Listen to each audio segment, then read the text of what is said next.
Good morning. And welcome to the National Law Enforcement Officers Memorial's Firearms Survival Summit. I'd like to recognize first ATF Director Steven Dettelbach, National Law Enforcement Officers Memorial Fund's Chief Executive Officer Marcia Ferranto, our distinguished guests, our outstanding discussion group, and our team of dedicated professionals here at the Fund. And I'd like to thank all of you in person attending and those of you virtually attending for being part of this very critical and timely event. My name is Troy Anderson, Executive Director of Officer Safety and Wellness here at the National Law Enforcement Officers Memorial Fund. Prior to assuming my position here, I had a 30-plus year career in law enforcement, beginning with the military police, serving overseas during Operation Desert Shield and Storm, eventually finding my way through municipal police into the Connecticut State Police, where I retired after a 26-year career as the Director of Trooper Wellness and Resilience. And prior to that position, I was the creator and first state coordinator of our peer support and critical incident stress management programs, a program called STOPS, which is state troopers offering peer support. I did that for a decade as well. During my lengthy law enforcement career, I've learned that surviving successfully in the field requires more than proper equipment and high quality training. Survival is a mindset. And part of that mindset is intertwined an ethos, embracing the virtues of selflessness, loyalty, discipline, honor, integrity, courage, and duty. These necessary qualities create a foundation where we can build a framework for survivability to be built. What brings us here together is troubling statistical data stemming from our National Law Enforcement Officers Memorial Fund end-of-year preliminary officers fatality data. Back in the fall of 2022, we started looking at emerging trends, and while we saw firearms fatalities were trending at almost the same rate as the year prior, what we also saw was a disturbing trend, an upward tick in ambush-style killings. Keeping that in mind, we decided that we would bring this together because it is not enough for us to report out on the data, but more important than that, we endeavor to take a proactive approach at looking at evidence-based training and solutions nationwide to increase awareness, develop strategies, provide tools, discuss emerging technology, and reevaluate policies and practices for surviving armed encounters. For today's summit, we have assembled a team of some of the most accomplished and dedicated presenters in the United States. Our mission here at the National Law Enforcement Officers Memorial Fund, Officer Safety and Wellness, is to make it safer for those who serve and keep names off of the memorial walls.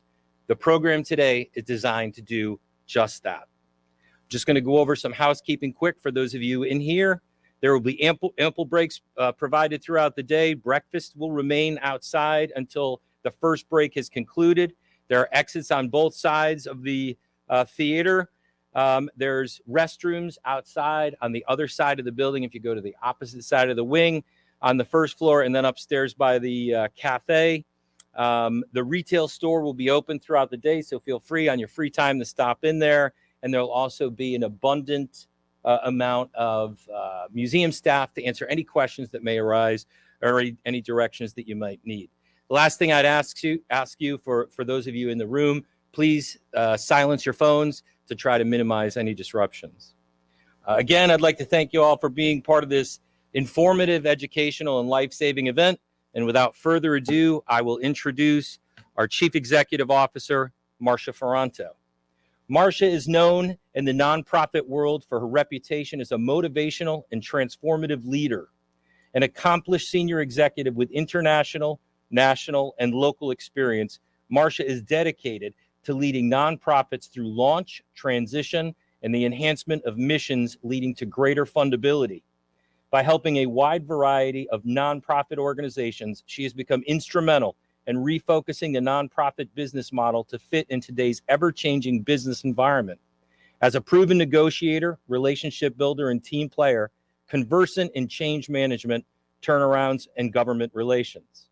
She is committed to delivering successful results through courageous leadership and by improving leadership and management practices through the nonprofit sector by leveraging organizational strategy, structure, and culture to achieve goals. I give you our CEO, Marcia Ferranta. Thank you. Thank you, Troy, and thank you for all who have joined us today here in the theater, as well as our virtual guests. Sometimes it sounds like a commercial when we start off these kind of events thanking our sponsors, but I can assure you that thanking sponsors goes well beyond a commercial. It allows everyone in the room and virtually to know who is supporting the important work being done here at the National Law Enforcement Officers Memorial. I would like to recognize Verizon as our longtime sponsor for our Destination Zero program. I would also like to recognize in the room today Armor Research, who you will be hearing from shortly.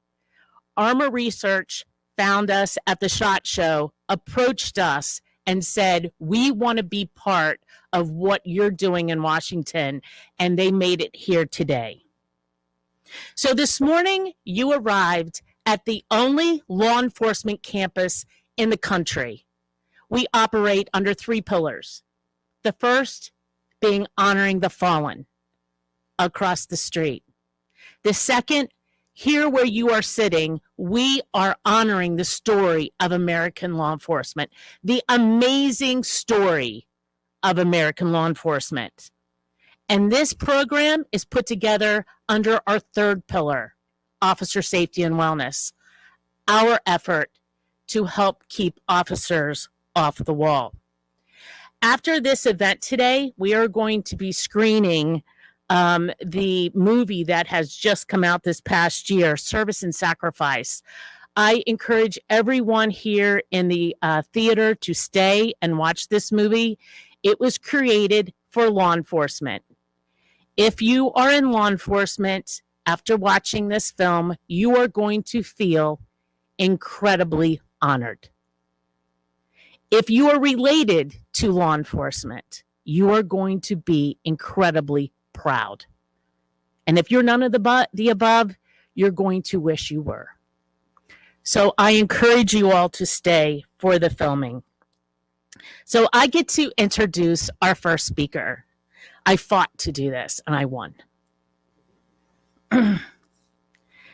Crime is rising. Firearms crime is rising. Mass shootings are rising. I cannot think of anyone better to be leading our country right now as director of ATF than Director Steven Dettelbach. I practiced that all morning. Dettelbach. I've done a lot of Googling of the director over the past 24 hours, and his story and his career is truly amazing. He's an American lawyer from Cleveland, Ohio. And I'm going to highlight his last few years. He served for 6 years as the U.S. Attorney for the Northern District of Ohio. Prior to coming to Washington, D.C., he was a partner at Baker Hostetler. And he was confirmed as the director of ATF on July 12th of last year. The one thing that I am going to be adding to the director's bio on Wikipedia is Director Dettelbach is a good guy, and he shows up.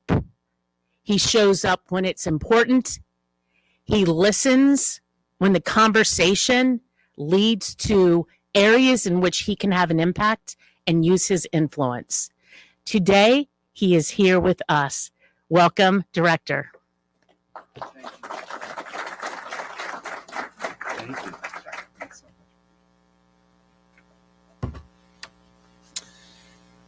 you. Good morning to everybody. thank you, Marcia, for that incredibly kind introduction. I'm glad you fought for the right to do that. It's funny how those fights come out when you're the CEO. And thank you, Troy, also for all your work and the work of the staff here. I am humbled and honored to speak here today. I think this is an incredibly important meeting, conference, and topic. The work of the National Law Enforcement's Memorial Fund, as Marcia said, right, honoring the fallen, telling the story of American law enforcement, and making it safer for everybody who serves. All three pillars are crucial. That last pillar, the one we're focusing on today, couldn't be more important than it is standing here right now. And I want to start by saying the most important thing I'll say all day, which is to everybody who is in the theater and everybody who is online, who is living out that creed of serving and protecting the American people. Thank you. The risks you take, the contribution you make is irreplaceable. The call to serve in this way is not for everybody.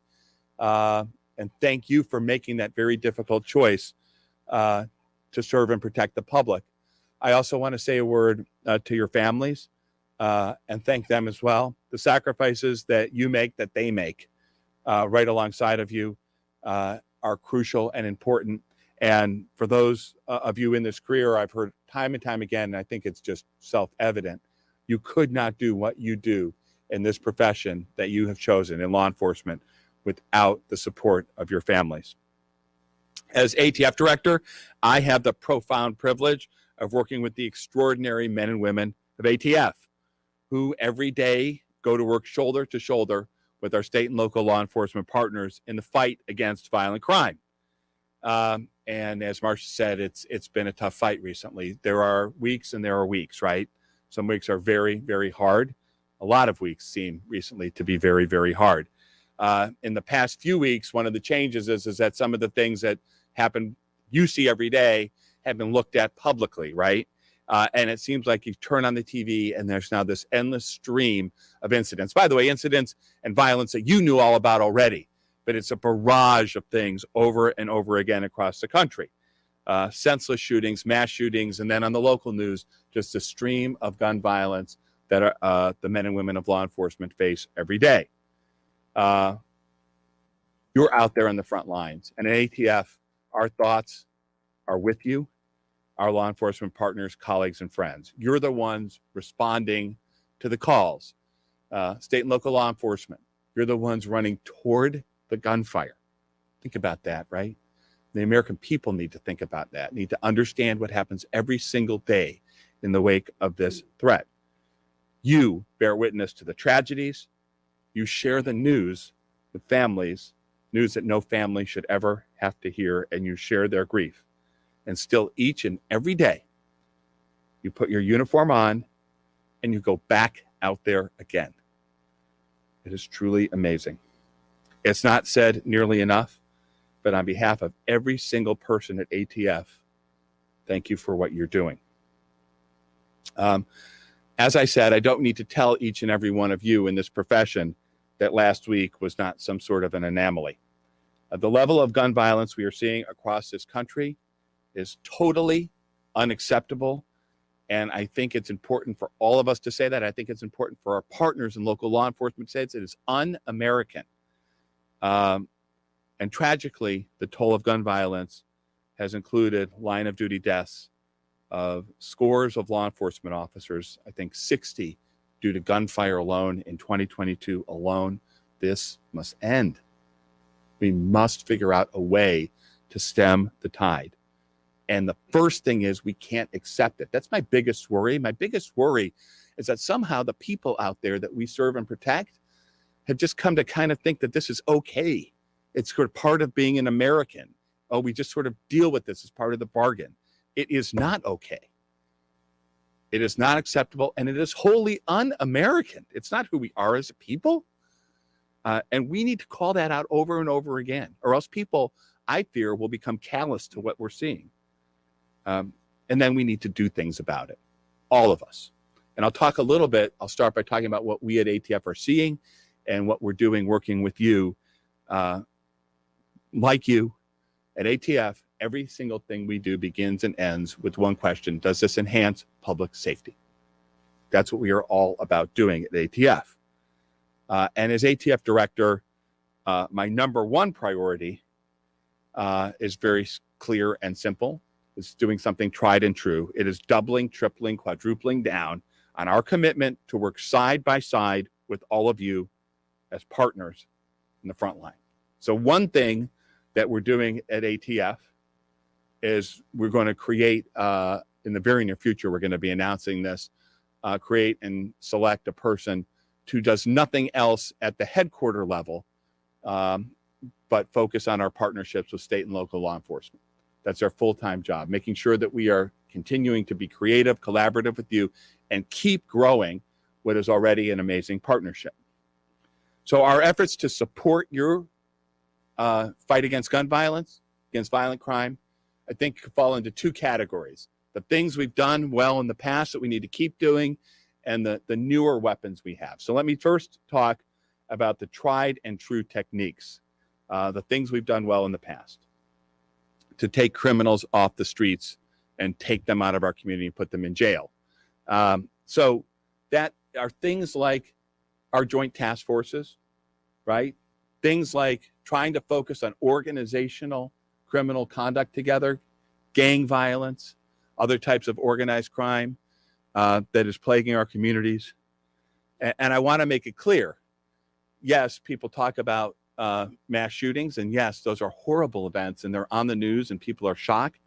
But at ATF, we are there with you to help you in investigating all firearms-related violent crimes, from homicides to gang cases to attempted murder to aggravated assault to theft of firearms. So it's not just what is public, but what we see every day that ATF needs to be standing together with our state and local law enforcement partners, working shoulder to shoulder to do. So that's part of what we already do in all the cities across the country, but we need to think of new and more creative and better ways to be even closer partners. Look, ATF is not a large agency. All across the nation, ATF has 2,500 to 2,600 sworn law enforcement officers, agents out there. So you can, but if that's our model, there's no way we can have any role in increasing enforcement of violent crimes unless we're standing shoulder to shoulder with you, unless we're seeing what we can add.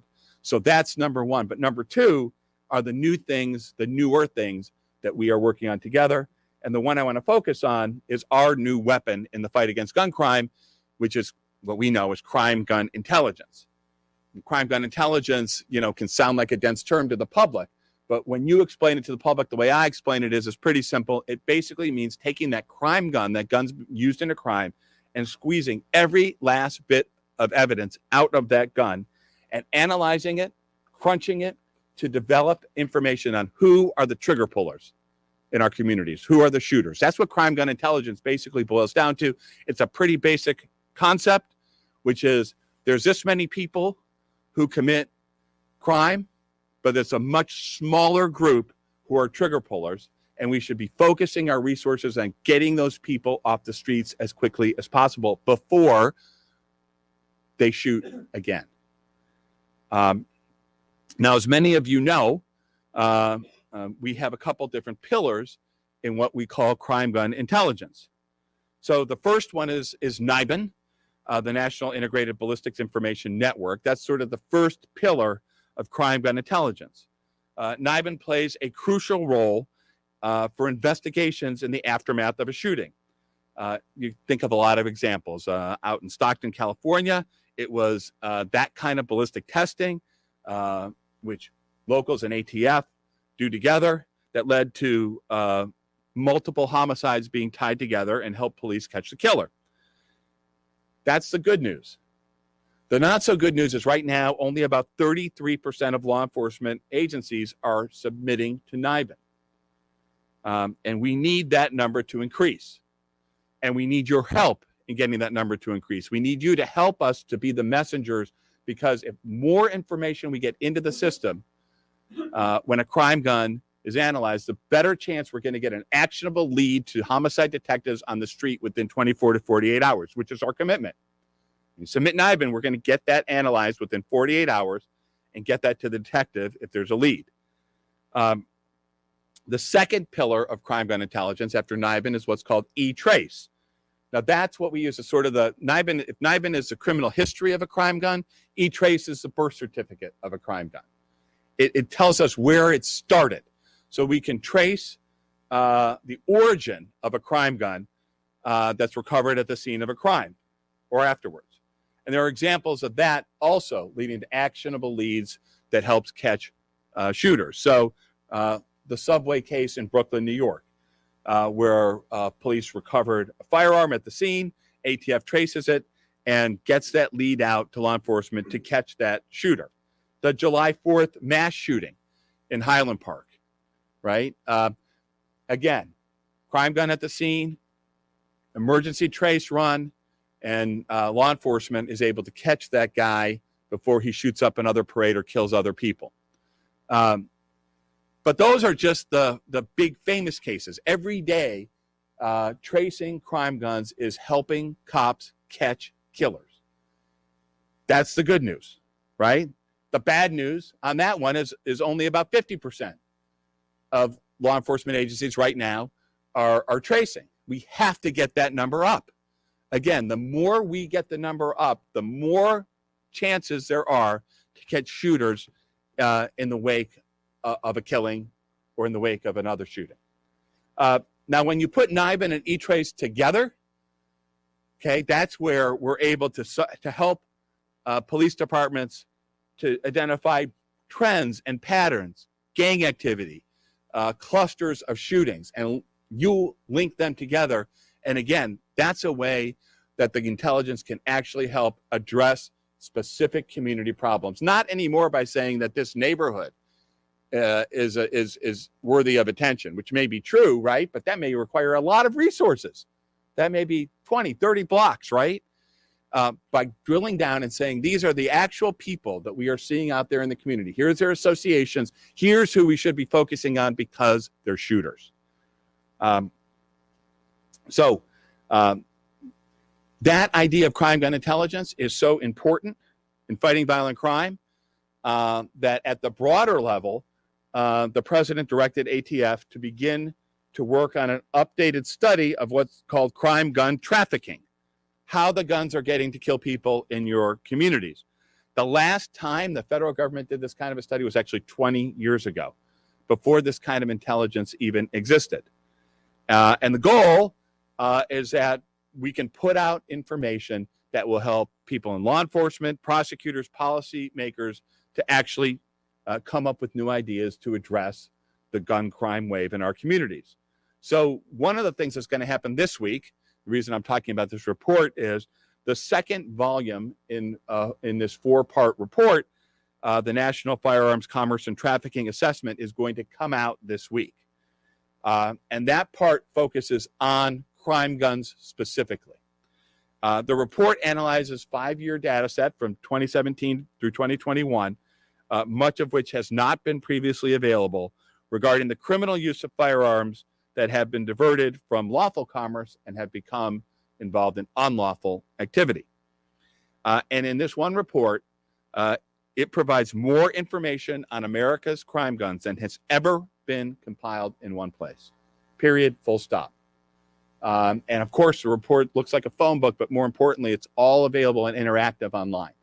So you're going to be able to go through that report and click through things and see what the backup data is and see what data really are of significance for your areas of responsibility. So there's going to be state breakdowns, and even to start out with 40 municipal areas are going to be included as specific breakdowns for people to look at. Hopefully that will help us to understand new trends and emerging threats, including something I want to spend a little time on today, those posed by new technologies, so we can adjust accordingly. And I'll give you a couple previews of some of the things in the report. First, a startling data point. So in those 5 years, there were over 1 million firearms stolen from private citizens. From private citizens, 1 million guns in this country stolen. That is a nationwide problem. And we all know what happens to those guns once they're stolen, right? Nobody's going to steal a firearm from under the seat in a parking lot of a mall to go hunting. Those guns are going straight to the street. They're harming people in our communities, and we've got to figure out a way together to stop it. I was in Columbus last week and talking with local leaders, and I hear what all of you have been hearing, I'm sure, over and over again, that there's an increasing problem with youth violence and youth gun crime in our country. And in Columbus, I heard, and I think this is probably happening in a lot of places, the youth are getting their guns from stealing them from cars. And local officials in Columbus being very proactive on this, but we all need to be communicating with the law-abiding gun owners in our country to please take extra steps to store your firearms, secure your firearms safely. That's a request that I will echo, and I hope that everybody here will echo. It's a threat to community safety, and quite frankly, it's a threat to officer safety. Law enforcement, you have, I think, one of the most important voices in this debate, in this discussion, in this education process. People look to you as people who are out of the fray of the politics of this and are just trying to protect public safety. So at ATF, we echo this, and I'm asking all of our partners to try and echo these messages. Lives and the lives of our people depend upon it. That's the first point, over 1 million stolen guns. The second thing that's going to be in the report I wanted to highlight is time to crime. One of the things you're going to see in the report is in that 5-year period, 2017 to 2021, nearly 25% of traced crime guns, so it's more than 366,000, had a time to crime of less than 1 year. Think about that. Crime guns, 25%. 1 in 4 crime guns, 1 in 5 guns that are used in crimes are used that way less than 1 year after they're sold. And the final point I want to make that's going to be in their very, very comprehensive report relates to what I think is an emerging threat that we'll talk about, which is fully automatic weapons. As everybody here knows, machine guns, new machine guns, have been unlawful in this country for decades. For decades.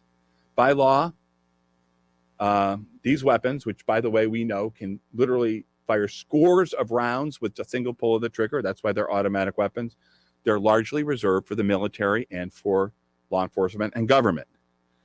Yet, talked about all the good technology, there's bad technology too. And people have figured out a way to misuse technology to create conversion devices, things that can be put in a gun or attached to a gun, and you've seen it, seconds?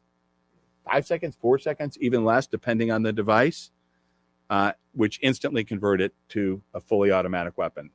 Now, let's just be very clear. This is not a legal problem because this is against the law and has been against the law for a very long time. We have to figure out, though, a way to get these automatic weapons off of our street. Congress knew that 100 years ago almost, right? In the wake of the St. Valentine's Day massacre, right? In the days of the Tommy gun and Al Capone, they knew that these guns, and the words they used are unusually dangerous. And they didn't just mean to the public, they meant to law enforcement as well, right? Imagine having to knock on a door. We don't have to imagine. We know that our people out there knocking on the door, serving search warrants. Sometimes on the other side of that door, there's a weapon that can fire 40 rounds to the door before you get finished saying police with a warrant. It is a horribly dangerous situation. And now, what I've heard from all of you, from all the law enforcement leaders about this problem, now there's data to confirm it. So in the report, you're going to see that in that 5-year period, 17 to 21, the number of machine gun conversion devices that law enforcement agencies reported being recovered has increased 570%. Almost 6 times. And if you're talking about privately made firearms, nearly 12% of all privately made firearms recovered by law enforcement and traced were machine guns. So what can we do together to address the threat? Well, I'll tell you what we're doing at ATF. One of the things we're doing is we formed a new unit, which is the Emerging Threats Unit at ATF. Technology, as I said, can be a wonderful thing, but it can be misused. And the purpose of the Emerging Threat Units, which are going to have agents, it already exists, it's agents, intelligence analysis, forensic folks, because there's a lot of money in this, so making sure we're tracing the money, people who crunch crime done data, analysts, all different job series in one place, is not only staying apprised of new threats like this as they emerge, but trying to get ahead of it, right? Trying to anticipate or see if there are people out there using new things as they come up to try and break the law and circumvent the nation's established gun laws.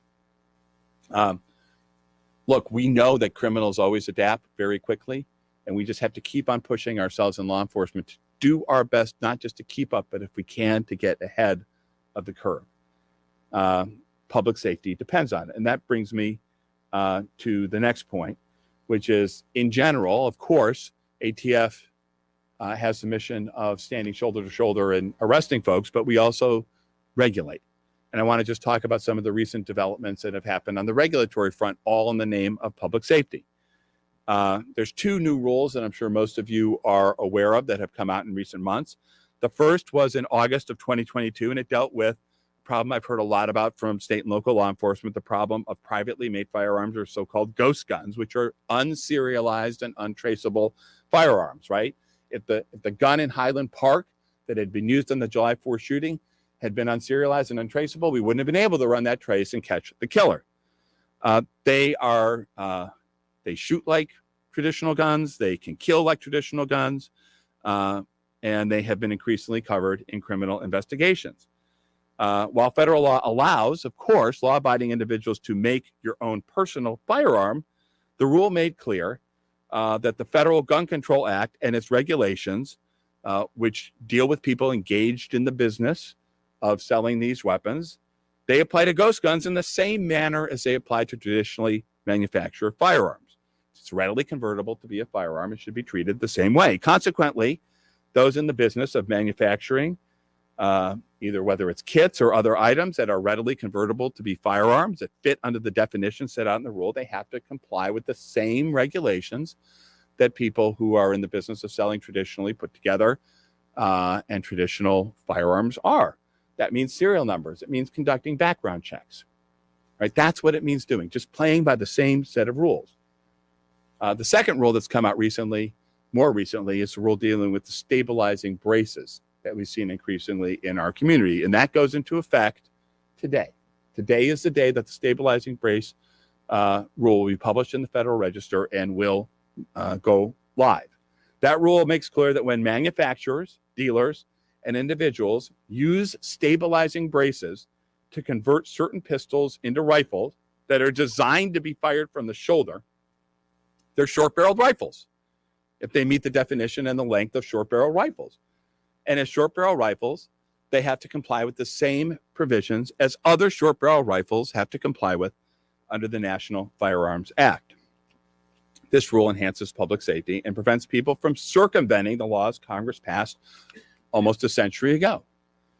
Congress said back then that short-barreled rifles should be subjected to some greater legal requirements than other guns, because, again, they used the words that they were unusually dangerous, right?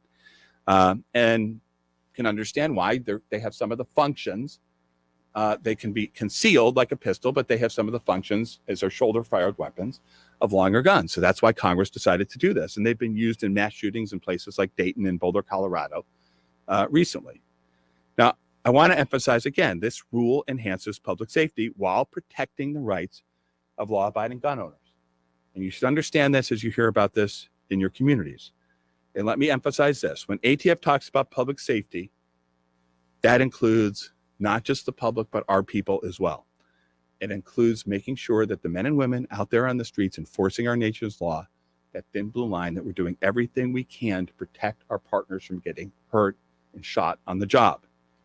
Everything I've mentioned here today, our partnerships together, NIBIN and E-Trace, the new report, the emerging threats unit, those regulatory efforts, all of this is about that same thing, which is just trying to push back and keep people and keep officers safe. Police officers simply shouldn't have to be confronting criminals who have machine guns out there on the street, who have kind of guns that are designed to be regulated under the nation's existing laws. It's not safe for our communities, and it's not safe for the men and women out there who every day run towards the shooter run towards the gunfire to try to protect our communities. I want to tell you, events like this are crucially important. They allow us to share what is new, but they also allow us to connect together as we must with what is tried and true, the partnership, the shared experiences we have, a shared mission, public safety. Your jobs and the jobs of the men and women in law enforcement in this nation are unique. People in law enforcement, the men and women out there, are confronted with things that most people will never experience in their whole lives.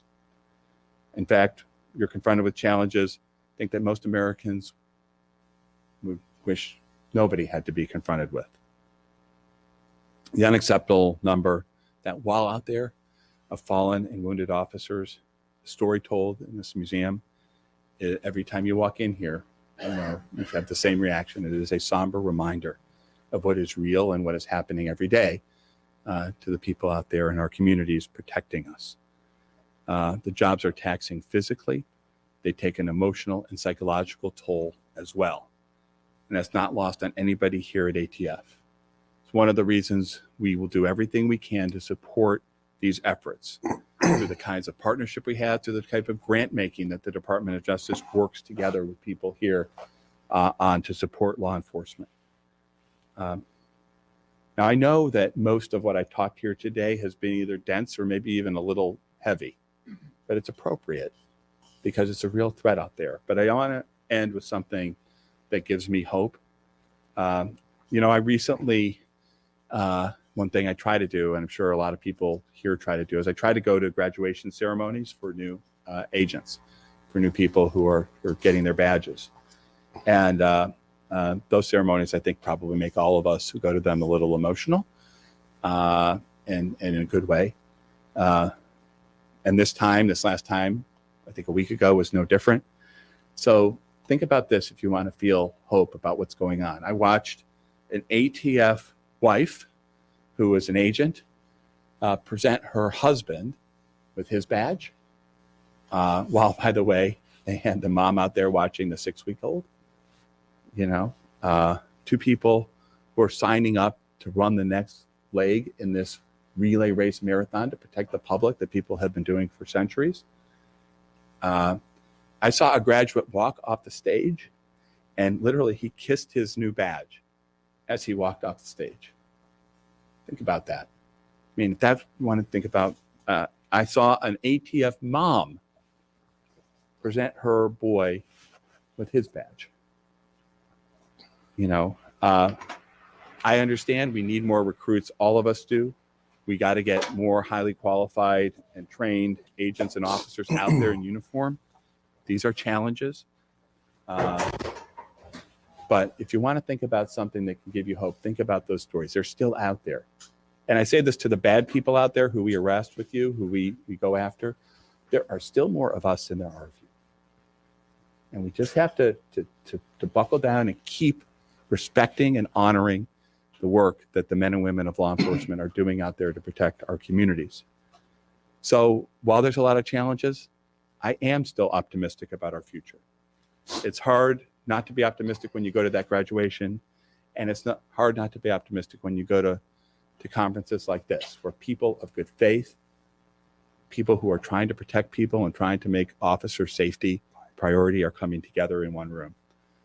So thank you again for this opportunity to address you, but more importantly, thank you again for your partnership, for your service, and for the sacrifice that all the men and women of law enforcement are making. May God bless you, and most importantly, may God protect you. Thanks.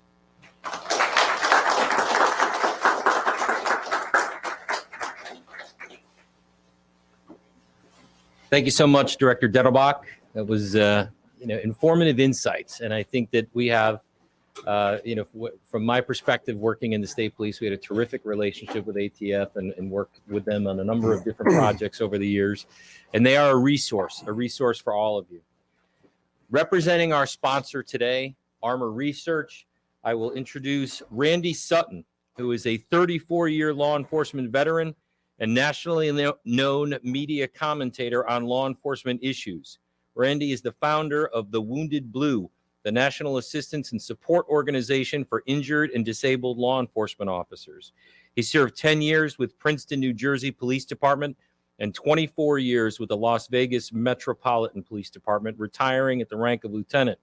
He is recognized as one of the most highly decorated officers in LVMPD history, having awards for valor, community service, exemplary service, and multiple life-saving awards. He's trained thousands of law enforcement officers in the United States on the subject of policing with honor. He's the author of True Blue Police Stories by Those Who Have Lived Them, A Cop's Life, True Blue to Protect and Serve, and has been recognized by the President of the United States while receiving the Points of Life Award, and is also the author of the Amazon #1 best-selling book, The Power of Legacy, Personal Heroes of America's Most Inspiring People. He is the host of the popular podcast and live talk radio show, The Voice for American Law Enforcement. I give you Randy Sutton, but first we're going to watch a brief video.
Everybody. So why is a former Las Vegas police officer who runs a nationwide charity that helps injured and disabled officers standing before you today? I've got just a few minutes to make some impact with you. I did spend 34 years behind the badge. What I do now is probably the most important thing I've ever done, and that is I founded the Wounded Blue. We are the National Assistance and Support Organization for injured and disabled law enforcement officers. We've been active for about 3.5 years. We've helped more than 13,000 injured and disabled officers across this country. We recognize the injuries as being physical or emotional and psychological. We understand post-traumatic stress. We understand what is happening across this nation as we serve a very specific group of law enforcement officers, those who have made a tremendous sacrifice. Now, I stand before you today representing not just my organization, the Wounded Blue, because what we do has touched the lives of so many people. I want to, we heard some statistics about officers being injured, right? But I want to tell you some personal, a personal thought about this. There are words that I hear on a consistent basis that are heartbreaking. Those words are from injured officers. And the words are these: Randy, I wish I'd died that night. I wouldn't be a burden to my family. I wouldn't be a burden to those who love me. I've heard these heartbreaking words time after time after time. Some of you probably have as well. There's a lot of experience in this room. And what happens when an officer is injured is heartbreaking. Many can never return to work. Last year, almost every single day a police officer was shot in the line of duty. Almost every single day. And we're not seeing anything that is going to tamp that down. We're seeing more and more officers being hurt. And when I met the people from Armor Research, and they showed me that incredible product, that shield, that ballistic shield that weighs 7.5 pounds, my friends, and can stop a .308 round, can stop an AK-47 round, and it won't even bruise you. When I met with Ken Hall, who is one of the creators of this incredible product, I said, I need to help get the word out about this. This is life-saving. Some of you in this room are old enough that you will remember that Kevlar became a game changer for the safety of American law enforcement officers. Well, there's another game changer now. I implore you, I flew all the way from Las Vegas for 5 minutes with you guys, for 5 minutes to tell you this. I implore you, if you are capable of getting the word to your decision makers, I implore you to get this product and put it in every single police car that you have. You will save lives. This is a brand new product. It's only been out about a year. And already we're seeing that law enforcement officers see this and say, I want that. I need that.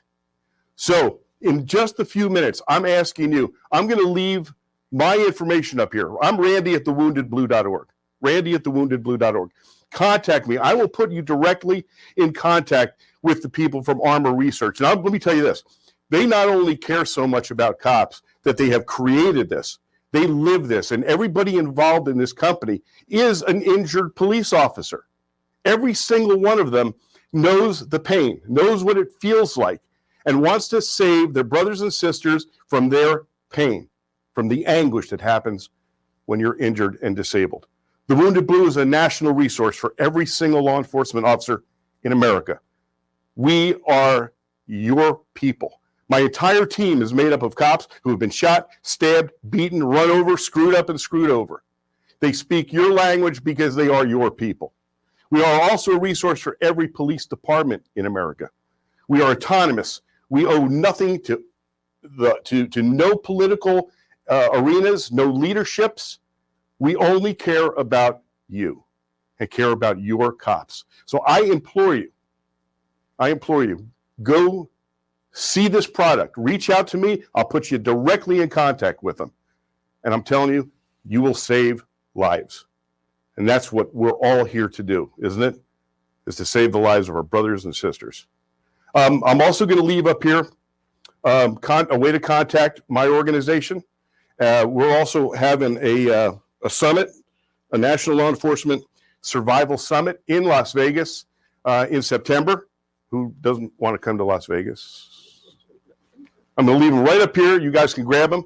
And I'm very easy to find. Randy at thewoundedblue.org. Thank you guys so much for your time. Thank you for the National Law Enforcement Memorial Fund for giving me the opportunity to talk to you.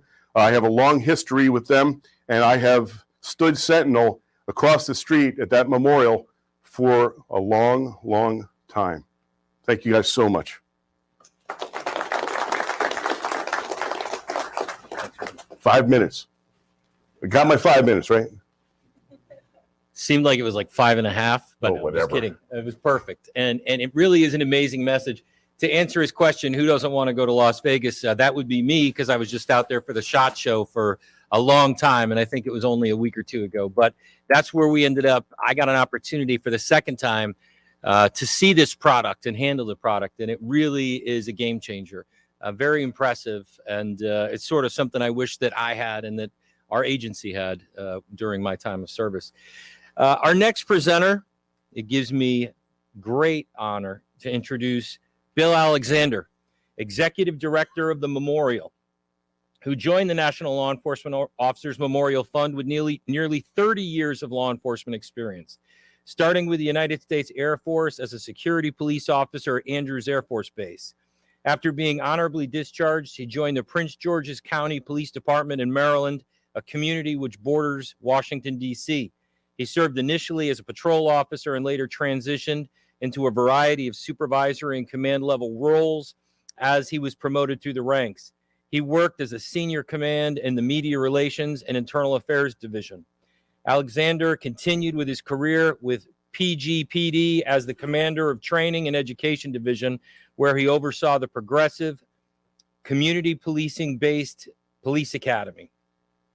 Across many of those roles, he also served as the department's lead legislative liaison, tasked with representing the department and chief of police at state and local level legislative sessions.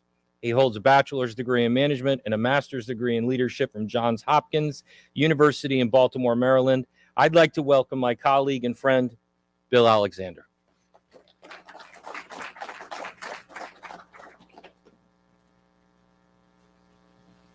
Thanks. Thank you, Troy, very much for that incredible introduction. And thank all of you for joining us here this morning, both those of you who are here with us in person and those who might be joining us virtually. We really do here at the Memorial Fund feel passionate about not just honoring the fallen, but finding ways through our unique data collection, finding ways to make it safer for those who serve. And that's what I think we're all here today to sort of think about, talk about, pull the data apart, parse, where are the friction points, where are the challenges in law enforcement today, where are the men and women out on our streets, where are they dying, most importantly. So the Memorial Fund, since its inception, has been known primarily for our sacred memorial, which I know everyone in this room and even those joining us virtually are well aware of. It's right outside of this museum. It is sacred, hallowed ground. And I consider myself incredibly, incredibly humble to be part of this organization. One of whom's responsibility is to always honor and remember the men and women, the heroes whose names are inscribed out on our very sacred walls. But by virtue of our very unique, specialized process in terms of collecting, vetting data related to line of duty deaths, and then having each and every one of those cases examined and ultimately approved by our names committee, we declare those line of duty deaths. We are the leading authority on line of duty deaths, at least in terms of law enforcement data in this country. And so beyond just honoring the men and women who have earned a very sacred spot on those walls, we here at the Memorial Fund also feel like we have a responsibility to take that data and look at it and share it with our peers in this great profession, to try to find out, to try to think about, again, those friction points, those challenges. Where are the men and women in our profession dying? So we recently released our, as Troy said, 2022 end of year preliminary law enforcement report. It details how and why 226 of our peers died in the line of duty in 2022. This is just a brief breakdown of where the men and women have died in 2022. Now, after I have been standing up here for 5 seconds, I can tell that the font size I use is not entirely the right choice with these numbers pushing together. But you guys are going to forgive me for that. Really, the numbers that you're seeing here, they're all relatively in line with prior years. COVID over the last 2 years has been just such an anomaly that the other category in terms of deaths that are related to, caused by some sort of medical event, are just completely out of whack with any other year, as you might imagine. Even if you're looking at COVID deaths for 2022, they are dramatically down from 2021. How and why that is, we can speculate, but the reality is COVID is just an outsized number. Even if you strip out COVID, year over year, we're down a few percentage points in terms of the overall number of officers who have died in the line of duty from 2021 to 2022. But what we're here to talk about today, and what we believe our data shows, is that firearms deaths specifically are a problem. Firearms deaths specifically are a problem. We're talking about the men and women who are out on the street who are shot and killed. I want you to look at this graph just real briefly. I pulled the data from the last 60 years. The numbers in red represent the averages for what the average number of police officers who were shot and killed across that decade. And as you can see, starting in 1970, moving all the way down until 2020, the number of officers who were dying each year by gunfire was going down. Even though 2020 says the average is 60, if you look at the actual 2020, only 50 police officers were shot and killed in 2020. So really, when Troy and I were thinking about looking at this data, what can we talk about today that might have an impact, might make it safer for those who are out there on the streets still serving? What is the data point that we really need to focus in on? And so I'm here to say to you today, if you look at the data for 2021 and 2022, 64 officers were shot and killed in each of those years.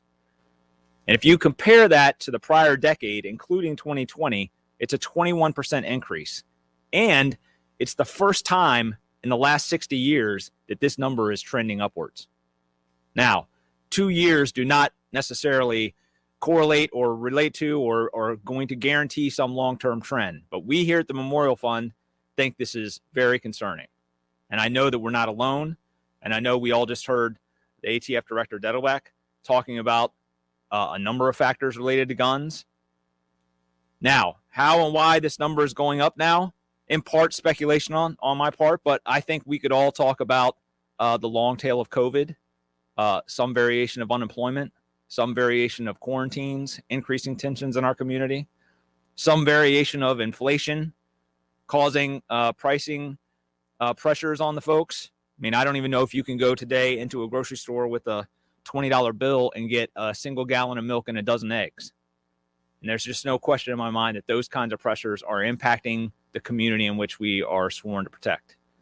I don't think anyone could argue me out of the idea that the portrayal of our very sacred profession by the media has definitely had an impact in terms of how and why people feel about and ultimately interact with our law enforcement professionals out there. On one side of the equation, the media is quick to say that our profession has some responsibility to de-escalate at every turn. It's always on the police officer to somehow de-escalate. While on the flip side of that same coin, they are also escalating by virtue of the message that they are constantly pumping out, escalating the tensions in our very community, to some degree inciting conflict with the very police that are out on the scene trying to de-escalate. At least that's the way I feel. But even if you were to strip away all of my sort of off-the-cuff analysis, even if you were to strip away all of that, as the ATF director was just talking about, the reality is that there is no question that violent crime is up. Violent crime is up. And these are the very crimes that the men and women and your employ collectively across this nation are responding to. Armed carjackings, armed robberies, murders. They're all up all across the country in densely urban areas. The men and women out on our streets are facing suspects who are armed. And in too many cases, they are unafraid to use those weapons. In fact, in too many cases, they're purposely hoping to use the weapons against the men and women in our profession, targeting them specifically. And what this stat, the 64 in 2021 and 2022, and the 60 overall average for the first start of this decade, what it doesn't show is the number of men and women who have been shot yet survived. And I think I would argue to you that this number in any of these other decades would likely be higher. I think by virtue of the fact that so many departments have gone to some version of tactical emergency care over the last 10 years has dramatically impacted the number that we reported in 2022. If so many officers weren't carrying around tourniquets and all of the medical paraphernalia, which we now issue to so many police officers to help stop bleeding, to help get immediate emergency care in those first 30 to 60 seconds, I think this number would be even higher. So, just to sort of juxtapose, to think about the long-term trend of firearms deaths with law enforcement officers. The first officer who's died in the line of duty that we know of today, 1791. Sheriff Hodgeboom is shot while trying to serve a writ by men disguised as Indians. And of course, apropos of any number of cases some of you might be thinking about right now, the 10 men suspected of his murder were all charged but ultimately acquitted. The most recent that we know about, whose name is not yet on our very sacred walls, Sheriff's Deputy Darnell Calhoun, who just 2 weeks ago, responding to a domestic violence and child custody dispute, shot multiple times and died. Between those two men, those heroes, we here at the Memorial Fund have documented and know about 11,586 men and women who have been shot and killed. Shot and killed, murdered. Let's call it what it is. They were murdered. This number, I've already stripped out the accidental shootings, the friendly fire. This is the number of men and women out on the street responding to a call, handling some incident, interacting with a citizen, they are shot and killed. And if you take the number of men and women whose names are out on our walls right now, 23,229, and I always add the asterisk and counting because we're a living memorial. We're the only living memorial in DC, and unfortunately every single year we add more names to that sacred wall. This spring we anticipate adding an additional 500 names. If you take that number, 23,229, divide by 2, it is just over this number. So what I'm saying to you is almost half of the men and women who we remember, whose names are out there on our sacred walls, were shot and killed, murdered on the very streets by the very people that they took an oath to protect. Here's where the breakdown comes for 2022 in terms of the 64 total officers who were killed by gunfire. I think the number most concerning for us and probably for many of you is the ambush number.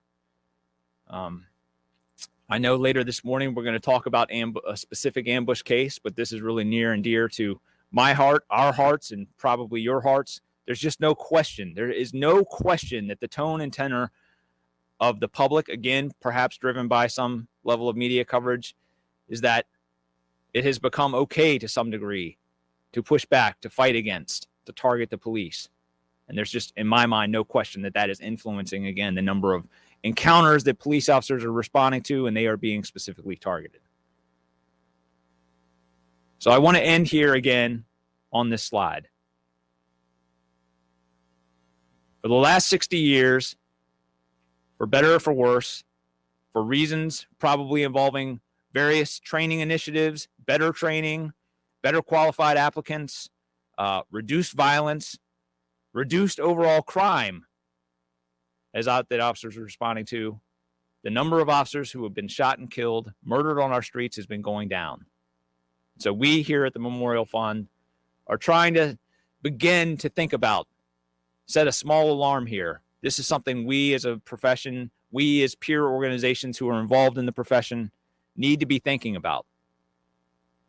So for my part, I'm not here to give the solutions to these problems. I'm just here to try to frame it. And I know that many of the presenters follow me will add their own thoughts and ideas in terms of what we as a profession, what we as law enforcement related organizations might be able to contribute in some way to help make it safer for those who serve, and hopefully eliminate the idea that their name will someday be out on our very sacred walls. So thank you so much for your time. I really appreciate you. If anybody has any questions about the memorial, please come find me while you're here. Anybody who's watching online, you can shoot me an email, balexander@nleomf.org. If you want an etching of a coworker or survivor's name, please email me. Or if you have any other questions, please come find me. I would love to connect with you. So thank you all so much.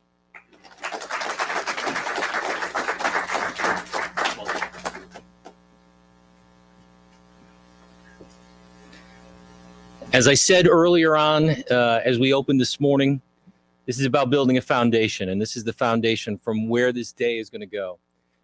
We're going to take a 10-minute break.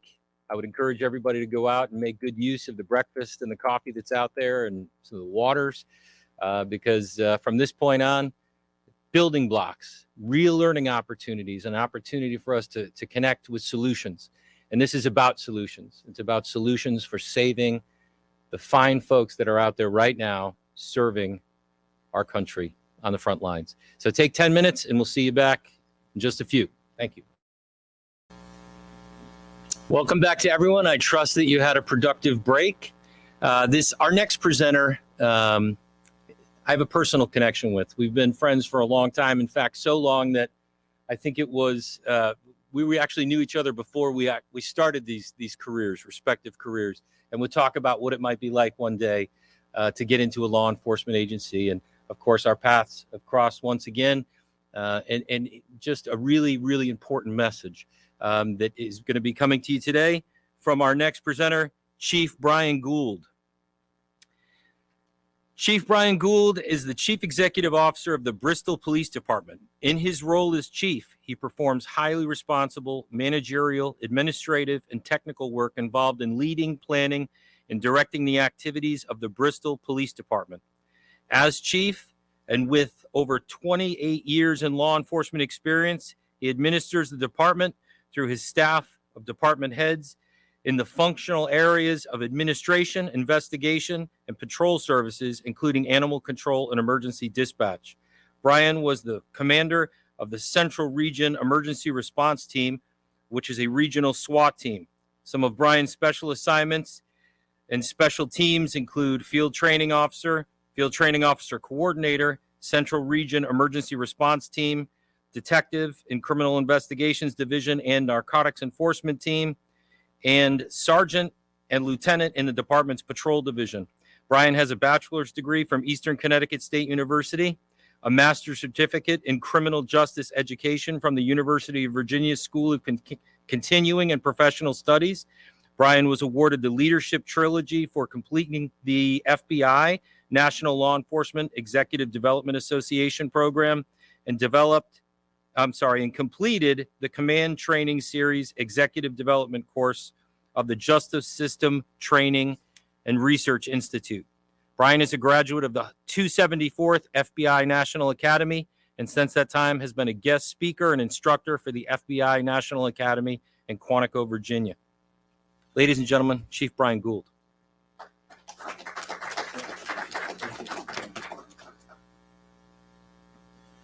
Well, good morning.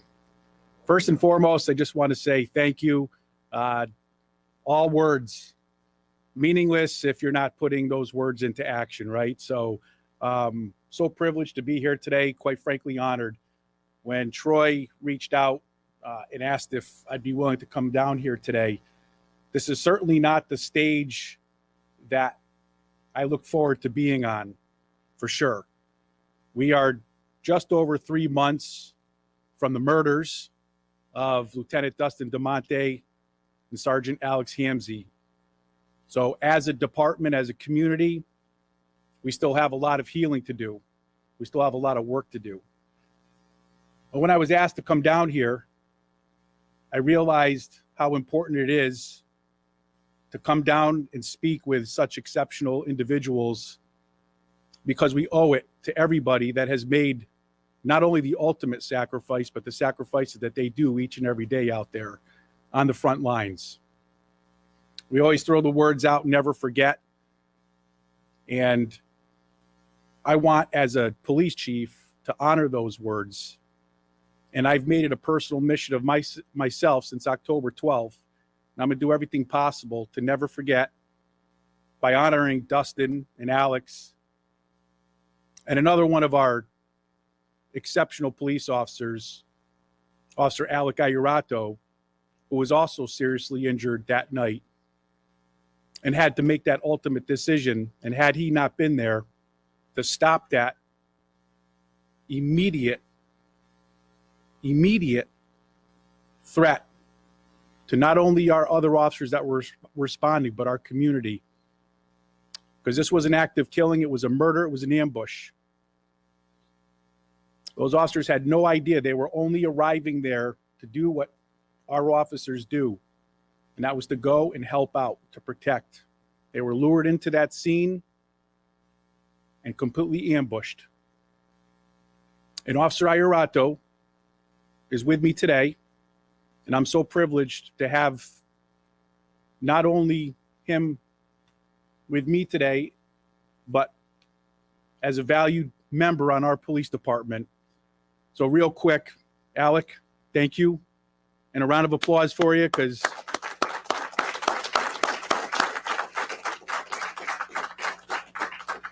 men and women were coming to help out that night.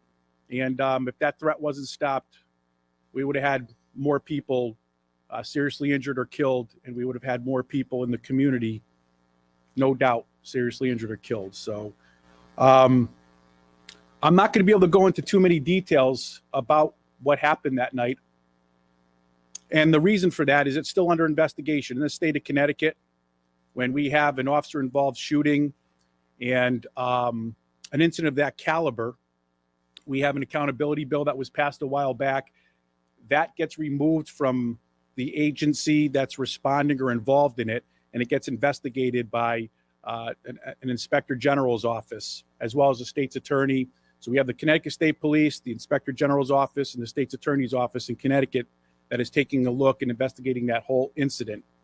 So that is currently ongoing. So other than the details that what I've just given you, what I know, what we all know, I'm not going to be able to go into what happened. I'm hopeful that once that investigation is complete, it's going to help answer a lot of questions for us. And I'm hopeful that we can make our way back around to talk about what had happened. But I think that what I'm going to be able to try to do here today, and I think in talking with Troy, was talking about how do you manage a crisis like that? How do you prepare for a crisis? Because there's no playbook, as you all know. You can 100% believe that there's some type of playbook out there. You got to do this, you got to do that. And I can tell you from my personal experience, there isn't. So all you can do is prepare the best you can, and that's going to talk a little bit about that preparations. I know we have a video. Do we? If we're able to show the video.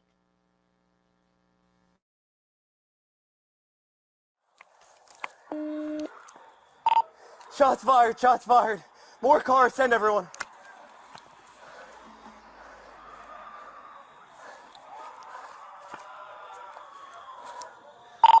Officer shot, officer shot. Receive officer shot. Ah.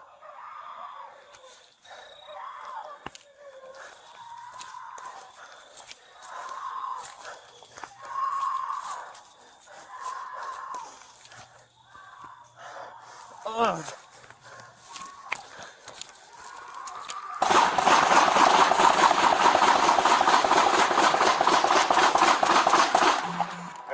Clear early out there, check him going. Receive. 10:30 to 14, they're already going.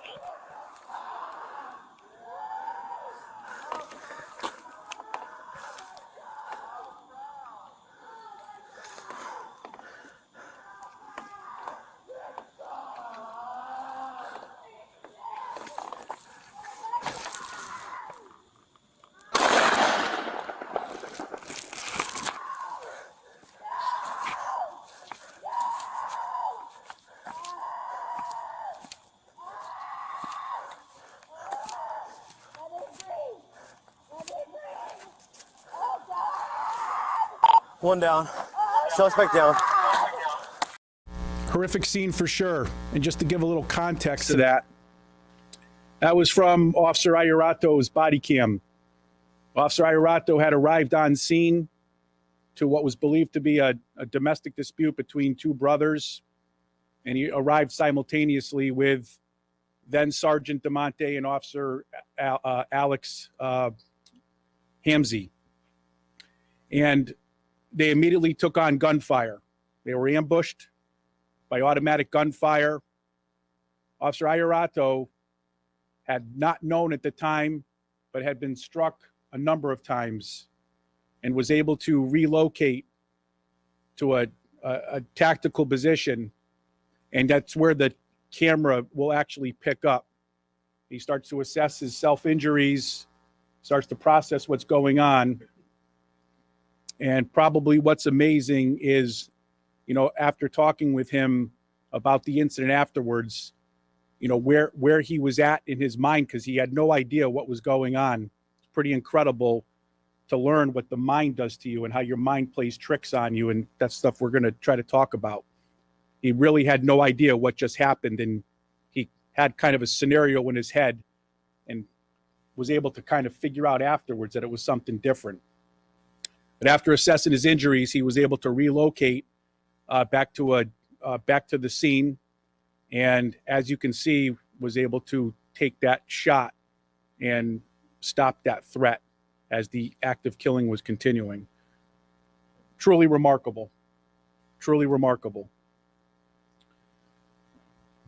So I think one of the big things that we can't stress enough, and I can't stress enough, is, and it's amazing because I'm down here and we didn't talk ahead of time, but I understand what the honor is all about and the pillar of wellness. I got to tell you, it's so incredibly important. Like, number one, for an agency to go through an event like this and not only go through it, but to start a recovery and to start move forward, you have to have a healthy organization. And it's so important that as leaders that we focus on that officer wellness and officer health. We have a committee in Connecticut that the Connecticut Police Chiefs Association has put together, and it surrounds wellness, and it talks about, in order to serve well, you have to be well yourself. And prior to this incident happening, you know, we really invested in our agency's wellness, trying to get us all to be healthy.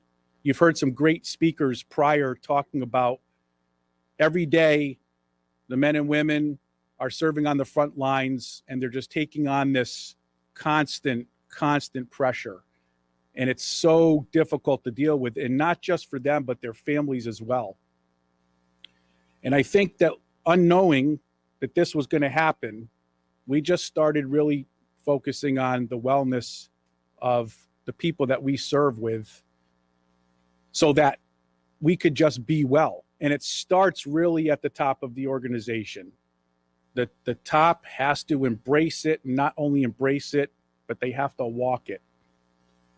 You know, we as people can't function without healthy hearts and without healthy minds. And we got to stop looking, and we got to reduce that stigma. It's very tough for law enforcement. And I'll tell you, where we are in Connecticut, we're catching up, but we were behind for years. Many agencies out in the West Coast and stuff have been doing these wellness initiatives for years. It's very tough for us to accept because we're supposed to be hardened. We're not supposed to let this stuff affect us. But the reality is we're human beings, and this stuff affects us every day. And it's affecting all the men and women that are out there serving, and it's happening day after day after day.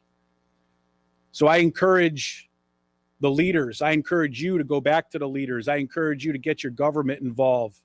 And really, when you're looking at areas in your budgets and making preparations, you focus on that officer wellness. Because I can tell you that one of the remarkable things that I saw in the department that I serve is when that incident happened, we had such a tremendous support for each other inside the department. Dustin and Alex were incredibly loved individuals by everybody, incredibly loved. And them going down the way they did was really, really impactful to us. But as a department, we were able to stand together, bond together, and help get through this. Because when people ask, how are you getting through this? We're getting through this together. And it's not just inside the place. As you all know, it's outside as well.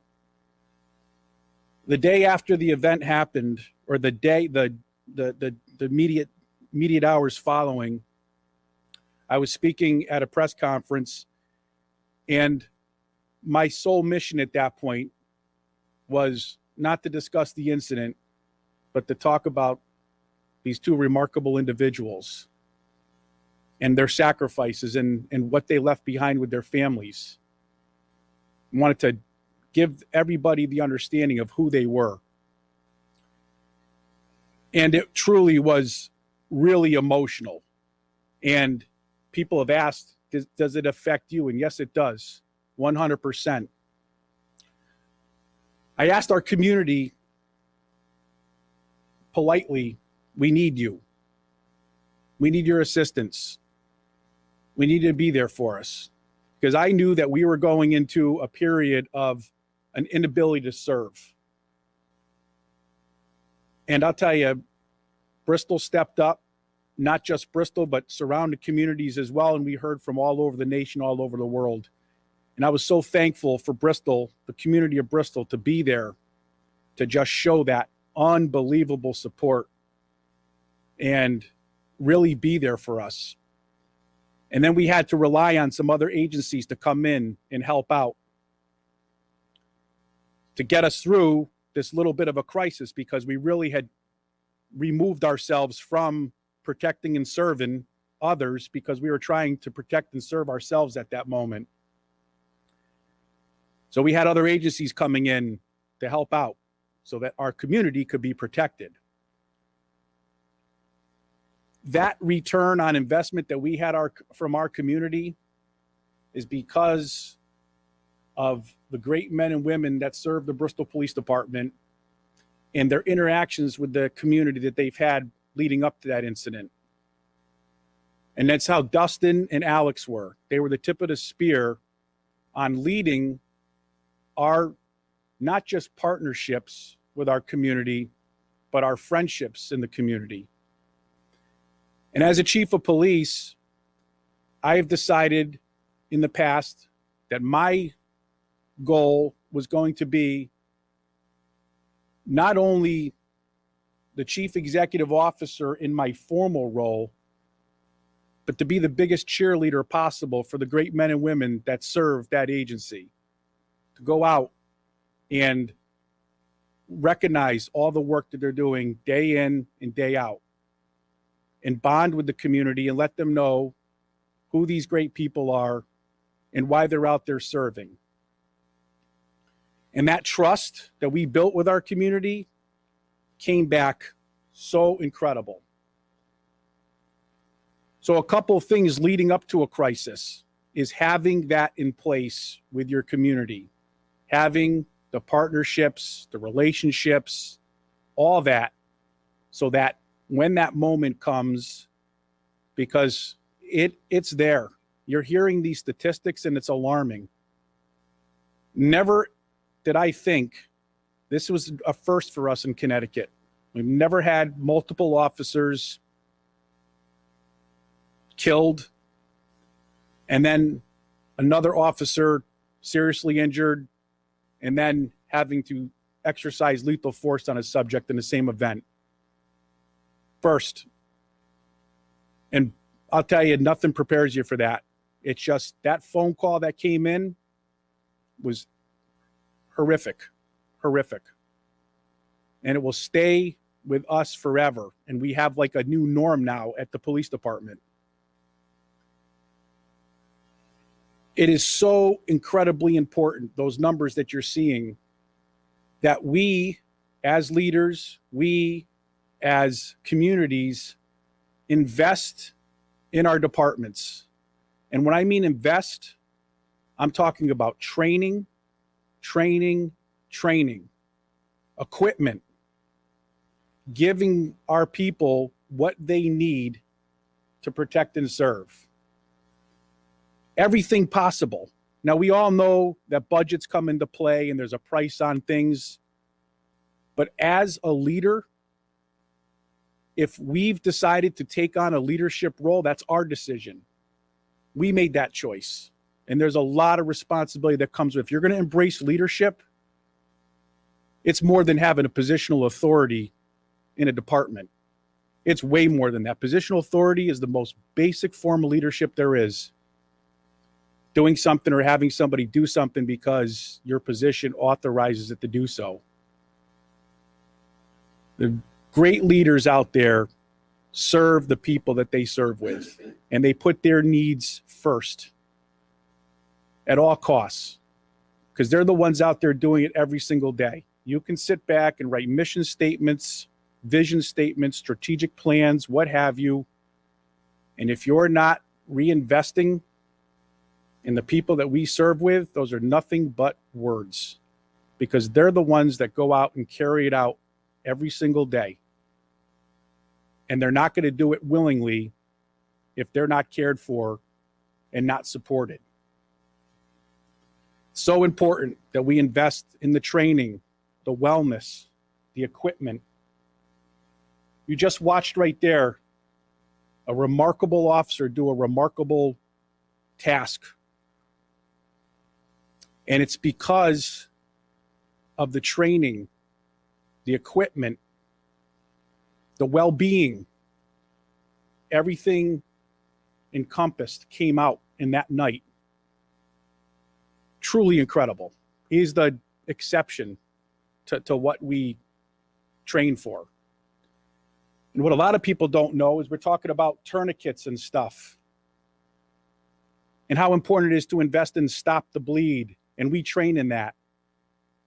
Well, after he did what he had to do, now he's down. And the officers arriving showed up and had to tend to his injuries, which were really severe, and applied a tourniquet to him and saved him so that we don't have 3 people going onto that wall. Truly, it had everything. The equipment. You saw that he had a device on his handgun. It's so important that we're looking at these new technologies, that shield that we saw earlier. We need to be examining this stuff, looking at this stuff. That's what's going to protect us. That's what's going to help protect us so that we can protect others. And when I say we, it's really they. They're the ones out there day in and day out and supporting that. I have a mayor that's here today with me from the city of Bristol. And I'm going to introduce the mayor in a minute, because as another thing I would say, it's so important that the leaders in the community are in line with each other. And that has that dialogue, because you're not going to be able to get through an incident if you don't have that support and that dialogue and the importance of wellness, equipment, training. So fortunate to have those relationships in place, because there's so much more that I can't even begin to go into with the limited time that I have today, how important it was to have all that in place.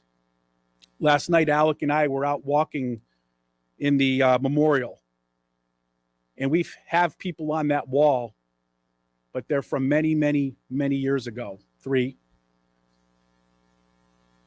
And it was really surreal, because as we were looking for their names, we then started to look for where we were wondering Dustin and Alex were going to end up. And that was surreal. Unbelievable that we were looking, trying to find out where they were going to end up on there. And it just doesn't stop.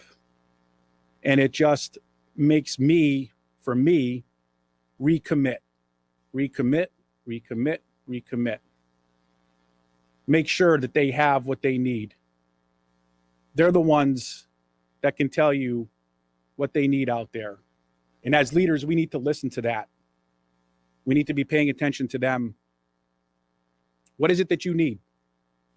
Tell me why. How does this work? That's how they're going to get out there and be able to do their job.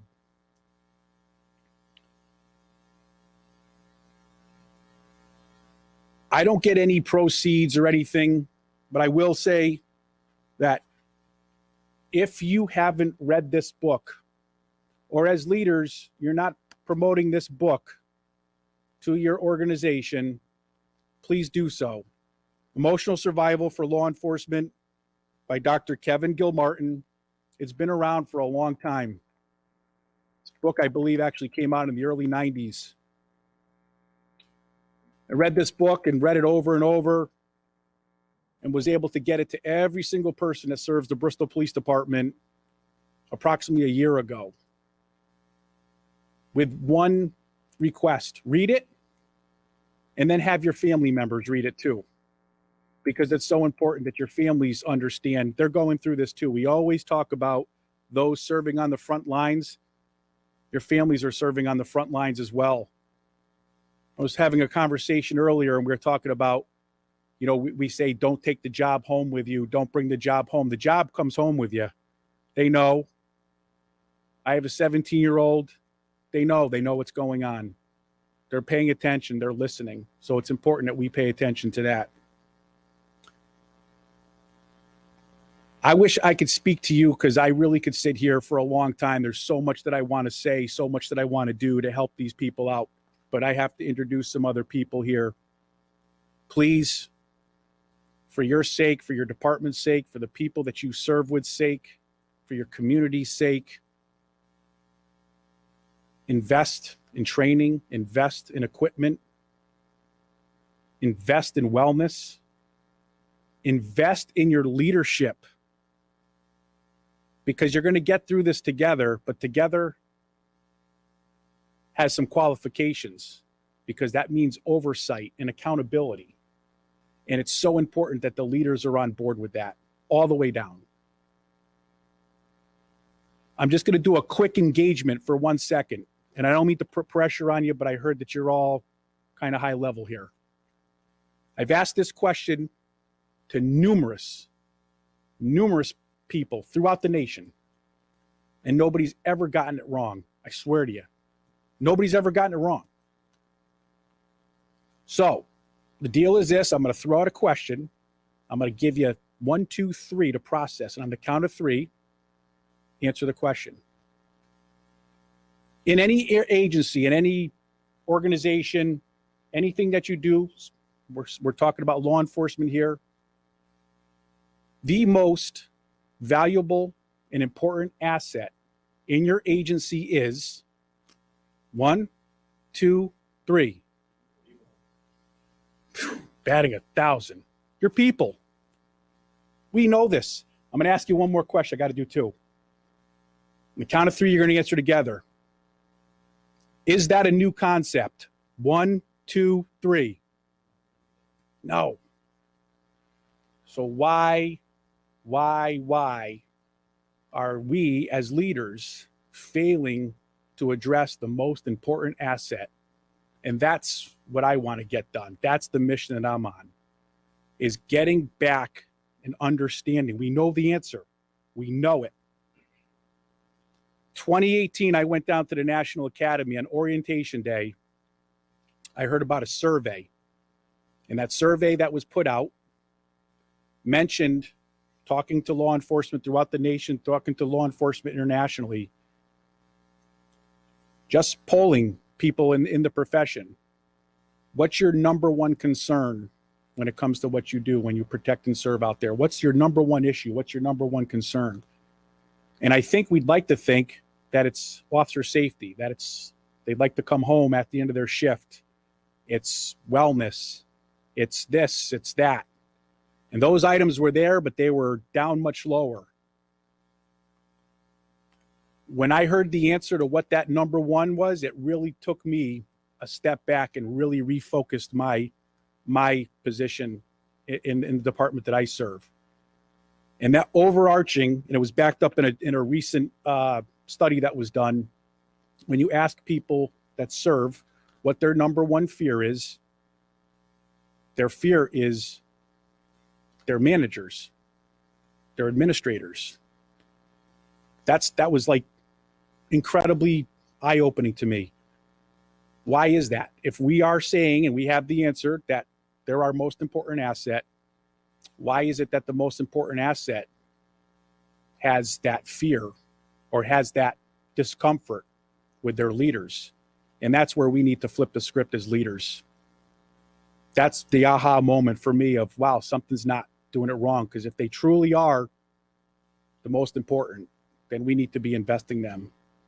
And by investing in them, you're going to get them through the crisis the best way possible. With that, Mayor, I'd like to bring up the Honorable Jeffrey Caggiano, who I've had the privilege of serving with, that would like to give a couple of comments as well.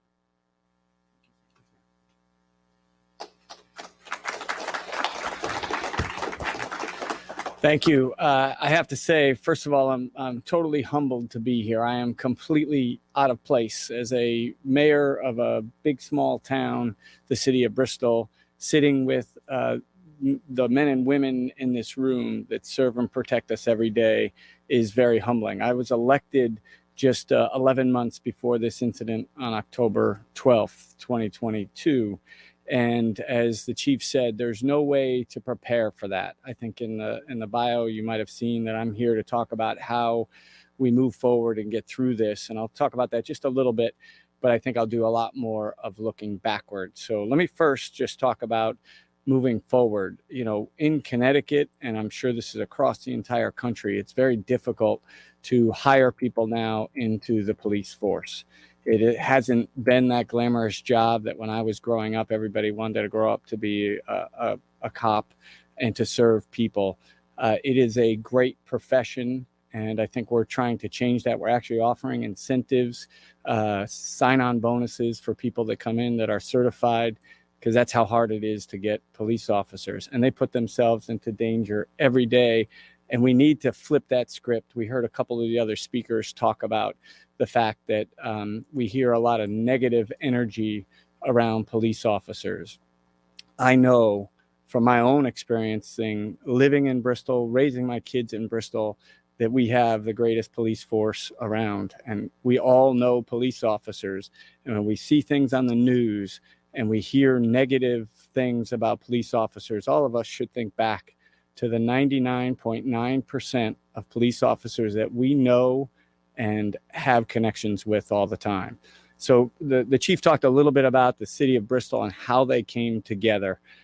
Today still, if you drive around the city of Bristol, there are blue lights on about 70% of the homes in Bristol. It's a heartwarming thing.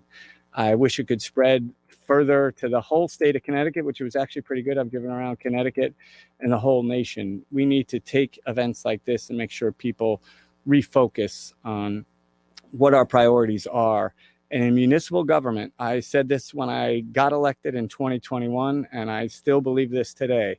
As a municipal leader, I have three main functions. One is public schools. That's every municipality. It's about 60% of our budget. In our second priority is public safety. And we have an $18 million budget in the Bristol Police Department. And I'm going to cheat a little bit here too. I'm taking out our budget that Chief Gould produced for us for 2023, which is ending now in June. And of that $8 million budget, there was 5 or 6% that was allocated towards education and training. And so I got to sit through my first budget sessions and hearings as Board of Finance, and we have a very strict Board of Finance in the city of Bristol, and listen to Chief Gould fight for things. These are his words. Our goal is to deliver the very best police services and improve the quality of life for residents, business owners, and visitors to the city of Bristol. And there was a list of about 15 or so high priorities. This is before the event, remember. Officer training and education, officer safety and wellness, hiring and retention, mental health issues, and then dealing with Connecticut's police accountability law, which has good parts and bad parts to it. And I don't want to get too political. One of the things that I would say post the event that I'm most proud of is we have not veered into any political discussion on this. And we are honoring our fallen and very thankful for heroes like Alec for making sure that there weren't more fallen. But as we move forward, I think some of that has to be thought about and talked about as well to make sure that we have proper funding and that we really are much more realistic throughout this country about what we need to do for our police force to fight crime. So I give great kudos to Chief Gould.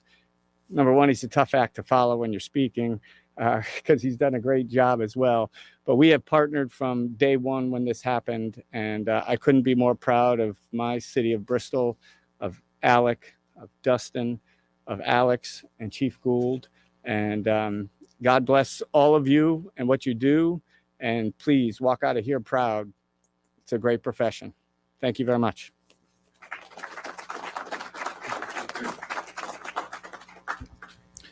Thank you. So important just to have that constant support. And again, you know, it's doing it for others. It's paying that forward. If you want to be truly effective, while those that you serve are out protecting and serving please protect and serve them. It's the only way it's going to get that done. And now, with complete honor, privilege, and pride, I introduce to you Officer Alec Ayarato. Come on up, Alec.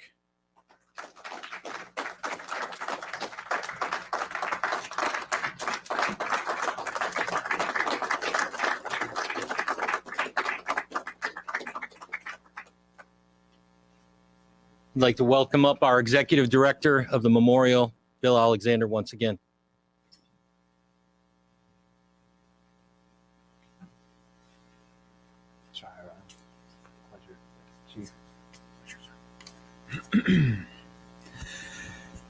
So, just as a little background, the Memorial Fund, and funded through and by our strongest partner, the Police Unity Tour, honors one or more officers as our officers of the month each month. Historically, what we do is we take a number of stories each month, which I present to a subcommittee made up of our board members, and they select who they believe to be the best of those possible choices each month.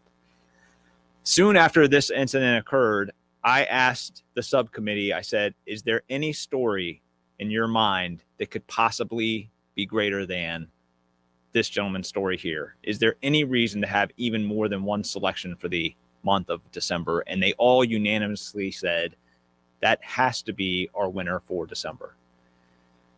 Now, normally what we do is we tell the officer that he or she or they have won. We present them with a very expensive certificate that we send to them in the mail. And the reality is that the certificate is a stand-in.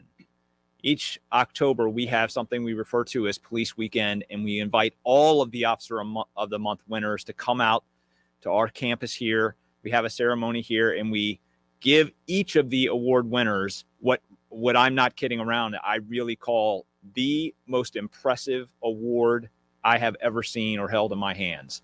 It is a $400 miniature bronze lion of the exact lions that are out on the memorial, and it is very impressive and certainly worthy of being handed to a man or woman, a professional in their profession who has done something exemplary. So I'm going to pass you this certificate in a moment. You're going to take it, and then you're going to cleanse your mental palate of the certificate, and you're going to remember that we're going to bring you back here in October to receive something actually worthy of you holding. And I'm also going to say, for the first time, and this was at the suggestion of my peer, Troy, we cycle through a number of American flags out on our very sacred memorial. Now, in times past, I have given those flags to various organizations or institutions in a manner usually distributed to veterans or survivors. We thought, why not take some of those flags and begin to give them to our Officer of the Month award winners? So I did order just last week some custom, they're supposed to be triangular flag boxes. They did not arrive on time. So I have a box. Inside this box is a flag which has flown from April of 2022 until just last week, flying over the men and women, your peers, your predecessors, including the men and women whose names you saw out on the wall earlier today.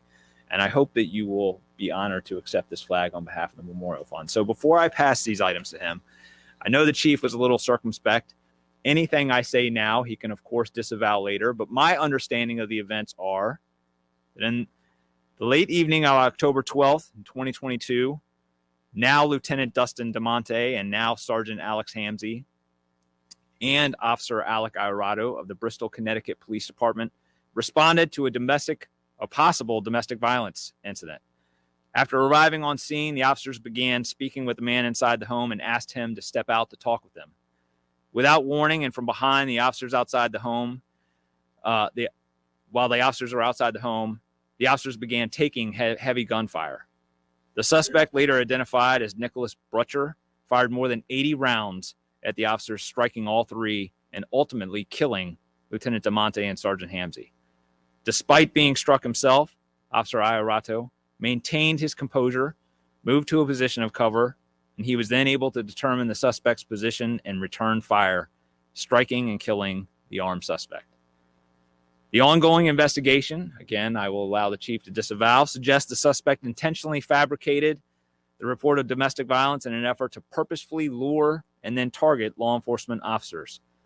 This incident serves to highlight both the dangers associated with law enforcement and the increasing number of incidents where officers are specifically targeted for violence. For his amazing heroism, we here at the Memorial Fund, and also partnering with the Police Unity Tour, are honored to honor Officer Alec Iorado as our Officer of the Month for December 2022.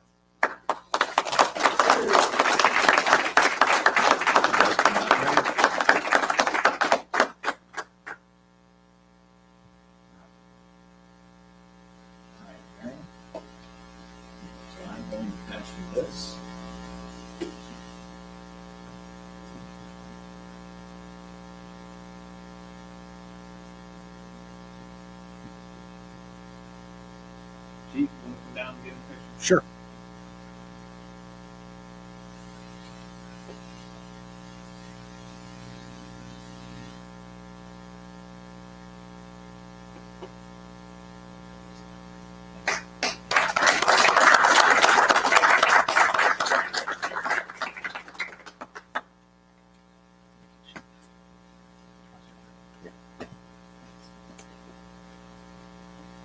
I know that it's been a conversation with Chief Gould and Mayor Caggiano that I'm not going to be doing much speaking regarding the incident and what happened to the three of us and everyone in the Bristol Police Department. But I just wanted to thank the National Law Enforcement Officers Memorial Fund and Troy for inviting us down here. Yeah, it's a great honor. It's not where we would like to be, but we believe that because of what happened, everybody needs to understand exactly what officers are going through throughout the nation, and any way that we could help, we're going to do that, and we're going to continue to do that. So just wanted to thank everybody from the Memorial Fund and anyone here. Thank you very much.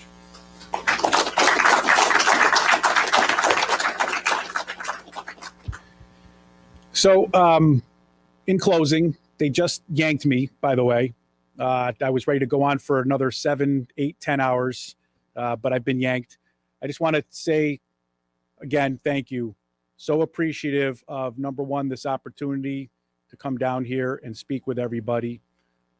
I want to thank all of, and I mean all of, the people serving on the front lines, the families of those serving on the front lines who are serving as well. Thank you for what you do. It's extremely important. It's extremely noble. We're all depending on you, and just so grateful. Last Thursday, I'm going to echo what the ATF director was talking about. We were at a police graduation. I believe in going to those graduations as well, because it's bleak, right? We're seeing our numbers dwindle, but we're still seeing people that are coming on to do the job of protecting and serving.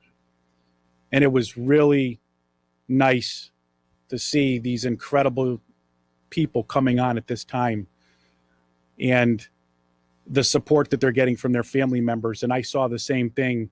I saw significant others, fathers, mothers, brothers, sisters in the profession, husband, wives, pinning their new recruits. I'm optimistic as well, for sure, because there's no other choice, and no other path to take but be optimistic. So thank you for what you do for your communities. Thank you for protecting and serving. God bless you all. And may you all be safe, and just incredibly grateful for you. So thank you. And thank you as well, Troy, for having us today. Thank you very much. Appreciate you all.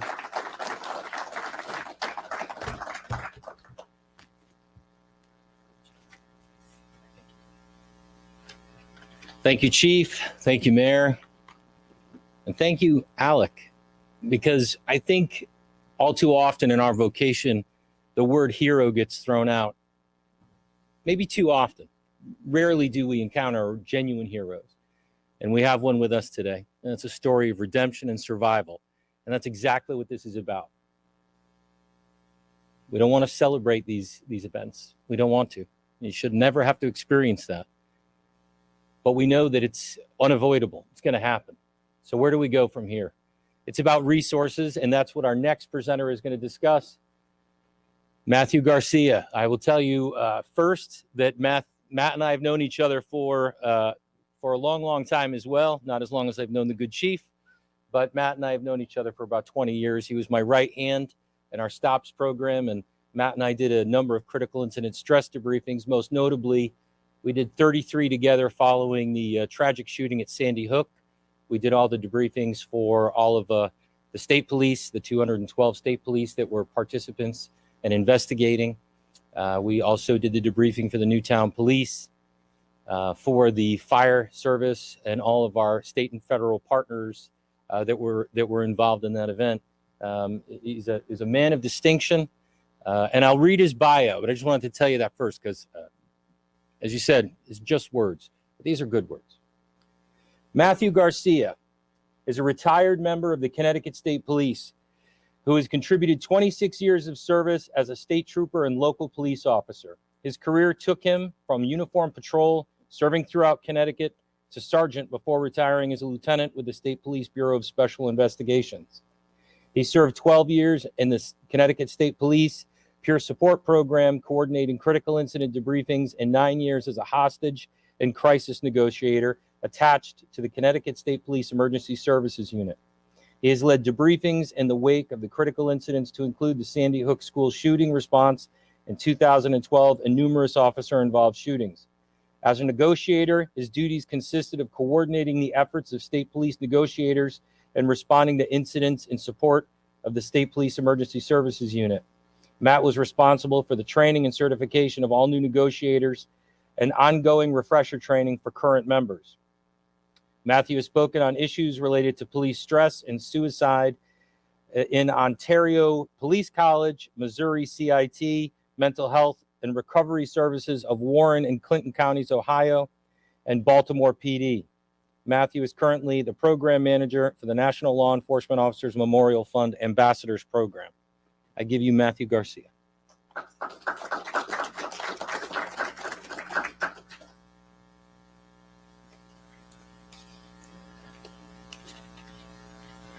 Good morning. Good morning. It's a pleasure. It's a pleasure to be up here, and I'm honored to be here, especially with such a distinguished group of presenters that we have, both this morning and also coming this afternoon for you. So my key role, if I may, is to make sure that the information that you're hearing today, that you understand and know where those resources can be found, that they are all here within the memorial on the website, what those resources are, and also how you can employ those resources within your respective departments. Being a part of the memorial after retirement in April of last year has really allowed me to connect with police officers from throughout the country. The program's allowed me to connect not just with officers that are active, but also with those that are retired, as we build partnerships with every law enforcement agency in the nation. So the information that we're bringing here today, you can use within your own departments. It's critical information. We know that. And we know that it's vital information to be out there. We also know that a lot of times when information makes its way into the field, that after a while, it becomes white noise sometimes, and we become complacent. And so one of our goals here is to make sure that complacency can be avoided at all costs, and that we're constantly reminding each other of not just the potential dangers that are out there, but also what are the solutions? How do we go about addressing those issues, and how do we go about keeping each other safe? Our program, one of the programs I'm going to talk to you about today, at the end of the presentation, the Ambassador Program, really strives to get that education out there, using officers from departments from around the country to share that information with those that they work with, to make sure that what we provide here is able to make its way into the field for the men and women. What I'd like to bring up now first is our Destination Zero program. And this is a very critical program, and we rely heavily on departments from throughout the nation who have come up with and created and implemented very innovative programs within their own agencies. The Destination Zero program It consists of 5 categories. Each October during National Police Weekend, we recognize winners within those 5 categories. The Destination Zero was created in 2014. It is a collaborative effort between the Memorial and the Department of Justice's Bureau of Justice Assistance. The program seeks to improve officer safety by creating a robust resource of information geared towards proven solution-based programs that can be shared and implemented by agencies throughout the country. Over the years, the database has submitted safety and wellness programs and has grown in a collection of ideas and solutions for agency leaders to use and build to improve their own officer safety and wellness programs. Agencies from throughout the United States have recognized the excellence within their programs and have submitted them for national recognition. Our team of dedicated law enforcement professionals will work with departments to help ensure that you have the resources to amplify your programs. And we have found that successful applications, those that have applied for the program, they've embraced several, if not all, of the following 6 criteria. So as I go through these, I want you to think of your own departments, maybe programs that you are looking at implementing. If you have an idea, if you're part of a team within your agency that's tasked with looking at best practices, taking information that we're delivering here today at the summit. The summit, by its very name, implies that there is something that needs to be addressed here and now, which, as we stated earlier before, as you heard from our executive director, Bill Alexander, the increased number of ambush-style shootings, firearm, armed encounters against our officers is up. Recognizing that that is something that should be addressed here and now, and putting together this summit and recognizing Destination Zero, I'd like you to just take a minute as I speak here. These 6 characteristics of departments are important for those that are looking to implement a successful program. First and foremost, I'm going to echo Chief Gould here because a lot of what you said goes to this very first point.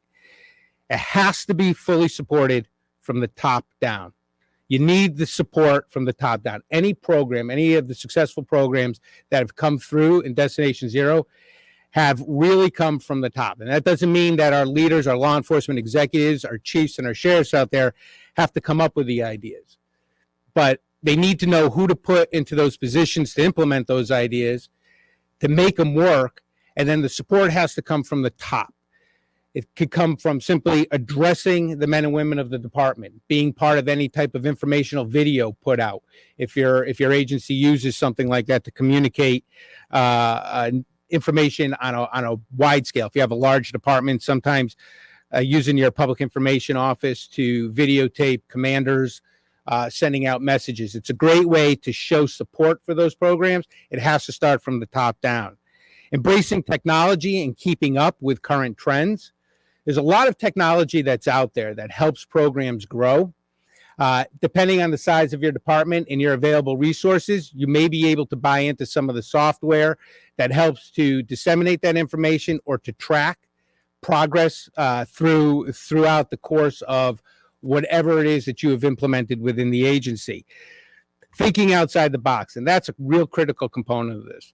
Thinking outside the box. If we had just remained stagnant in our thinking in law enforcement, we would never be in a position to address all of the issues that come up and change. One of the things that in talking about the changes in police culture these days, and there's been a lot of changes that have occurred just within the last couple of years. But in the 1960s, when Miranda became something that was used by departments, a lot of officers felt that that was a significant enough change that it would cripple and hurt law enforcement.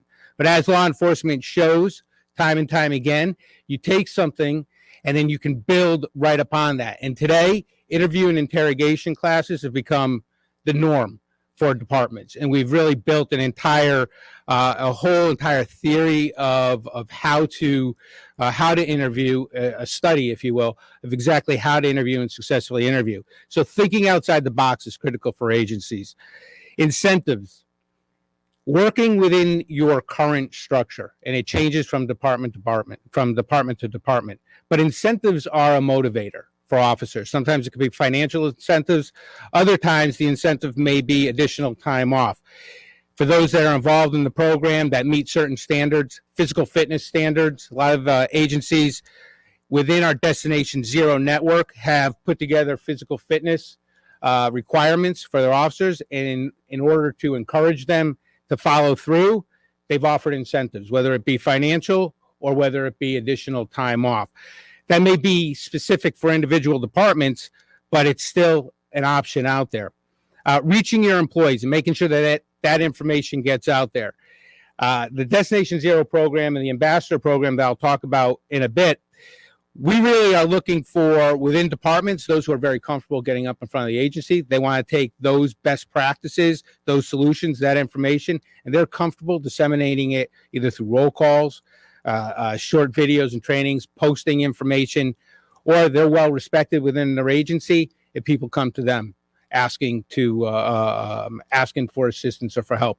I had a conversation with Randy Sutton early this morning before we began our summit here today, and he was talking about his experience as a Las Vegas police officer and how he left, and when he went into the private sector, if you will, once retired, he had officers reaching out to him for help regarding what to do when they're injured or feeling like that they had been left behind by their department.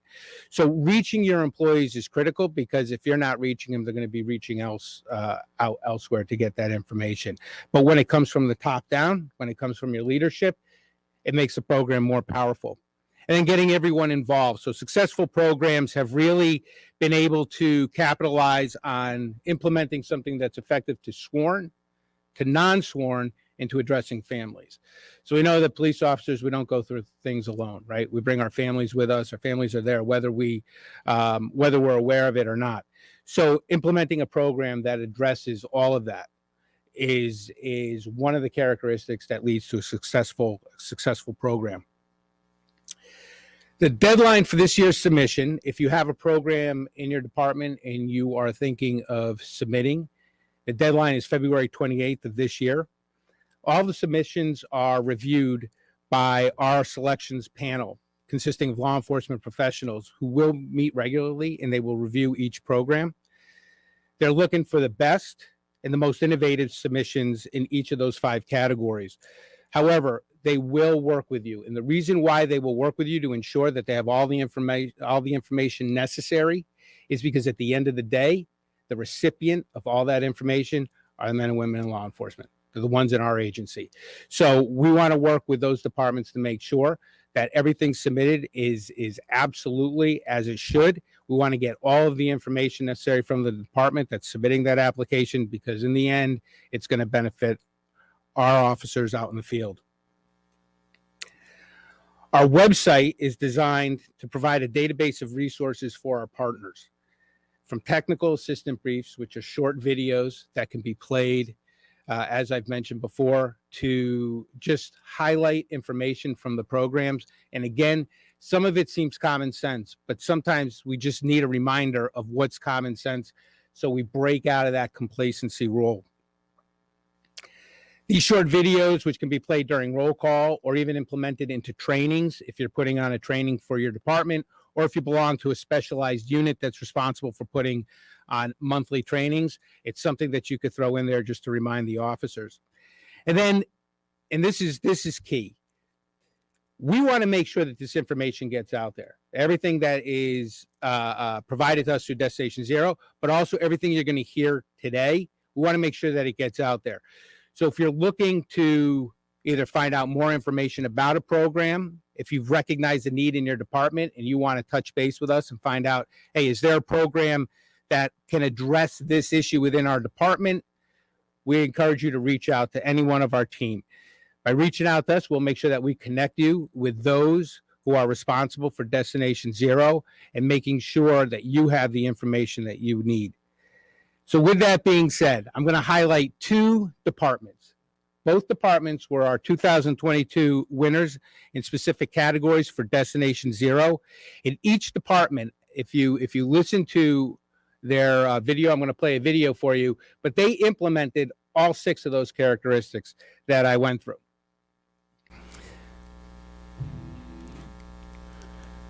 So the first department I want to play for you is San Antonio. San Antonio PD, under the leadership of Chief William McManus, Captain Miles Earwood, and other San Antonio commanders, were able to think outside the box during COVID and to reimagine how training looks in their department.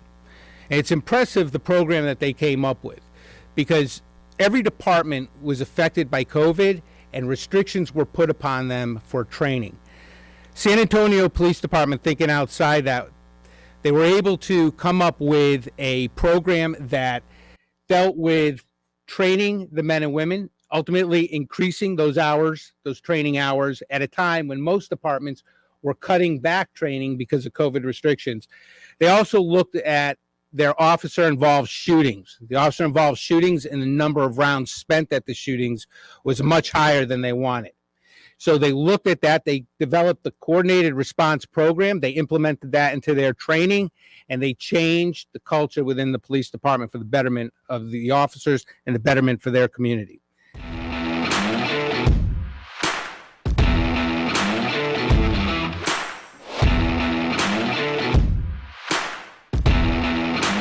The city of San Antonio is 500 square miles. It serves a population of 1.7 million. And it is served by a police department of 2,583 sworn officers. During COVID, the SAPD found itself in a predicament.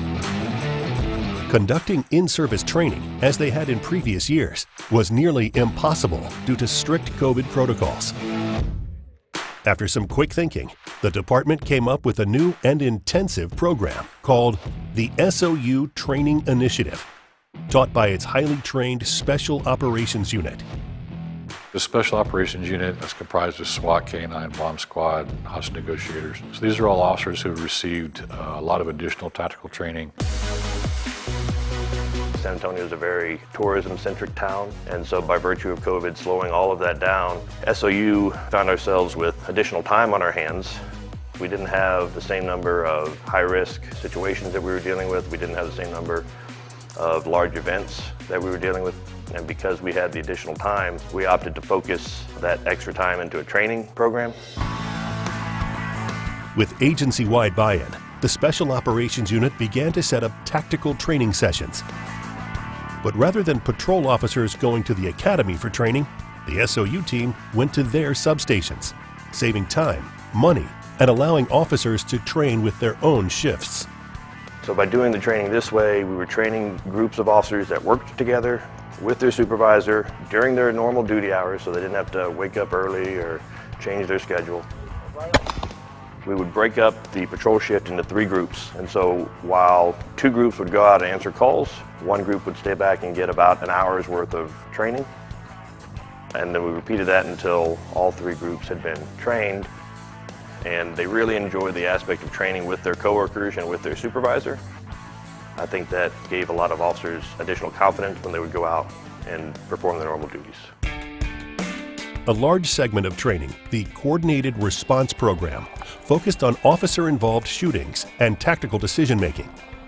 There was an incident where we had 5 officers involved in a shooting and 85 rounds were fired. Just the sheer number of rounds in that incident was troubling, obviously. It was the 5th or 6th multi-officer involved shooting that we had had in 6 to 8 months, which was an anomaly for us.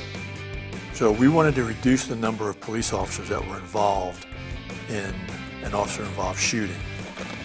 To do that, the SOU used body-worn camera and dash cam footage of incidents within their own department to develop a coordinated response plan training. And that program was a success. We've seen a significant decrease in the number of officer-involved shootings after the training. It was a drastic drop in the number of rounds fired. And so that has had an impact on officer safety and public safety. With this new on-duty training model, SAPD officers had a 50% increase in total training hours and in the frequency of instruction compared to regular in-service training. providing more than 11,000 hours of training to thousands of officers, and seeing a reduction in multi-officer involved shootings. Winning the Destination Zero award makes me proud. Everything we do is designed to keep the public safe. The better trained an officer is, the safer the public will be. The better the equipment the officer has, the safer the public will be. It feels good to know that other people see value in what we did. And so my hope ultimately, by receiving the award, is that we can impact officer safety on a national scale.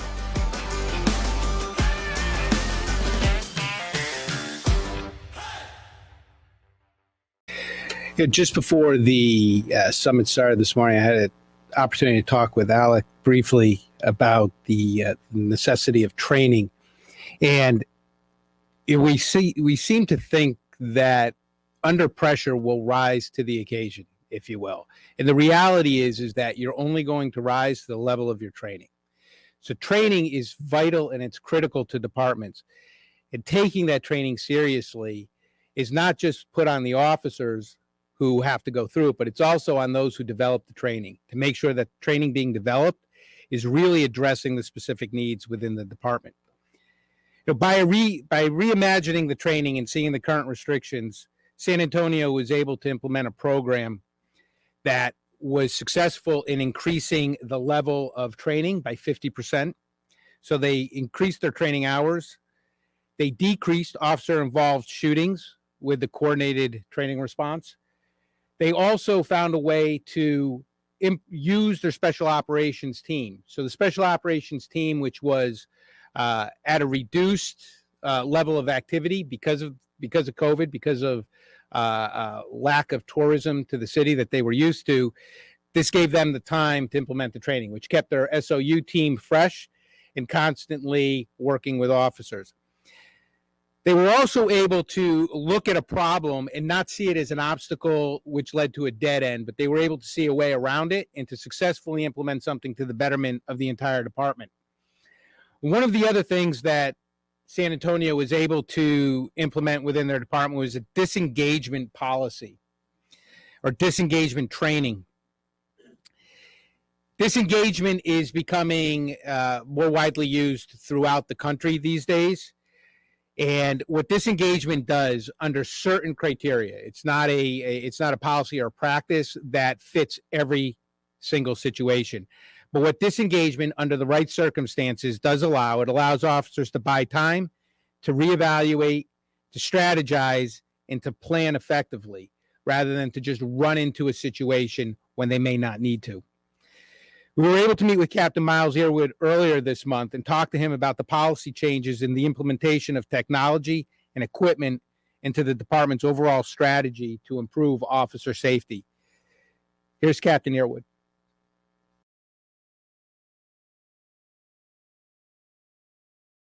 In 2021, the department took on an initiative to train what we call the coordinated response protocol.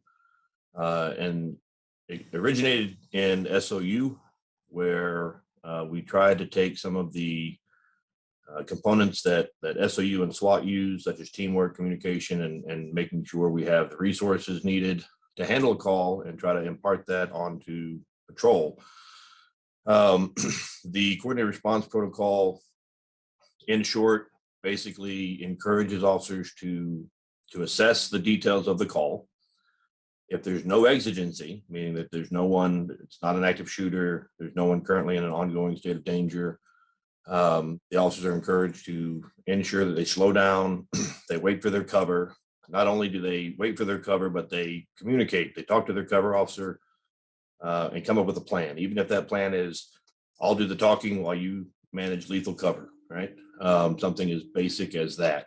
We found a lot of officers would show up to a call together. They wouldn't communicate anything. They would simply walk up together. One officer would start talking. The other officer would start talking. If an issue presented itself where force was needed, both officers were trying to either go to less lethal or lethal.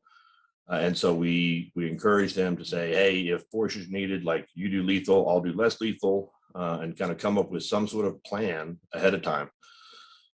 We found that most of the time, the calls, there's something violent happens, the police are called, there's a lull in the violence, and the violence doesn't start up again until the police officers arrive. So most of the time, there is time to slow down, wait for your cover, and to have a brief conversation about what needs to happen. Have a conversation about, hey, the details say he's in there with a gun. We should have a shield.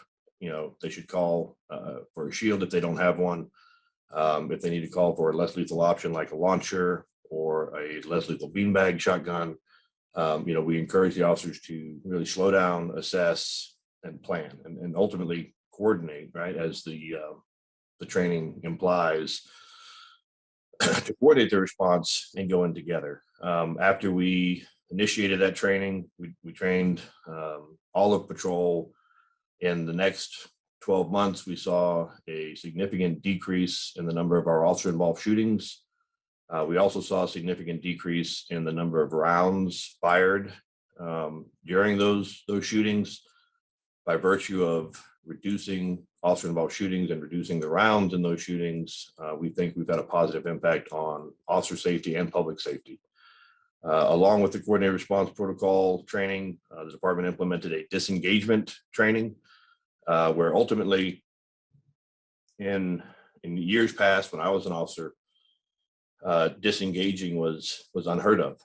The idea that we would respond to a scene, assess, and then ultimately decide to leave was something that never even crossed our minds. But what we've come to realize is a lot of times our presence as law enforcement officers is perpetuating the incident, is increasing the tension, is increasing the likelihood of a deadly force encounter just by virtue of us being there. And so the training basically, whenever involves that if there's not a threat to public safety, there's not a criminal act going on, or the criminal act is so minor that it doesn't need to be addressed right then and there, officers are encouraged to assess, and then if it's in the best interest of public safety, to disengage, to leave. And then we can come back when the individual is sober. We can come back when we have more resources. We can come back during the day, or we can come back with covert resources. Like, there's all sorts of options to where we can maybe handle it better and reduce the likelihood of a deadly force encounter. And so those were two significant training issues that SAPD took on in the last 12 to 18 months.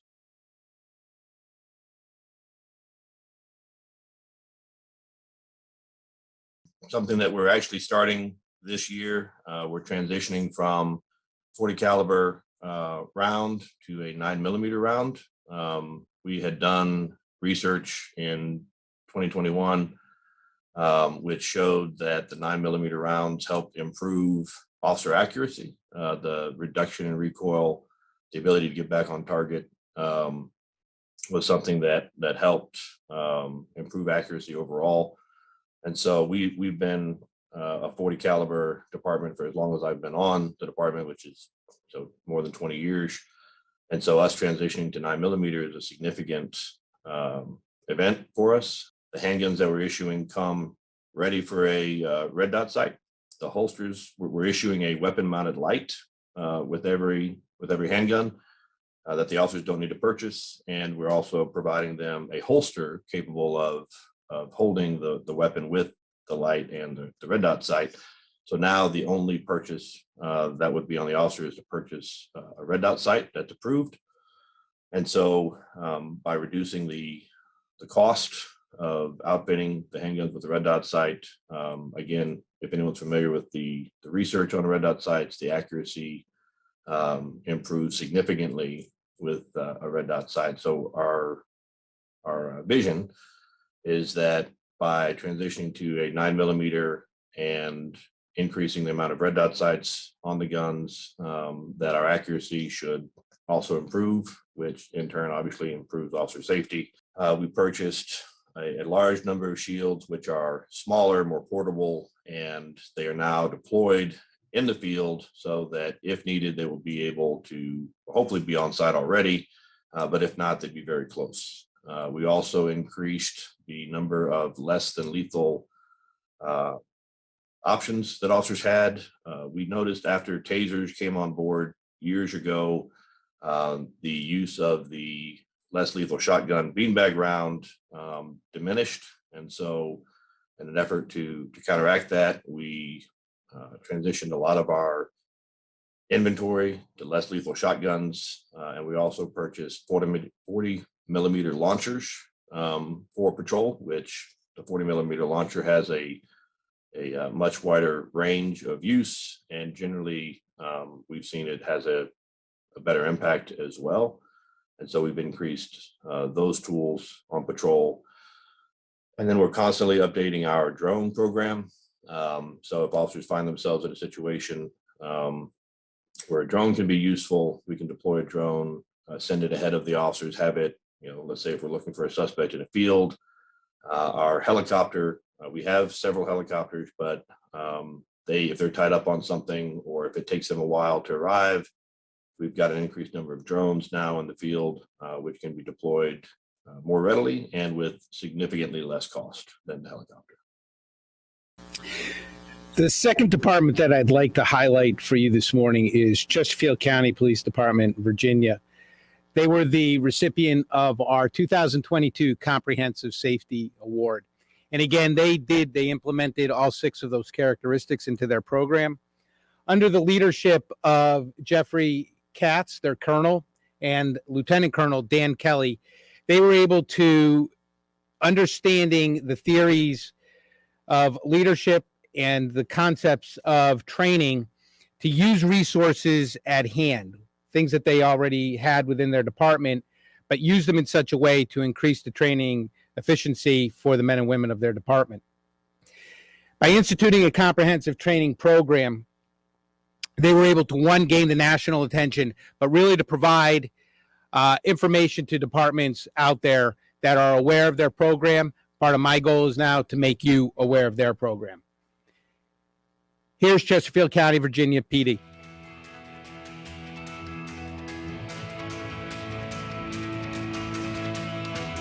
The Chesterfield County Police Department is just south of Richmond, Virginia.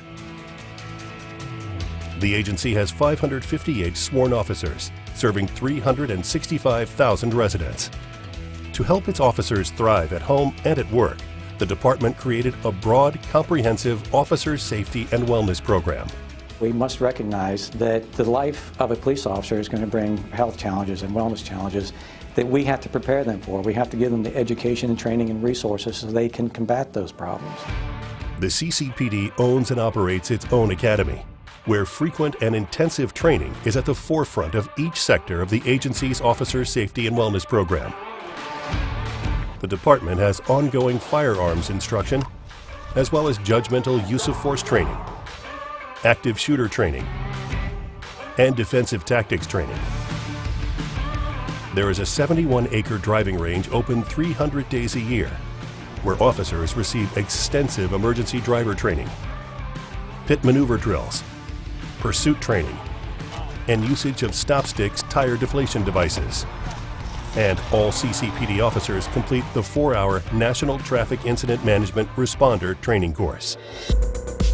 To keep officers safer in the field, patrol vehicles are equipped with top-of-the-line safety features. A PMDC GPS tracking system allows dispatch and supervisors to know where every patrol vehicle on duty is located. For better safety on crash scenes, the CCPD started an emergency lighting program and uses reflective tape on and around patrol vehicles to increase visibility. And all officers carry infectious disease kits, individual first aid kits, including Narcan. In addition, they are being trained to use AEDs, ultimately helping save lives within their community. All sworn police officers have ballistic protective gear, custom-fit soft body armor, ballistic shields, and gas masks.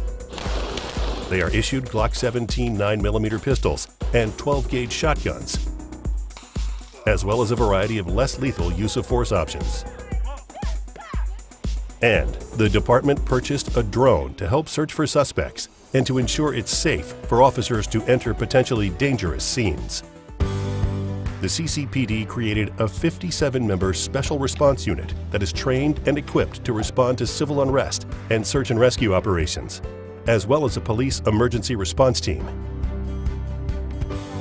In order to help staff better deal with the stressors inherent to police work, the agency has critical incident stress management and peer support teams that focus on the emotional, mental, and spiritual health of its officers. We have officers that struggle with mental health, and it's important to reduce the stigma.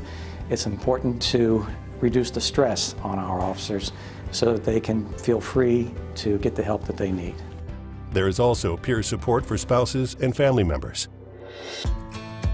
The agency has a full-time wellness coordinator who facilitates resources and training to improve its employees' well-being.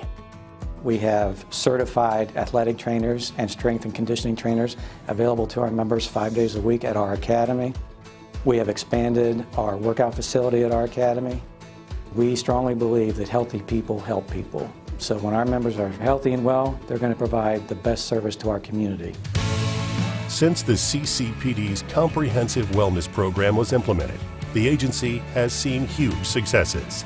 The biggest success that we've had in this organization is we have saved lives. And I do believe we are improving quality of life for our officers, their families, and our community. We are so honored and humbled to receive the Comprehensive Safety Award from Destination Zero. Receiving this award is motivational, and as we look to the future, we have to be even more diligent in developing our personnel and making sure they can have a long, healthy, happy career here and be successful.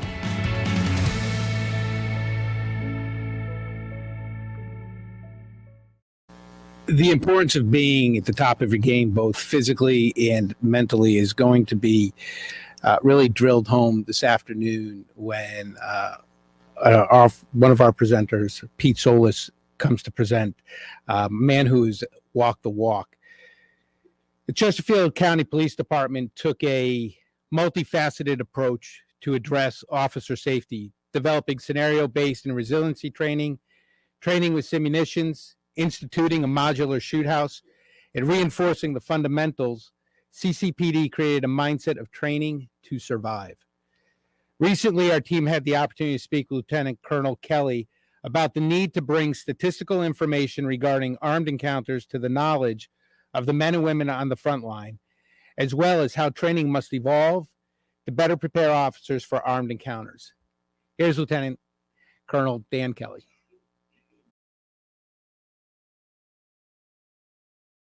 Our people see the numbers. You know, we make sure our people know the numbers, right? Because they have to know what they're up against. And it's not to create a sense of hypervigilism with them. It's just to, you know, if you don't know what you're up against, you're behind the 8 ball with that. So yes, we do. Our people do. We train on it and in service, just to let them know.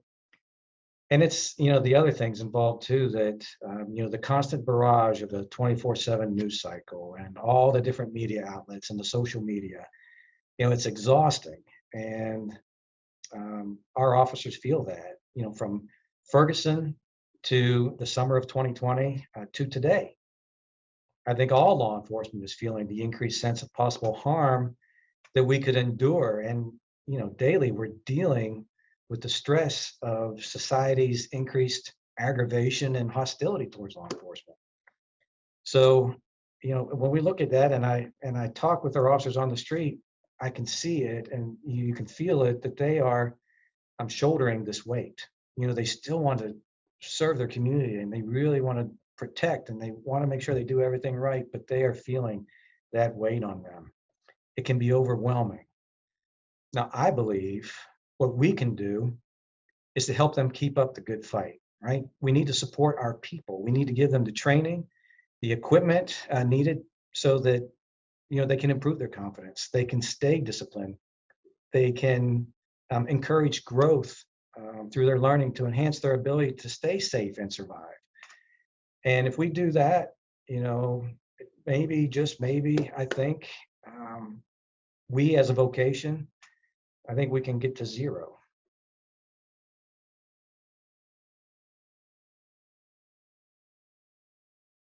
As the old adage goes, you know, nothing stays the same, right? things change. And in law enforcement, what is acceptable today may not be acceptable tomorrow. So training, must be nimble. Our officers are faced with infinite threats that they have to respond to, and they have to respond to these infinite threats within finite boundaries, right? The finite boundaries of the Constitution and law. So for us to help them be successful, I believe law enforcement should use scenario-based training, under pressure, using live fire, simunitions, virtual reality. We have used all of these, etc. And as well, I think we need to incorporate emotional intelligence training and resiliency training. Because the bottom line is, when we are talking about training for these types of attacks and ambushes, our officers need resolve, right? They need to know that they will win. We need to train them to win. We need to build resolve by building their confidence, and we build confidence through their training, the equipment we provide them, and the support that we give them. Now, this is crucial because officers have to be confident in their abilities, right? To be disciplined, to be consistent in applying officer safety tactics, really tactics that have been proven over and over again for decades to keep officers safe. And then what do we do with that kind of training? We repeat it, repeat it, repeat it. All those fundamental officer safety practices. This is the foundation we build upon to increase our ability to survive attacks. Because as we build this confidence in our officers, I believe we're going to reduce complacency. And by reducing complacency, we are improving learning. And all of that combined improves our survivability. So as we evolve our training with new technology and new skills to counteract these new threats, we must ensure these new skills build upon the foundation of those proven officer safety tactics and not be separated as standalone tactics, right? So additionally, we also have to make time for training, and this is a headache for every agency. I get that. We wrestle with how to find the money and how to get the resources, but we can't skip on that. We have to become more and more creative as training evolves. So we can go back to some of the basics. We can still go back to roll call trainings and frontline supervisors providing training. What happened yesterday? How did we do? What can we do better? They can be providing information. We can be making videos for our officers. We do that here so they can watch videos when they have a little bit of downtime. They can review their body-worn cameras. And basically, don't be tied down to your academy. We recently purchased a mobile modular shoot house and a virtual reality simulator.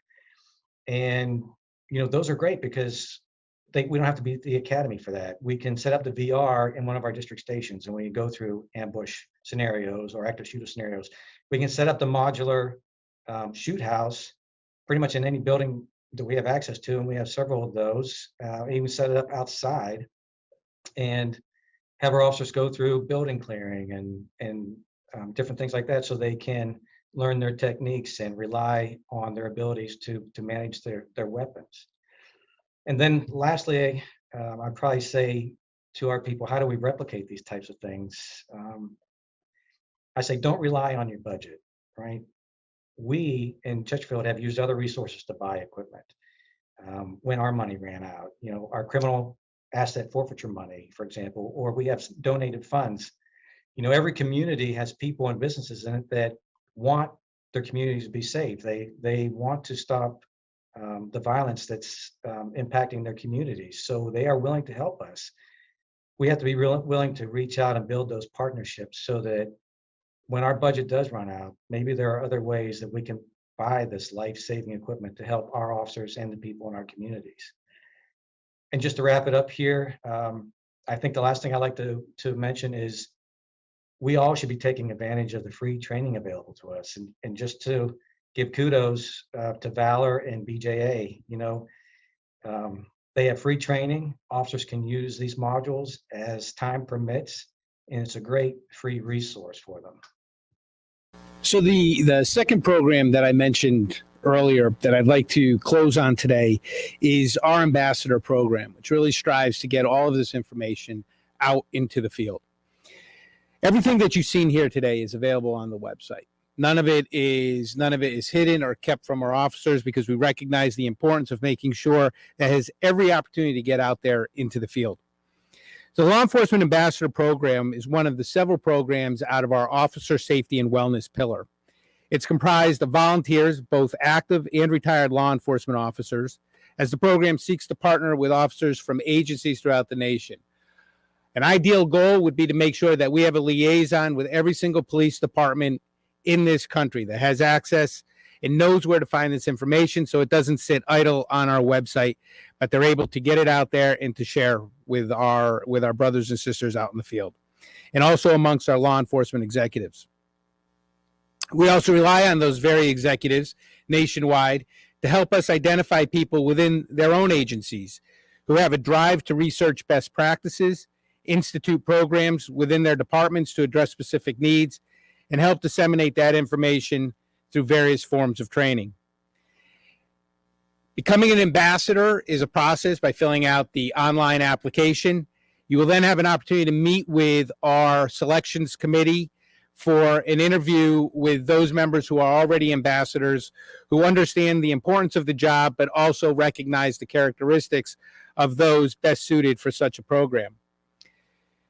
Once completing the interview process, selected ambassadors will go through an onboard training before acceptance into the program to make sure that they fully understand the mission of the memorial, what it entails, as well as what the expectations are. It's a program that is really driven by the individual experiences and skill sets of each and every member. Every person coming into the ambassador program brings with them a specific set of skills that they have acquired over the course of their career, whether it be from being in a leadership position, developing a peer support program, being part of their emergency services or tactical units.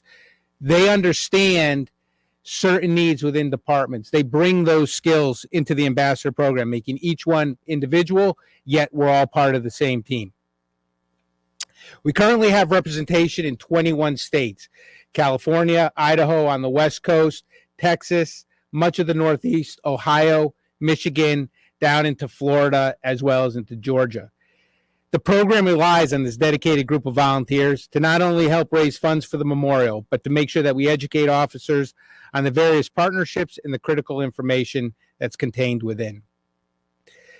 And by partnering with law enforcement liaisons throughout the country, it's part of our mission to ensure that all of this information, everything that you've heard today, everything that you'll hear this afternoon, makes its way out into the field.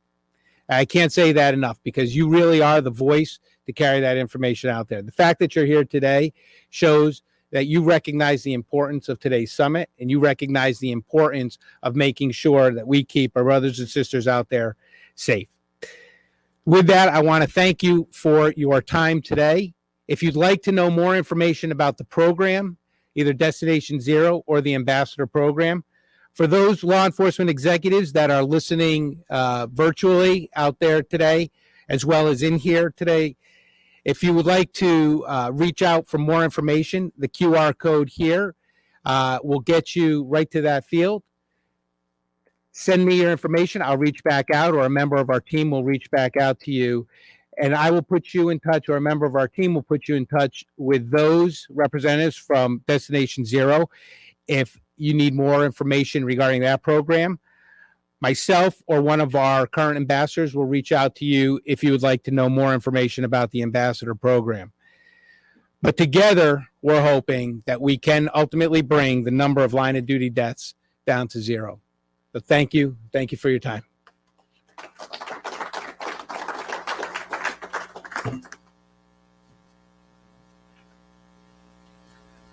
Thank you, Matt. And thank you all in this room for your attention and attendance this morning. For the thousands of you that are watching virtually, thank you as well. We are going to take a lunch break. The lunch break will be about an hour and 15 minutes. We will reconvene at 1 p.m., 1300 hours for you military folks. And it'll be great to see you back here. I promise you that this afternoon's programming is extremely exciting. We have a number of really impressive speakers, and I'm looking forward to seeing you back here. So enjoy your lunch break. Those of you who are presenters, I would like to huddle up with you quickly after this before you take off, and we can see you at 1 o'clock. Thanks again. Welcome back, everybody. We're going to get started with this afternoon programming. This next lesson is going to be, I think, very, very exciting and I think informative and eye-opening for many. I know that rank and file folks very often don't get an opportunity to understand the nuances of what LEOCA is and what they do. So this is going to be, I think, for all of us, a very interesting segment. Mr. Philip Wright, an 18-year law enforcement veteran, started his career in 1994 as a patrol officer with the Clarksburg Police Department in West Virginia. He worked undercover in a multi-jurisdiction drug task force and was a member of a special response team. In 2000, Mr. Wright joined the West Virginia State Police, where he spent much of his career working criminal investigations. He received specialized training as a forensic interviewer of children suspected of being sexually assaulted and was a member of a specialized unit responsible for investigating these types of crimes.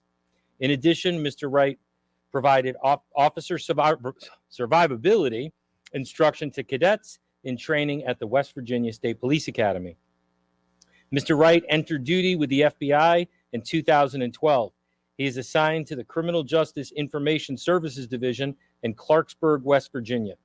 Currently, he serves as a certified training instructor for the FBI's Law Enforcement Engagement Unit.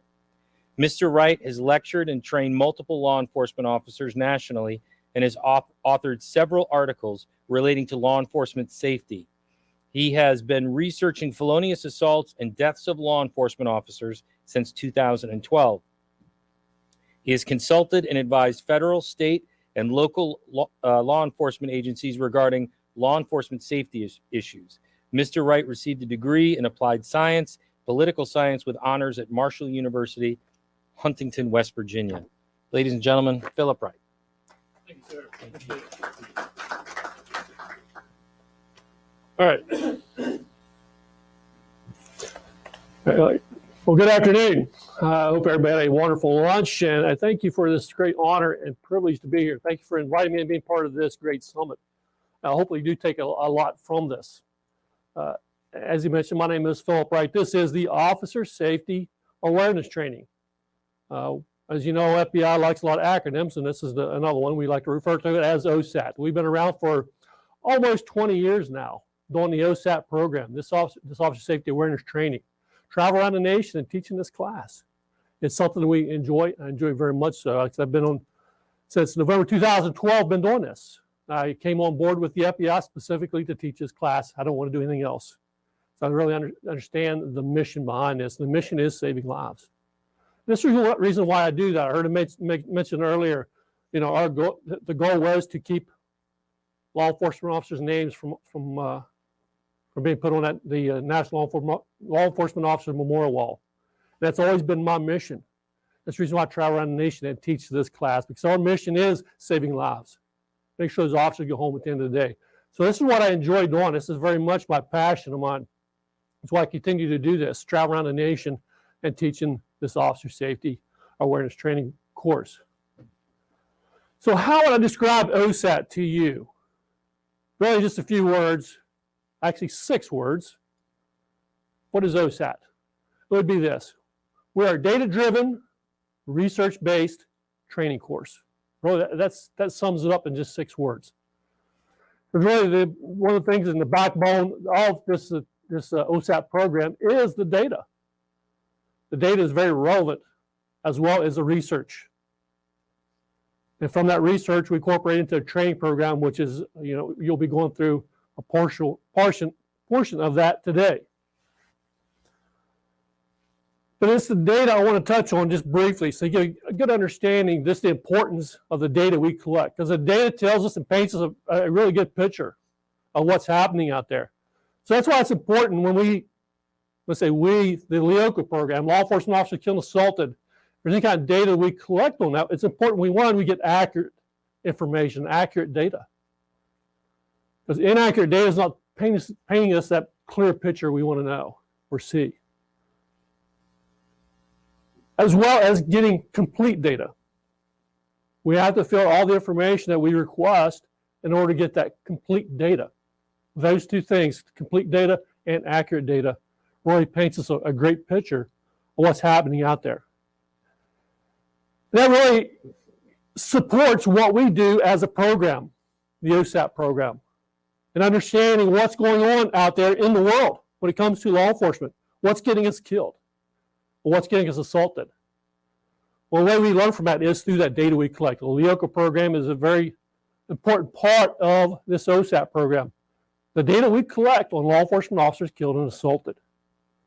We can learn from that. We can look at, identify trends, patterns, areas of concern of what the data tells us. We made this transition from what we call it a summary reporting system into NIBRS. Some of you probably are familiar with that. So when that happened, we actually transitioned also from the way we collect, the way we submit it back to you as a publication. So we have what we call historical data, really from about 2000, well, anything prior to this past year. You can go look in 2019, for example, and previous to 2005. There's publications that's available to you online. I would encourage you to write that information down, that web link, or at least know how to access that. So you can go and look at all kinds of information very relative to officer safety. What's happening to us, what's getting us killed, what's getting us assaulted, what happened when that officer was assaulted in line of duty or killed in line of duty. It's important we know the information, because when an officer is killed in line of duty, unfortunately, killed in line of duty, the LEOCA program would send a information packet or question, multi-page questions about that particular incident. And it's not always the best timing to be able to send that information to the agency, because you have a lot of things going on based off of that unfortunate incident. But understand that also it's important, one, we get, again, accurate data as well as complete data. So we can put it into this publication. You can access this information and learn from it and see exactly what is happening to law enforcement officers out there being killed in line of duty. You can look at historical data. And as you see on this particular historical data that you see there, there's 4 different categories you can learn from and dig into and find out. For example, you have officers feloniously killed in line of duty. There's all kinds of information you can look at. You can access the tables. There's just tables of information, data sets, and everything you can learn about an officer being killed in line of duty. There's also officers accidentally killed. We can look at that and see exactly what's happening to officers who are accidentally killed. And I just want to touch just briefly on that one right there. I think we all know when it comes to officers accidentally killed, the number one killer of officers accidental is what? Vehicle crashes, right? Yeah, it's historically, it's been the number one killer of police officers. Continues to be. We know one of the contributing factors to that is what? Speed. We're driving beyond our means. But you know what's something that really bothered me? I mean, those two things alone, historical, we need to, obviously we need to make changes. It's not just crashing. It's not just a speed-related crash. But also another contributing factor to that officer's death was what? Not wearing a seatbelt. I was just amazed how many officers do not wear a seatbelt when speed is involved.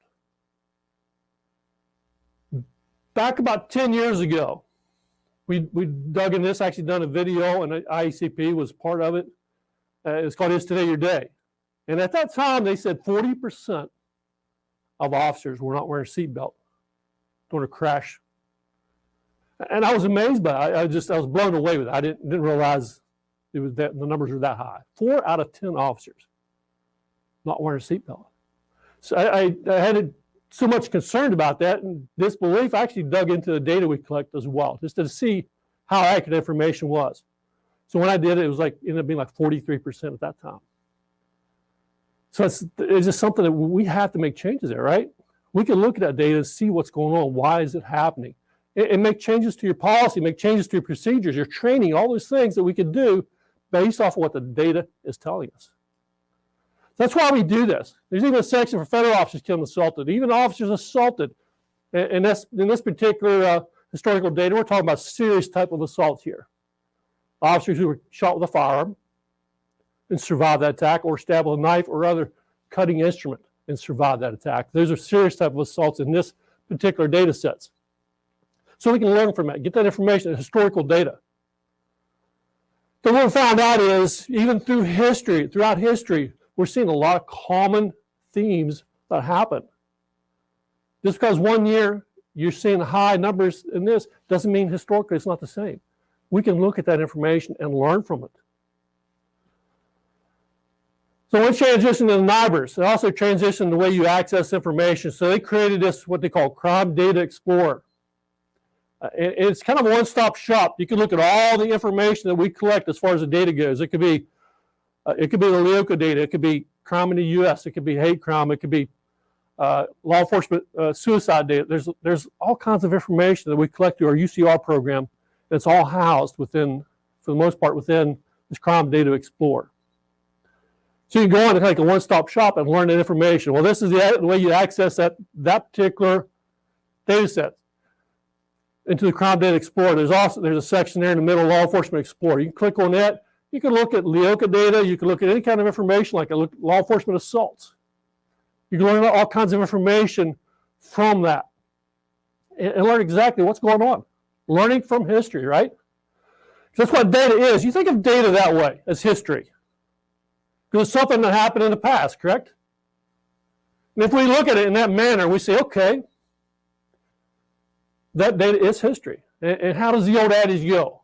For those who fail to learn from history are doomed to what? Repeat it, right? And if we're repeating history here, what are we talking about being repeated? Officers' death and officers' assaults. Well, let's learn from that. Let's see what's going on here through this data. What's the data really telling us? And you got to look at your agency or wherever you're at and say, okay,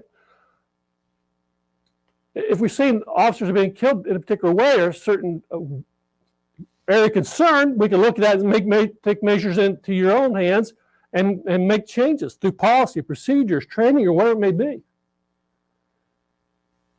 to prevent future incidents. So data is very relevant to officer safety. Again, it's accurate and complete data. Moving on to 2022, we had the numbers. Here's what the numbers look like. The yellow numbers are feloniously killed. We have 60 officers, at least currently right now, from what the data we have collected so far, 60 officers feloniously killed in the line of duty. Accidental deaths were at 58. Just with the understanding of this, on average, we lose about 50 officers a year, both feloniously and accidentally. They're about the same. About 50 officers, 51, 52, it's going to be somewhere around in there. So you can see there, if that's 50 officers a year on average, that tells you right there those numbers are higher than that average mark. But you look at the white number below this, 56 on accidental, 73 on felonious, because that was actually the previous year, 2021. Look where the numbers are at there. Particularly in 2021, 73 officers feloniously killed in line of duty. That was one of the worst years we had in a long time. It was a bad year for law enforcement. But you can actually look and see what's going on there. What's got them killed? What circumstance was that happening when that officer was killed in line of duty? We capture all that information. You can look at information like the distance the officer was at when the officer was killed. Within 5 feet, 10 feet, 15 feet. Were they wearing a vest? What type of weapon was used? Was it the officer's own weapon that was used to get killed? Or what happened during that circumstance? So we can learn from that and put measures in place today to prevent it from happening in the future. Based off of the data we do collect and the agency's participation, unfortunately, we don't get 100% participation from all agencies across the United States. Right now, I'm not sure exactly where it stands, but I'm going to say it's probably around 55, 60% of agencies that actually participate and give us their data on like officers' assaults, maybe through the NIBRs. And that's why you see there 43,649 under assaults. The 2022 we have yet to get the accurate number or the complete data on that. That gives you an idea. I say if we had 100% participation in this data, it'll probably be closer to 100,000 assaults. We're talking all type of assaults here that could happen in law enforcement. And kind of reinforce that, we had to look at, okay, maybe let's think about doing estimations.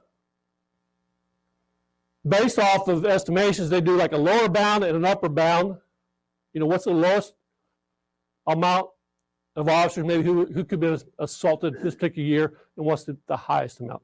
And they get that average. And I think based off of these estimations we do is pretty close to being accurate. I may say accurate, but pretty close to being where it probably is. It should be. Let's give you an idea of the last 2 years, 2020, 2021 estimations.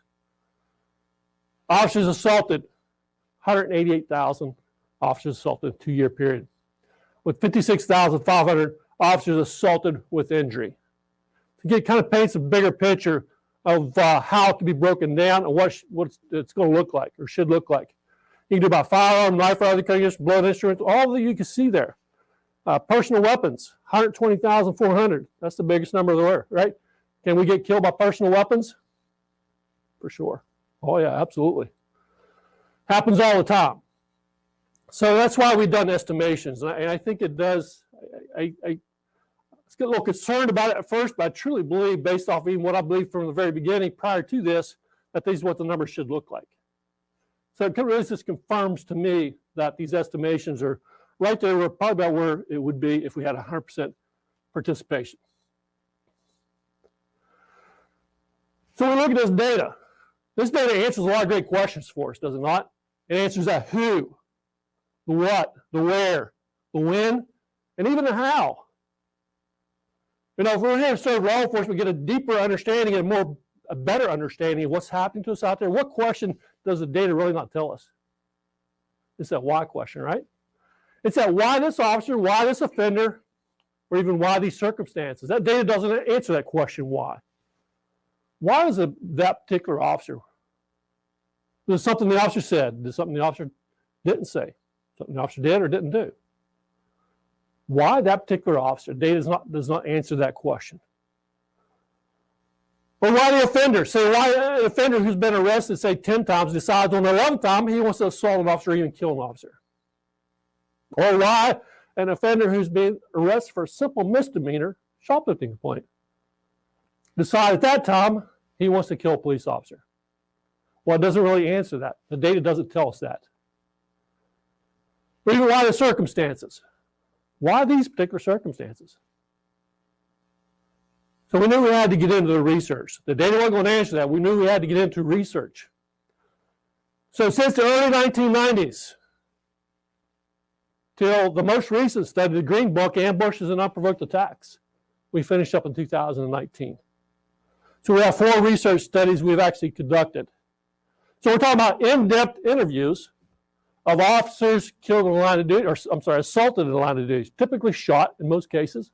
Not always shot, but most cases shot. And survived that attack. So we want to sit down with them one-on-one and interview them and find out exactly what happened to them. So we do that. We identify these case studies to answer that question, why. We call the officer up, we sit down and do a rather lengthy interview. Actually a video recorded interview with their permission. And we'll video record that. And we ask them in-depth questions, specifically, even more specifically about that incident at hand. So when they say something that's significant that everybody in the audience needs to hear, we extract that video from that interview. We plug it into a PowerPoint presentation. We play it back to you so you hear it. And it really is. It supports these learning objectives we want to make. What's getting us assaulted? What's getting us killed? And why? So you learn from it. So if you learn from that, you can hopefully put things in place to you or for your agency to prevent it from happening to you in the future, or your men and women under you in the future. So those things we talk about when we find out that why question.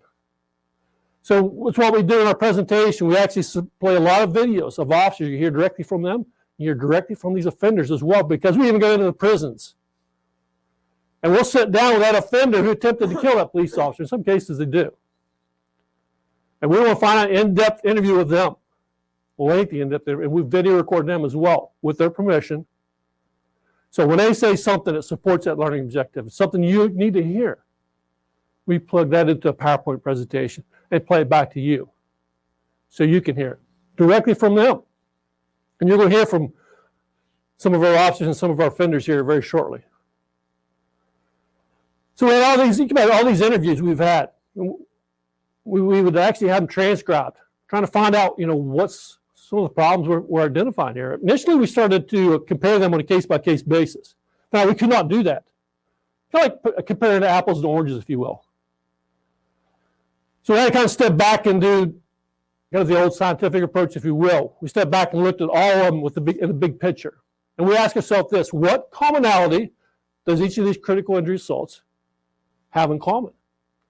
This is what we found out. One of the things what we identified, and we recognize in our research, and we talk about in our research, is the deadly mix. Each of these critical injury assaults has an officer, an offender, and a set of circumstances that brings them together. We think, well, it's pretty common knowledge. It is. But here's what we found out.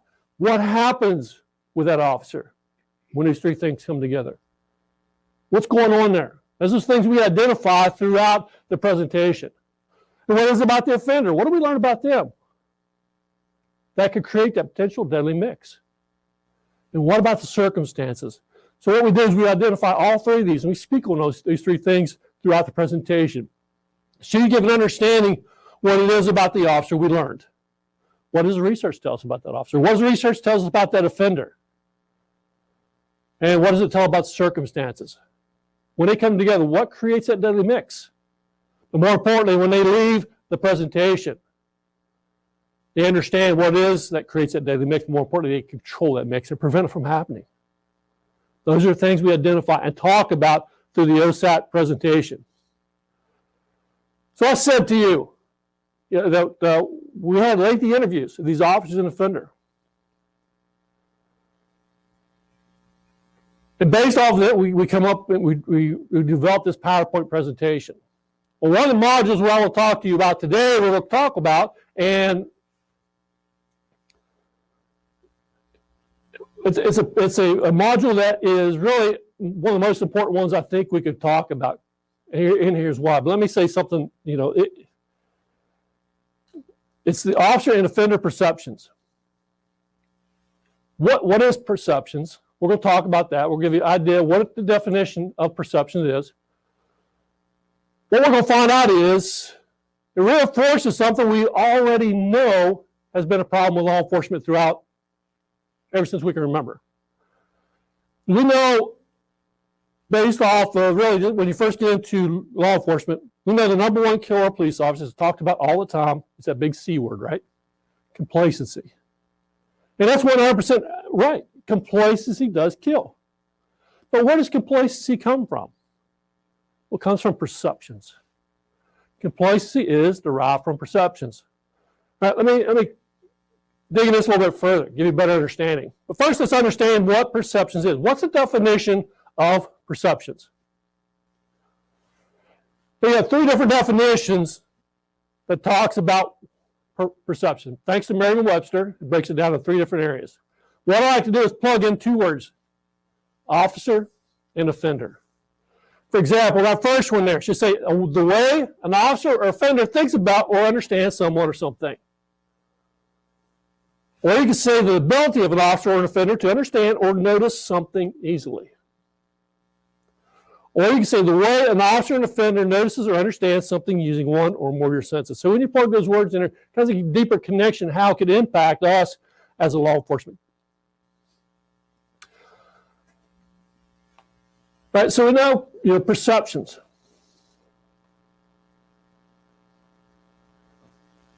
But here's why we make this really, it's really our number one block of instruction. When we start teaching this class, our number one block of instruction. And here's why. Based on perceptions in our research, it still continues today to be right up there as the number one problem. Perceptions was our number one causal factor in these officers' assaults. Number one. Because based on perceptions, officers allowed their guard to drop because they perceived that person or that situation they were in as being less dangerous. See that interaction they had with that individual or individuals. We've all been there, right? You start interacting with somebody, you start talking to them. So what if during that conversation, you're looking at their body language, you're looking at how they're speaking to you, their tone of voice. What if they've been nice, easygoing, cooperative, assisting, joking around with you? All those things we see as good behaviors. What could be our perception of that individual? Less dangerous? Not a threat? That's exactly what happens. I had 2 colleagues of mine out there on the National Law Enforcement Officer Memorial because of something like this. Their perception of the kid they were dealing with, they were led to believe he was easygoing, cooperative, he was nice, all those good behaviors. And ended up getting killed. And the conviction that the schema is accurate is further fed by the officer's belief that they can accurately read people and situations. So we're not very good at that. Sometimes we think we are. We're not the best at reading people and situations, and that's what's getting us killed. Because if you look at them as not being a threat to you, it takes you off your game. It may cause you to deviate from your normal training tactics. And it gets us killed. I'm telling you, this is the number one cause. We see it all the time. Number one causal factor. Throughout our history of research, still very relevant today. And it's based off that interaction you have. These are what we call schemas, if you will. Filters, I don't know if we kind of look at it as lenses that we're looking through. And these schemas, these desires, fears, bias, hopes, experiences, training, they all have an impact on the way we think. So with that information we're seeing, when you're looking at an individual, that interaction you're having, what they're saying, their body language, all those things, it's going to paint a picture. It would lead you to believe or have a perception of that individual. And that perception could be wrong. Just think of just the last 2 alone, experience or training. All the experience you have, you get 10, 15, 20, 30 years in. That's a lot of experience. Training that you've been through that academy throughout your entire career, all the training. That has an impact on the way we think. I think we all understand when it comes to law enforcement, we think different. Because really the line of work we have, we think different.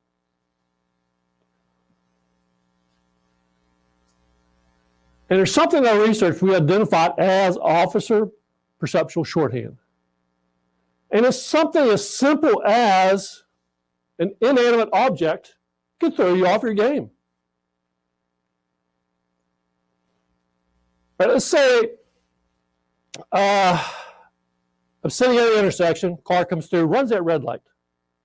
Right, so based off that traffic infraction, hit my lights, I pull the vehicle over, it rolls off onto the shoulder, I get in behind it, position my vehicle what I'm trained to do, officer safety in mind. Call the information in, the vehicle tag, location, all the information. Say 1 occupant in the vehicle. I get out, I start to make my approach, again, keeping my eye on the driver, 1 occupant. What's happening, looking at his demeanor, his movements, anything going on that's suspicious. I start to make my approach, and all of a sudden I see a decal on the back of this car. Well, this decal says South Harrison Soccer. Use that example because I used to coach in that program. Well, now, once I see that decal, my mind goes to who's in the vehicle rather than what's going on in the vehicle. Because I'm thinking it's somebody I know. Somebody I coached, maybe a parent, somebody I coached. And if that's the case, I know they're not a threat to me. So I lower my guard thinking it's going to be somebody I know. Go up and have a chat with them. So I walk up to the vehicle, stand in front of the window, which normally I'm not trained to do. Next thing you know, I have a gun in my face and being shot. I use that example because that happened to one of our officers in our study, except it was a Little League decal. He said that threw me completely off. He said, I thought it was going to be somebody I knew. He was very involved with that program. Threw him off. He says he walked up there expecting to be somebody new, some stranger. What he didn't realize, that car was the driver of that vehicle had just carjacked. That information was not related, had no clue. He just pulled over. He ended up getting shot. Unfortunately, he survived that. That's what we're talking about, officer perceptual shorthand. A simple thing like that, an inanimate object could throw you off your game and cause you to deviate from your normal training tactics. So I want to get into our first case study. You're actually hear from our officer, and even offender both. In this particular case study I'm talking about, we're talking about an officer who was a uniformed officer out on patrol. Call comes out of a bank robbery just occurred outside of his jurisdiction. However, this stretch of roadway comes through his area. He's thinking, well, this car may use it as a escape route. Well, information that was broadcasted was a blue Chevy Camaro driven by a young white male driver with a ball cap. That was the information he was provided. So he drives over this particular stretch of roadway, gets to this intersection, and sure enough, who do you think is sitting there in a blue Chevy Camaro, right? And it's this young white male driver having a ball cap on. He's thinking, this guy has to be the guy. So he gets him behind him and begins to follow him, goes to get on the radio, call information in, and all of a sudden the vehicle, almost like it's getting ready to stop, takes off. Now it's in a high-speed pursuit. This is a veteran officer who's been involved in several vehicle pursuits in his career. Now all of a sudden he's in another one, high speeds. He's doing it again, trying to catch up with this vehicle. This vehicle begins to go into some of these sharp S-curves. Veteran officer, several vehicle pursuits in his career, high speeds, all of a sudden you're going to sharp S-curves. In his mind, what is his perception is going to happen here? He's going to crash. He's got to play out in his mind, this guy's going to crash. And typically what happens when somebody crashes, if the driver's not seriously injured, what's the driver going to do?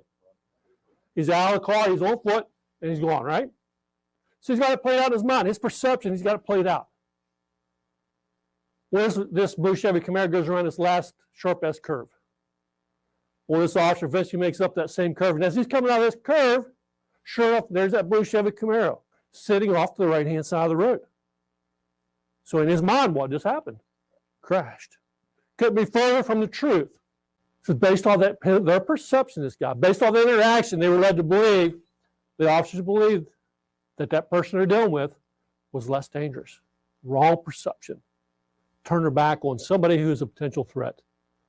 Just think about it. I mean, we have to think about, okay, what's some of the better alternatives? We always ask that question. And there's different things you could do about doing better things. There's understanding everybody you're dealing with could be a potential threat. Just because you believe that they're nice, easygoing, cooperative, assisting, all those good things, doesn't mean they're not a threat to you. Perceptions is big in law enforcement. Why we want to at least touch about that today. This block, the officer safety awareness training, it consists of different modules. It's built as an 8-hour block of instruction.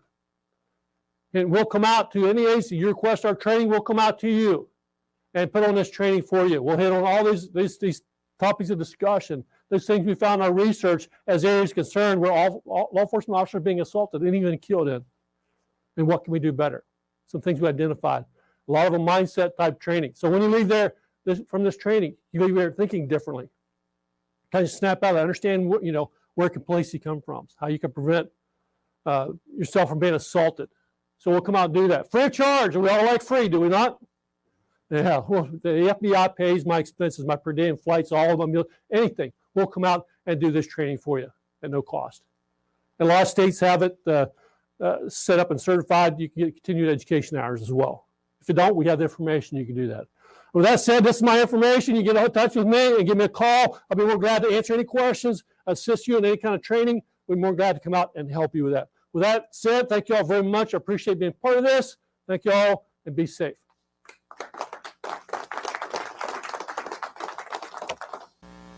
Peter Solis is an inspector with the Florida Department of Law Enforcement in the Sworn Training Unit, focused on developing experience-based curriculum. Inspector Solis is the Use of Force SME for FDLE. He's been involved in multiple shooting situations during his career and utilizes those experience to enhance training. Inspector Solis was awarded the Law Enforcement Instructor of the Year in 2022. Pete started his career at Jacksonville Sheriff's Office. During his tenure with Jacksonville Sheriff's Office, he was recruited to assist with standing up a security force for the U.S. Department of Interior Bureau of Reclamation. After retiring from the Jacksonville Sheriff's Office in 2007, he was recruited to assist with the creation of a national counterterrorism unit for passenger rail. As the principal special agent for the Office of Security, Strategy and Special Operations, he was tasked with supervising a wide variety of discrete missions, including undercover operations and counter surveillance. He was the team leader for the QRF for President-elect Obama's historic inaugural train ride to Washington, D.C. Pete spent 4 years of his career in Afghanistan. Pete's extensive tactical background served as a vital component when training personnel in the field during the first 2 years as an embedded law enforcement professional, which included mentoring the National Afghanistan Army and Police on law enforcement tactics and procedures. In 2012, he was recruited by now Congressman Michael Waltz to serve in northern Afghanistan as a law enforcement subject matter expert for COMISAF Advisory Assistance Team. Inspector Saulis created a firearms program specifically to address spontaneous shooting situations that line function law enforcement find themselves in routinely.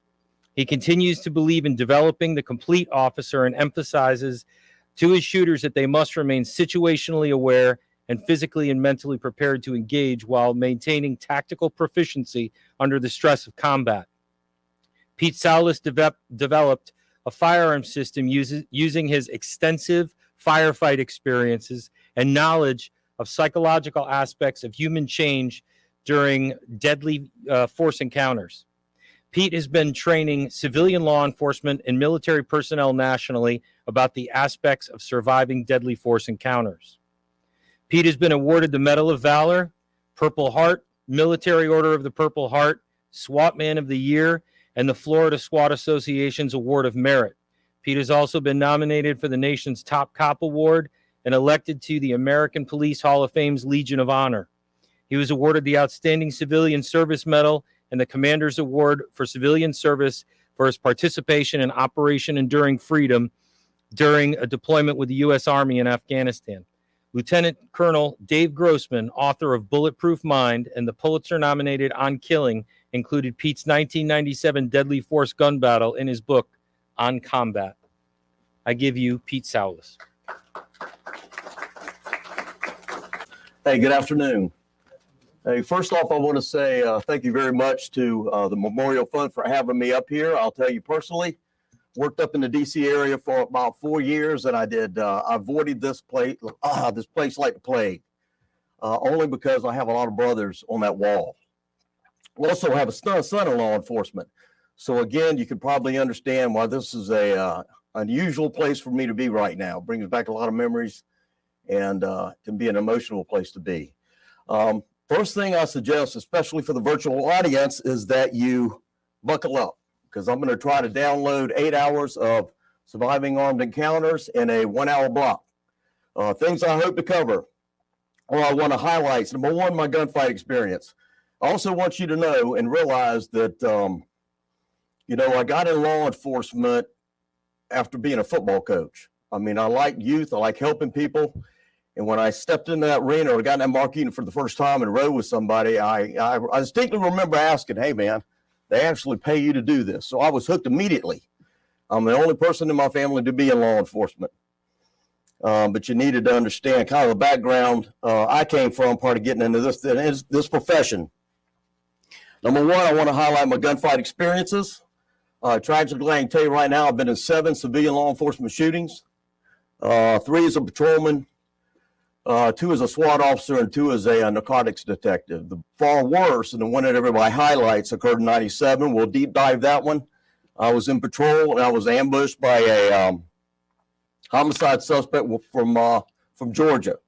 But we'll get into a deep dive on that. See, change into training philosophies after that 97 firefight. I'll highlight what I did right during that incident, what I did wrong, how I trained prior to the 97 incident, how that drastically changed everything I did after that. And why I was continually successful, not only here, but as well as overseas. At the end of the presentation, if we have time, I'd like to explain exactly what we're doing to change the culture in the state of Florida when it comes to firearms training. We've made some drastic changes to the recruit-based curriculum, and we've created a couple what I would refer to as proven practice training sessions. One is a solo response to an active shooter, and the other is a counter ambush program. Both of those programs have already yielded very good results. I know we have 6 or 7 bona fide saves on the counter ambush side of the house, 3 in 1 week from Orlando, Florida. And if everybody in the room remembers the terrorist attack on the Naval Air Station in Pensacola, that was our people from Escambia County that were trained in the system, solo responsive active shooter, that responded and ended that. And it was textbook. So we're very proud of that. And we want to continue making those type of changes in the state of Florida. A little deeper dive into my background. With Jacksonville Sheriff's Office, 27 years. I can tell you those that are familiar with Jacksonville or Duval County, the county itself is the size of Connecticut. And I was on a 12-man team when that unit started. And you can imagine for 12 individuals, we got a lot of operational reps. Jacksonville can be, like any big city, a violent place. And I attribute a lot of game day experience to having worked in that city. All right.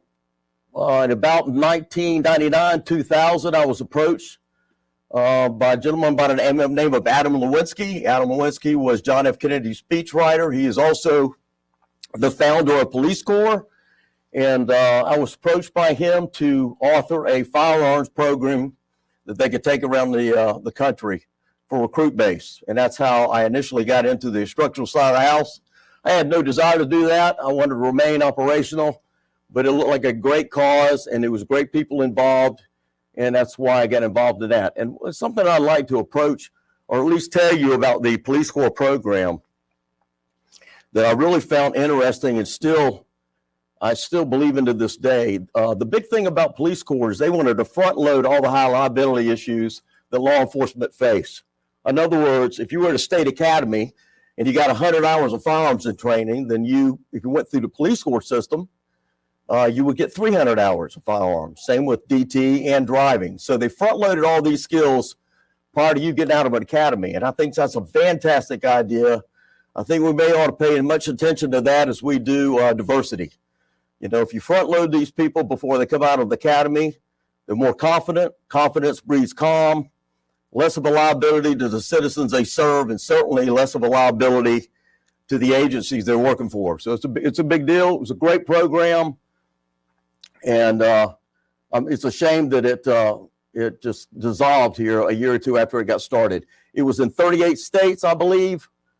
And out of 38 states, I think I personally trained about 1,000 recruits during that time frame, and I was still employed with JSO. All right. Post 9/11. Interesting things were happening right after 9/11. I got an opportunity. It's relationship driven that pulled me into the Grand Coulee Dam because that infrastructure was certainly a critical infrastructure for the United States, and it had already been discovered overseas that it was a target.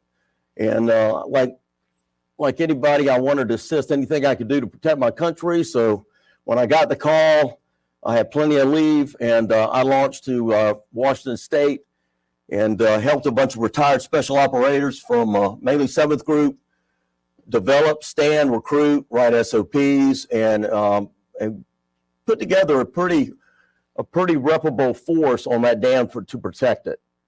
From there, I decided it was probably time for me to look for other things to do. I retired from JSO, and fortunately, I was pulled by some of the same individual at the Grand Coulee Dam. They stood up a reactionary counterterrorism unit in Washington, D.C. This was a fully disruptive unit. We had our own intel attached to us. We had an East Coast team, which eventually I became the principal special agent of, and we had a sister West Coast team in L.A. What you need to know on the training side of the house is we develop relationships with Israel, Germany, and Britain. And if we had an incident here in the States, they would come to our aid. If they had an incident in their home country, we would come to theirs. But that allowed me an opportunity to not only watch how my own operators, who were significantly talented, trained, but I also got to watch how these countries that we had relationships with, how they trained, how they ran their guns, how they ran their tactics in close quarters. All those things I brought home, and that has a direct relation to how we train law enforcement in the state of Florida now. And then let me back up 1 second. What you need to know about the Afghanistan situation. First 6 months I was in Afghanistan, I lived in a Afghan prison in Kalat, Afghanistan. I lived there with a New York detective, and we probably did no less for 6 months, probably 15 method interrogations or interviews a day with the Afghans, through an interpreter. So I learned a lot about human behavior. I became much better as an investigator, and that was an eye-opening experience. They yanked me out of the prison because they knew I had a training background. When armed forces down in the South were tasked with training the Afghan National Police. We saw little benefit of training these individuals in a secure location. For one, they were uneducated. They couldn't read or write, but they were outstanding visual learners. So what we found is that if we took them out of a secure environment, that bubble training academy, and we took them out on the streets of Afghanistan and did real policing, traffic stops, checkpoints, cold contacts, you name it, we gained a lot of gained a lot of benefit from that. And I learned a lot from that experience as well, and I'm bringing that home as well. We all are visual learners. Let's talk about this real quick. I just want to highlight the reality of a firefight, especially as a patrolman. The 3 hours involved in, I can tell you this, all of them were in close quarter proximity, bad breath distances. All of them were extremely fast, much faster than you train on a static range to get rounds on a target, blistering fast. Everybody was moving, generally laterally, and all of them were spontaneous while I was in patrol. In other words, I'm walking in thinking about taxes or a problem at home, and now I'm in a firefight. That's how we live and breathe in law enforcement on the street. As a SWAT officer, of course, the firefights were always fast. The dynamics of them were fast, but what you need to know, just like in combat overseas, I was prepped for these incidents. I'm already walking into the situation where heart rate under control. I probably got 5 times the range time that an actual law enforcement officer gets. I was very proficient on my weapons. I had already had 3 incidents prior to this, so I was inoculated to a little bit of this. So it made it more of a comfort area for me to be in. Still dangerous, but certainly nothing like a patrolman faces. And as a plainclothes and narcotics detective, what I really advocate and learn from that is being very situationally aware. I was already understanding that the situation, narcotics is going to be a hot seat of the department anyway. So you're moving in plain clothes, you learn how to move weapon systems from a seated or grounded seated position. You learn how angles can become an advantage when you're fighting in and out of cars. All these things that I learned through my career have come full circle and allowed me to bring that back to Florida with FDLE and create some very good programs with the assistance of some other people at FDLE. The 1997 shooting. This is when my life changed. This is when everybody makes a big deal about, and rightly so. Like I said, I made a lot of mistakes in this incident. The data shows that if you get involved in a law enforcement firefight, it's 8 to 10 years into a career. This was 10 years into my career. I'd come out of a specialty unit to make rank. I was what they call a floater. If a gentleman or a patrolman took the day off, I would take his spot and handle his beat for the night. I was on the south side of Jacksonville on this particular evening. It was a Sunday night. It was a slow night. It was a very uneventful zone. Generally, we didn't have problems over there. And I got complacent. Simple as that. I can distinctly remember being antsy about wanting to at least get busy. I can tell you that just like Data is going to point out later, if we're going to be involved in a firefighter's patrolman, it's probably going to be around a motor vehicle. This one was. I walked up on a murder suspect. I walked up on me twice. First time he did not engage me. I was able to get him out of the car. Nothing really suspicious happened. I put him back in the car. I had a little bit of gut feeling there was something just not right. I didn't pay attention to it. I should have. The red flags were there. Shame on me. On my second approach, thankfully, probably saved my life. I listened to my gut instinct. The hair on the back of my neck stood up. And when it did, I listened to it. I went around my mark unit, an old trooper approach, came up to the passenger side, and I do remember being quite shocked at what I was seeing. I had a little bit of ambient light, but I could see the individual I was dealing with, his demeanor had changed. I did not see a firearm in his hand, but I knew he was armed. I had no doubt. I'd been in enough of them. I knew it. And I knew I had to get a look, visually see that weapon system before I could react. I will be honest and tell you right now, I had two thoughts. One, do I address him in the car? Or two, do I try to get back to my mark unit for cover? And I chose to go ahead and address him in the car simply because I did not want him to catch me outside the car without cover. And I felt like that was more of a threat. Felt like I had a tactical advantage. I stepped. I learned a very good lesson, a very hard lesson about action versus reaction. As soon as my foot impacted the pavement, I knew I was shot. I mean, it was coming. Everything was slowing down. He looked at me. He voiced, "I'm coming out." That's the last thing I remember. And it's that action versus reaction thing. I know I saw it coming because the round hit me center mass, went through 6 layers of Kevlar, lodged under my left armpit. So I was trying to outrun him to the gun, and I lost. And the next thing I remember, suspect's out of the car. He is actually leaning over the top of a Toyota Corolla, and he is dropping rounds at about 8 feet from me to you, sir. About 8 feet. I do distinctly remember alpha state affected me. I didn't even know what alpha state was at the time. But slow motion time, it kicked in. I could hear nothing. All I could see is the suspect about 3 inches past his shoulders, and I could see the weapon system, which was black in color, recoiling to the rear.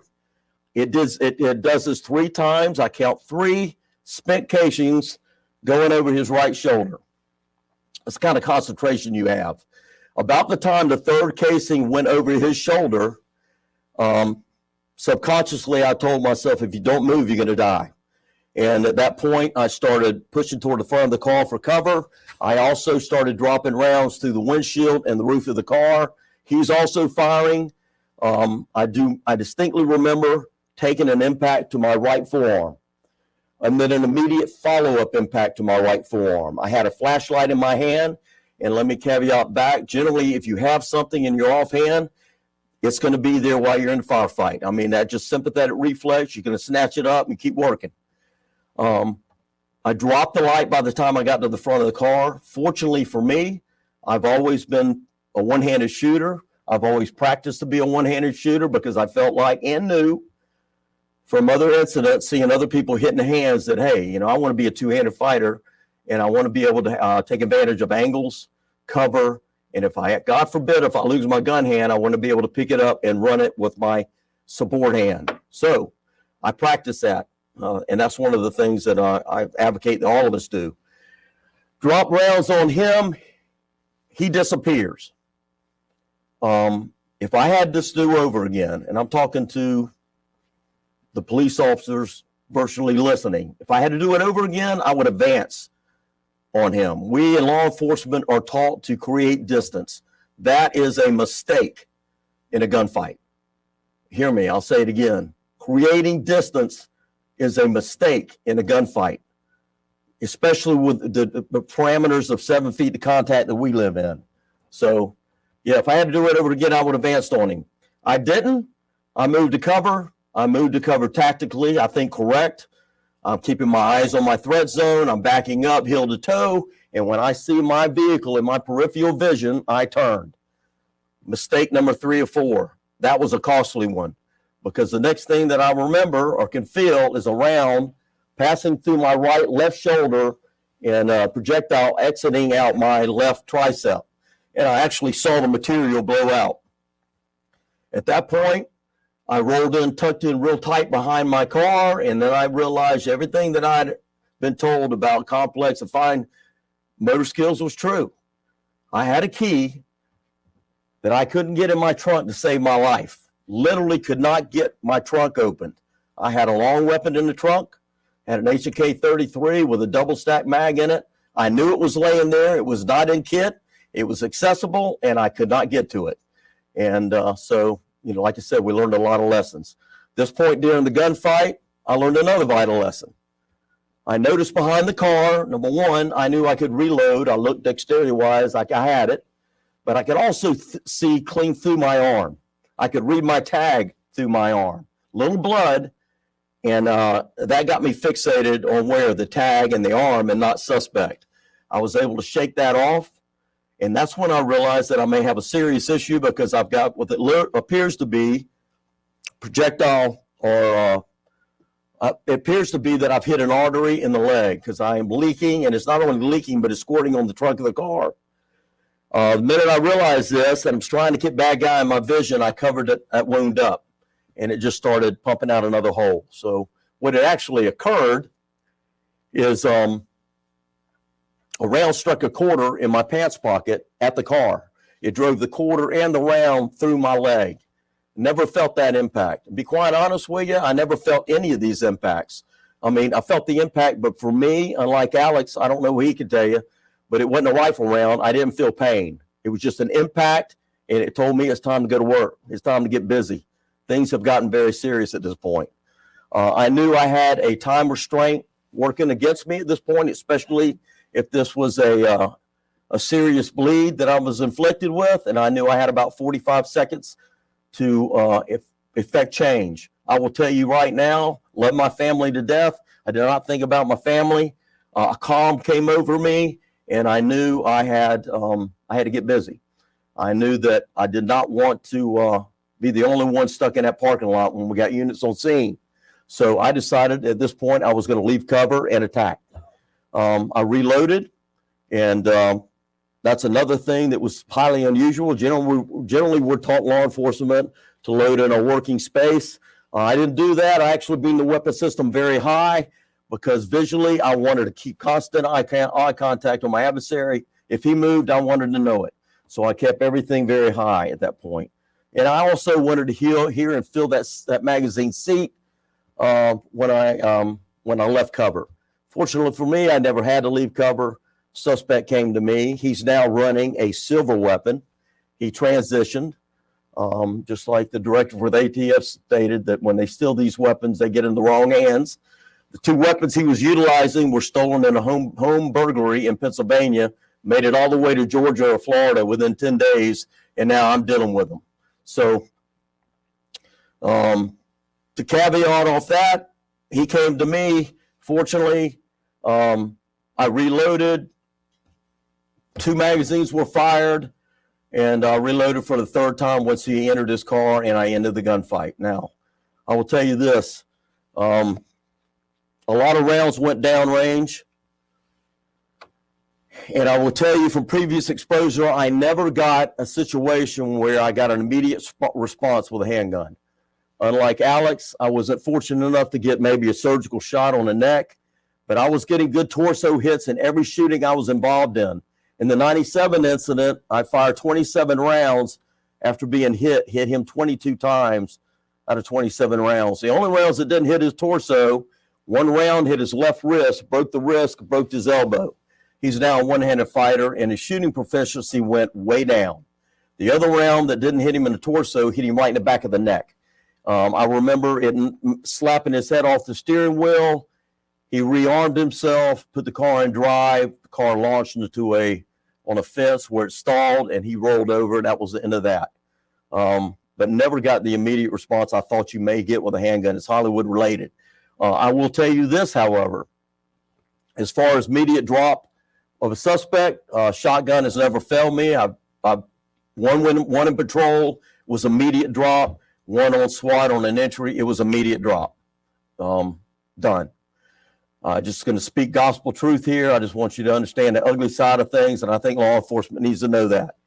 Yes, one-handed shooting allows for a lot of things to happen. Number one, being extremely fast out of the holster. And if you look back, we look at video feeds that we can see from these officers, it's a startle response. They're hitting the holster and they're driving one-handed. And then eventually they're making it a two-handed shoot. So that's why I really prioritize in 7 yards of contact.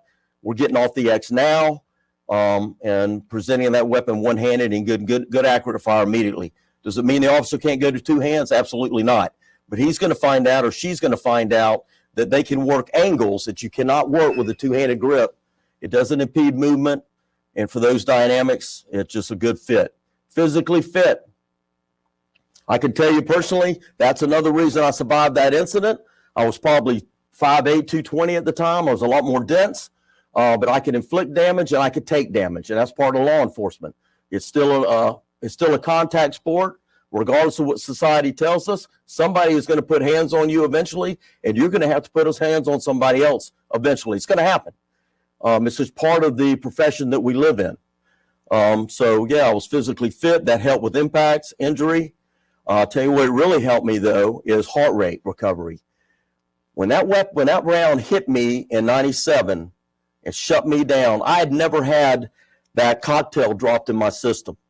I had never had that type of adrenaline dump before, and it literally, I was done for a moment. And the benefit of being physically fit and having a pretty good heart rate recovery is I got my faculties back fairly quickly. Fairly within 1, 2, or 3 seconds, I was back in the game, moving, understanding what was going on. Things were slowing down. I was hearing things. So I'm a big proponent of heart rate recovery. And I will tell you this, core, nipple to knee, that transmission for law enforcement needs to be strong. An oak tree has nothing to do with aesthetics. It's about carrying you through the length of your career. And so the transmission of the body needs to be very, very strong. Hand strength is a game changer. Hand strength is a game changer. I've seen situations de-escalated immediately by just having hand strength. Once you have to put your hands on a suspect, they realize somebody has grabbed me that is, I don't need to go down that rabbit hole, but yeah, it'll de-escalate things just like a good combat or fighting platform. And that's the whole goal, is not to have to put a round in an individual. And if I can de-escalate it by displaying a little bit of aggression, that's a good thing in law enforcement, if it means I don't have to take a life. Movement saved my life in 1997. I will just tell you right now, prior to 97, I didn't put a lot of emphasis on movement. I put a lot of emphasis coming out of the holster very quick and putting rounds on threat very quick. I knew this from prior experience. You don't have all day in a firefight. I made movement a priority for me and everybody that I teach. If I'm involved in something, I'm moving. If I'm reloading, I'm moving. If I'm working a weapon transition, I'm moving. So I'm constantly moving. How does it benefit us? Hey, number one, movement creates lag time. You're not going to outrun a weapon if it's already out. So I'm looking to create about a half second of lag time to allow me or my student to get off an X and return fire and get in a fight. That's number one. Number two, the minute you step, you create a smaller adversary. You create a smaller target for the bad guy. All right, that's a good thing. Movement alone is a great thing because it's hard to hit a moving threat. It's hard to engage a moving target, even at close quarters. At distance, it's really difficult. And I will tell you one thing that I really advocate, and I believe it's the reason in law enforcement we consistently shoot high at night. It's that natural point of aim. These people that are standing straight up and down in a firefight, and they lock their arm out, they've got a less of an environment to strike than that officer that steps left to right and drops his mask 6 or 7 inches. All it does is drop my natural point of aim from shoulders above to center mass. It gives me a lot more impact area. Distance and speeds, again, I'll tell you right now that I didn't worry about anything past 7 yards. That's my bread and butter. Does that mean I can't concentrate and drive around at distance? No. It just means I'm threat focused 7 yards and in. And if I have to take a breath, I have time, distance, or cover. Easily gets me on the front sight, even the front and rear sight, and I can make that happen. and I proved it on the range, and I prove it with the people that I teach. I'll take them in one environment, and then I'll put a surgical shot somewhere down range where they understand the dynamics of, hey, you've got to get moving and get rounds on target now, make them effective, no collateral damage. Then, you know, press up, take a deep breath, square out, get that surgical shot like Alex did, and end that situation. And by the way, he's a stud and a hero in my book. We need more like him. So I'm all about him. Okay, phase lines regarding firefights. That does exist. Let me back up 1 second. Speeds. 1.5 seconds. If the officer is not able to get his weapon system out and deliver an accurate shot, high chest center mass at 1.5, he's already shot. That's the point of telling the truth to people. You know, don't lie to these young people. Give them truth. You know, they'll fix it. But 1.5 is that's your bar. If you can't beat that, we got issues. Phase lines regarding firefights. They do exist, but the only way you realize that is been involved in a number of them. I said I was involved in since 07 as a civilian, but I was probably involved in at least 30 where I was a secondary officer on scene and saw the other officer pull the round off for whatever reason. And it's just 27 years of living in a pretty violent city. You'll see it. I'm not unusual. I'm nothing special. There's a lot of law enforcement out there who've seen that. The only thing that differs from me and them is I have a coaching background, and I feel like that translates very well to the battlefield, or to what we refer to as our battlefield. But yeah, phase line. I've kind of beat it up already, but 7 feet to contact is number one. You're threat focused. You're looking through that weapon system. I always fight to get a front sight, but I'll be quite honest with you. I never going to say that word, but I generally do not get a front sight until third, fourth round on target. What I get are impacts, like blousing in a shirt. So do I tell the student they're not going to see the front sight? No, I don't. But I tell them at that distance, look through your hands and make your hits. You're going to be threat focused naturally. All right, your eyes in the front of your head like a carnivore, not out here like prey. So we caveat off that. Both eyes open, that's going to happen because of lid lift. And basically all I'm going to do is tweak what's going to happen to that student naturally under stress. All of us, like a four-legged animal, are going to square up, wide-eyed evaluate, drop our base. I'm either going to attack it or I flee. And all I do with the officer is make them very proficient at the attacking end of that. And that's it. About 1999, I met Lieutenant Colonel Grossman, Dave Grossman. You're all familiar with him. I have a special relationship with that man because I sat where you gentlemen were, about 8 seats back, and I had a mountain on my shoulders. Up to that point, nobody had briefed us on vaso or vasoconstriction, tunnel vision, alpha state, what it's like to take an impact, blood loss, none of these things. So we were guesstimating at everything. And I'll be honest with you, it was weighing on my shoulders. You know, I thought I would go up to different people within the agency that had been involved in things and, hey, what did you see? What did you see? Yeah, you know, I didn't see that. Well, keep that to yourself. Got to Grossman, in fact, FLETC, Federal Law Enforcement Training Center in Brunswick, Georgia. About an hour later, my life was changed. At least I had an answer for everything that had occurred up to me at that point. And it had such an effect on me that everything I do regarding training has to factor in that stress response to combat, because that's what our younger generation is facing. And I think Alex could probably attest to that now. Once you've been in one, it's pretty obvious these things happen. Move first. Reason we move first is some agencies have already adopted the fact that you'd be moving off the X, but the problem that we see at FDLE is they're not teaching, they're teaching to go to the holster and then move. If you've done that, that's better than standing there, but it's too late.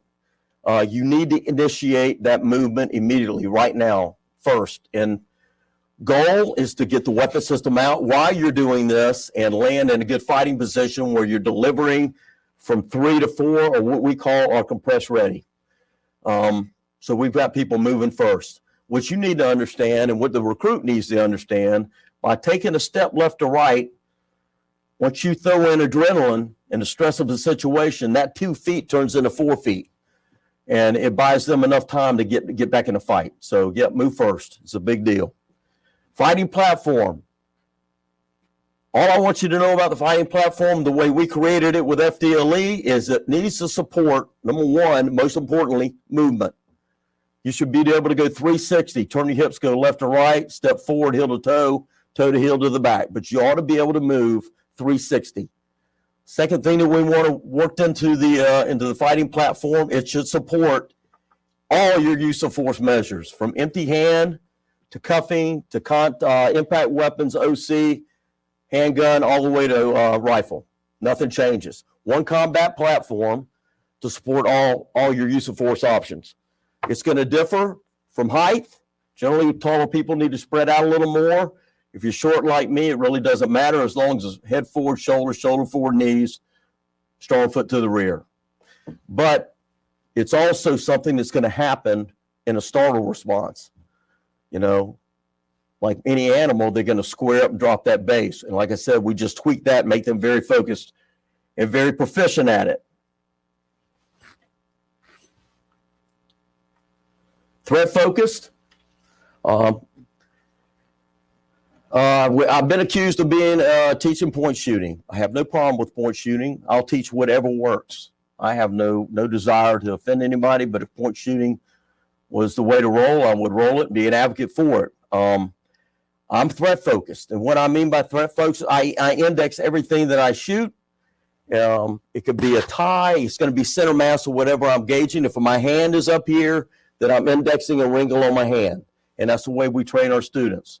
It could be a weapon system. It could be a tie, buttons on a shirt. Either way, we center mass anything that we're targeting. And there's one other point I wanted to make on that. I just make sure with my notes, I don't want to forget that.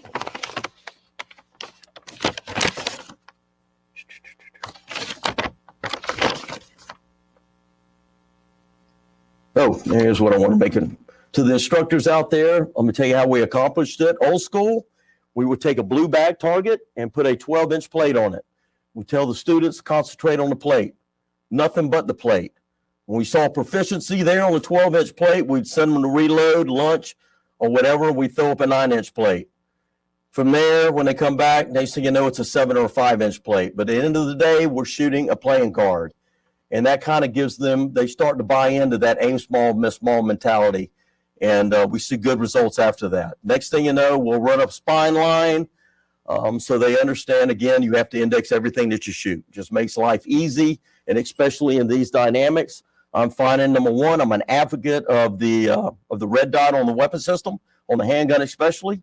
But within those dynamics of the bread and butter of law enforcement, 7 yards to contact, it's going to be hard to find that red dot and immediately. It takes a lot of practice. Can you turn a gross motor skill into a fine complex? Absolutely. But you got to get a lot of reps. And I'm talking about training the masses. That doesn't happen. You know, people like Alex that take their training seriously and devote the time and effort on it, yep, you can develop that. But for most people, they've had other life issues going on. Shooting is not a priority to them. But they can still learn to be threat focused and very capable at those distances that stats show us we live in. Gross motor everything. Again, I mentioned in 97, I found out I could not get a key into the trunk of that vehicle to get a weapon out and save my life. So I'm a big advocate of gross motor. I gross motor everything that I do, from my defensive tactics into my weapon skills.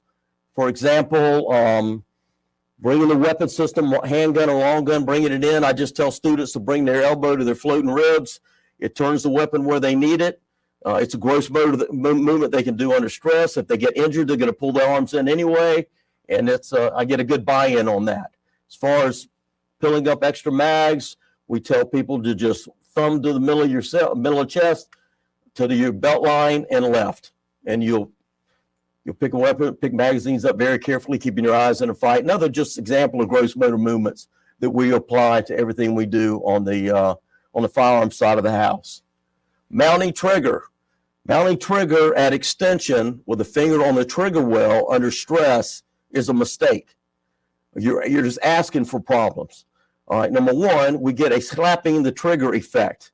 Number two, if the finger is not up on the slide, but is on the trigger well of the weapon system, and that officer grabs something, you get a sympathetic reflex. We also have a problem. But most importantly, you lack strength out here, significant strength. And more importantly than that is you lose vision, and that's getting our officers bit constantly. That lack of vision. When I suck those arms in, I own this whole arena. I can see everything from the front chairs all the way to the back, but the minute I lock my arms out, I lose about 8 feet of this section, maybe even more. And I'm not under stress. So now you got a young officer running up to a car, arms extended, doesn't have the right to use deadly force at this point, trying to make a decision when he's closing a non-dominant eye. He's already looking through a soda straw, and he's already stressed. That's an equation for real significant problems. So what we're doing in the state of Florida is we're training people to move at press ready until, if they're driving the weapon system out, then they should have already made a decision that justification for deadly force is already happening, like a spontaneous deadly force situation. They're mounting the trigger on the way out to contact and depressing the trigger, staying on the trigger until something positive happens. Okay, so again, we're not teaching people to mount the trigger here and roll it all the way out. What we're teaching them to stay off that weapon system, finger high on the frame so they have vision. Vision is going to keep them alive, and they make good decisions even under stress. And I'm just as capable as they are of engaging from here all the way to contact. So as far as speed problem, there's not one there. Let me also address mounting the trigger. If they bring the weapon system in and they run that finger off the trigger well, slightly up on the rail of the weapon, you completely eliminate sympathetic reflex. It's not going to happen. You can't press your hand through the frame of that weapon system. You have to consciously drop the finger and place it on the trigger to make that hit. So we address that. But more importantly, we've got strength on the weapon here. And that's where we prefer our officers to be in the state of Florida. Both eyes open. We know that's going to happen because of lid lift. So all we do is enforce it with everybody wears clear vision on the range, including instructors. So the students get buy-in when they see us operating a weapon system, both eyes open. It's just, there's no way I'm going to get the student to operate or buy into that if I'm closing an eye or I'm using sunglasses and they can't see that I'm clear-eyed and able to put rounds on target consecutively. Avoiding taking eyes off threat, we stress that, especially since I got bit in 97, turning my back on the threat. I don't take my back on the threat at this point. I think it's a priority. If I get target lock on an adversary, I don't lose it. I keep it. And I suggest all my students do the same thing. And what we're doing with the recruit base, I'm a little ahead of myself, is, for example, loading magazines. Heads are up. Heads are up loading magazines. We won't allow them looking down here doing this. They need to talk to an instructor or another student, be able to hold a conversation, and we're eyeball to eyeball as I load that magazine. Just bad habits like that. Looking down to go to a holster. If you're a 3-gun national champion, that might be acceptable to you, but for us, what we do for a living, we can't do that. The minute I do this and take my eyes off a threat or off a threat area, exposes us, law enforcement, to hazards. So we can't do this. We need to be able to go back and holster that weapon system coming out of a recruit-based curriculum without looking. Again, vision, head up, eyes up, that keeps you alive. That's why we stress it. I mean, if you imagine, for example, an athlete in a sprint comes out of a gate, head where? Down. When he starts hitting his stride, head comes up, correct? Same thing with law enforcement or an operator. Only difference is he comes out of the gate, hit head has to be up. He has to be up from the get-go. So head up, eyes up. All right. Shoot to reach desired result. What we've done to address this, and the reason I promote this is, again, I put 22 40 cal Ranger XT rounds on a human being that was about 5'8", 160 pounds, very little alcohol in the system, but just an evil, committed human being. And it took 22 rounds to bleed him out, not to take him out of the fight, to eventually bleed him out. This firefight lasted 2 minutes. 2 minutes. Average firefight is 2.53 seconds. This was a 2 minute get go. So I learned a lot out of that, and especially 1 or 2 rounds isn't going to necessarily put your threat down. And I can tell you from personal experience, first 2 or 3 impacts hit me, just motivated me. You know, it just dropped that. It just dropped me into another gear. And like I said, I'm nobody special. It's just reality what happens in firefights. And that's why you'll hit people. I've seen plenty of felons take an impact, run home, and their mother or family member bandaged them up, and they were out there on the street the very next day. So I've always referred to this, and I'm not gonna not say it now in front of you. I think being hit with a handgun is highly overrated. It really is. It's highly overrated. Rifle, whole different ball game. Rifles put people 6 feet under usually. It's just it's a whole nother game. The way I changed this, guys, is we live fire, especially with FDLE, we live fire everything. We don't demo something and not live fire it. We generally have a technique to this. So we'll demo 20% speed, 50%, and then we'll run the gun 100% speed. It's not to show out. It's to show that we're human. If we throw a round, we make it up immediately. And then we force the student to do the same thing. So they get in the habit. Everybody's going to have a misthrown round every day. So we get in the habit of making those issues up immediately, but we live fire everything. We prefer to live fire and talk through the numbers as we do it. Once you get in the habit of doing this, it makes you a better instructor, and there's a lot more learning value that we get from that. Demos, live fire, speak the truth. We absolutely speak the truth on the range. We are disciplined in the fact that we don't try to offend people, but if an officer has weak hand strength, we let them know it. If the officer is standing up and not stepping to a platform and putting himself at risk, we let them know it. If they're throwing rounds, we let them know it. If they're putting everything on a fist, we certainly let them know it because they need to speed up. So we tell a lot of truth out there on the range. We also are very truthful about the violence of a firefight, of a gunfight, how violent they are, and that they need to know generally the most ruthless on scene wins. All right, so there's a time in law enforcement where you need to realize you're going to meet evil one day, and how are you going to address it? That's where the analogy of bite to your teeth meet. Good things happen.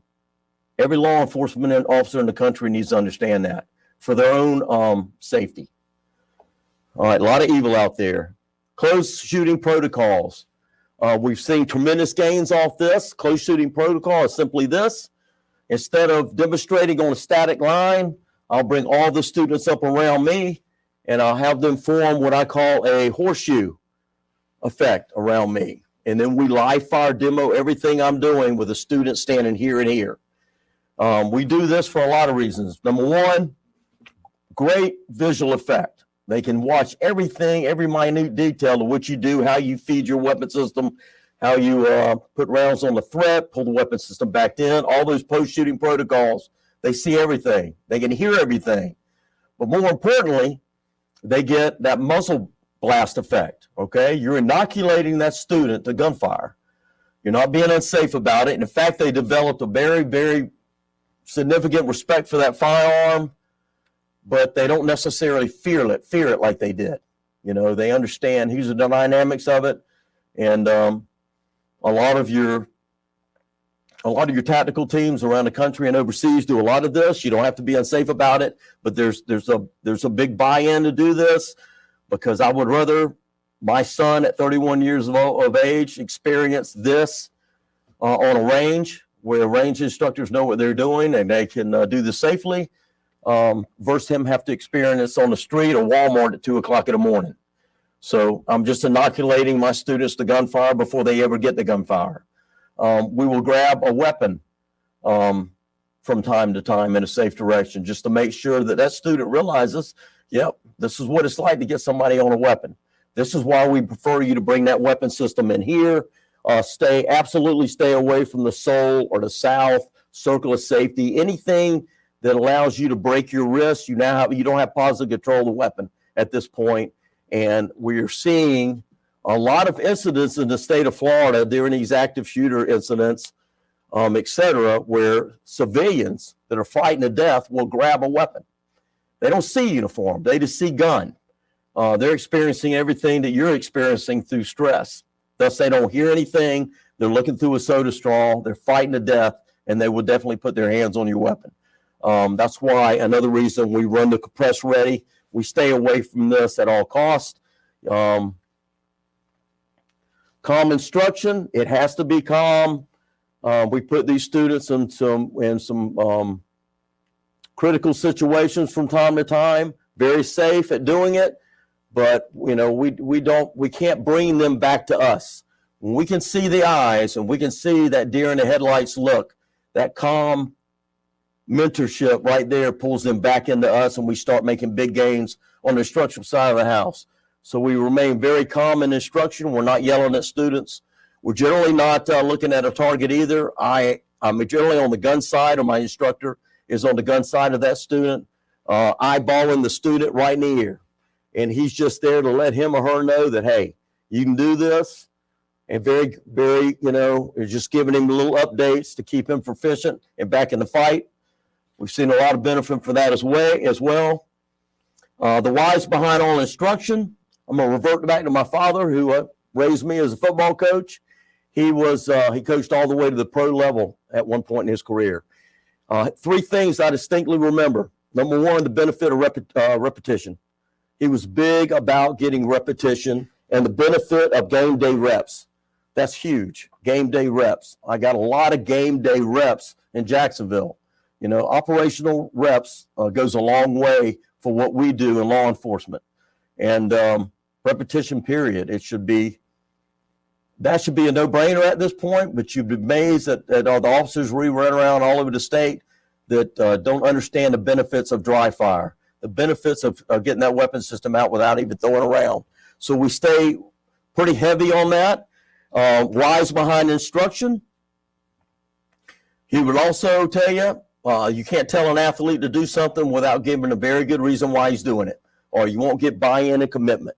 So when I tell a student, I want to do a particular technique, or I want you moving this way, I'm always prepared to tell that student or that officer 4 or 5 good reasons why we're doing that.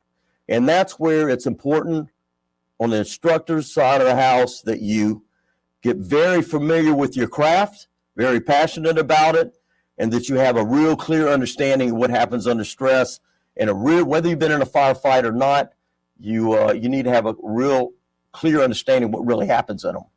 Talk to people that have been in them, deep dive with them, and gain that experience for yourself. But if I generally try to give somebody 3 or 4 real good reasons, not just scan, not just turn your head because just that action increases your peripheral vision. There's always got to be 2 or 3 things to go with it. Okay. Constantly vary rounds on target and distances. We do this constantly.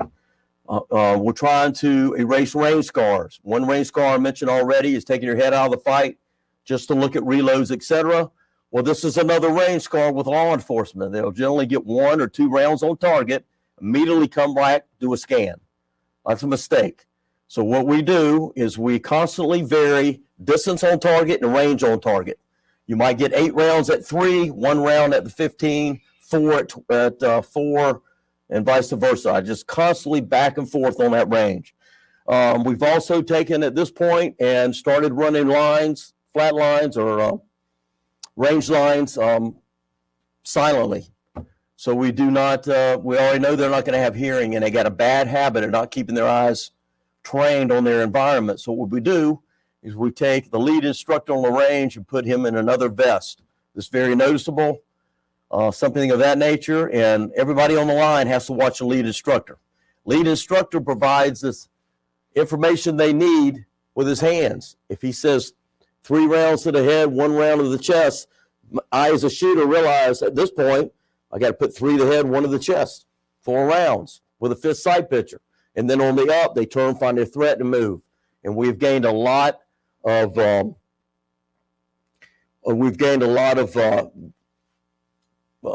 significant development of reactionary shooting with that. Where they're no longer having to deal with their ears, they're just vision oriented. And that's going to be there with them. Developing that fighting platform, we've already discussed. I won't hit that again. Proprietary vision and movement, we've already really hit. By the numbers, what this tells me is, number one, yep, if it's going to happen, it's going to be around a vehicle, more than likely. They're going to be somewhere in the picture for the majority of our shootings, so we need to be doing a lot more training in and around vehicles. Handheld flashlights. I know everybody's running a light to the front of the gun now, but highly unlikely that's going to work for you when you've got a flashlight in your other hand.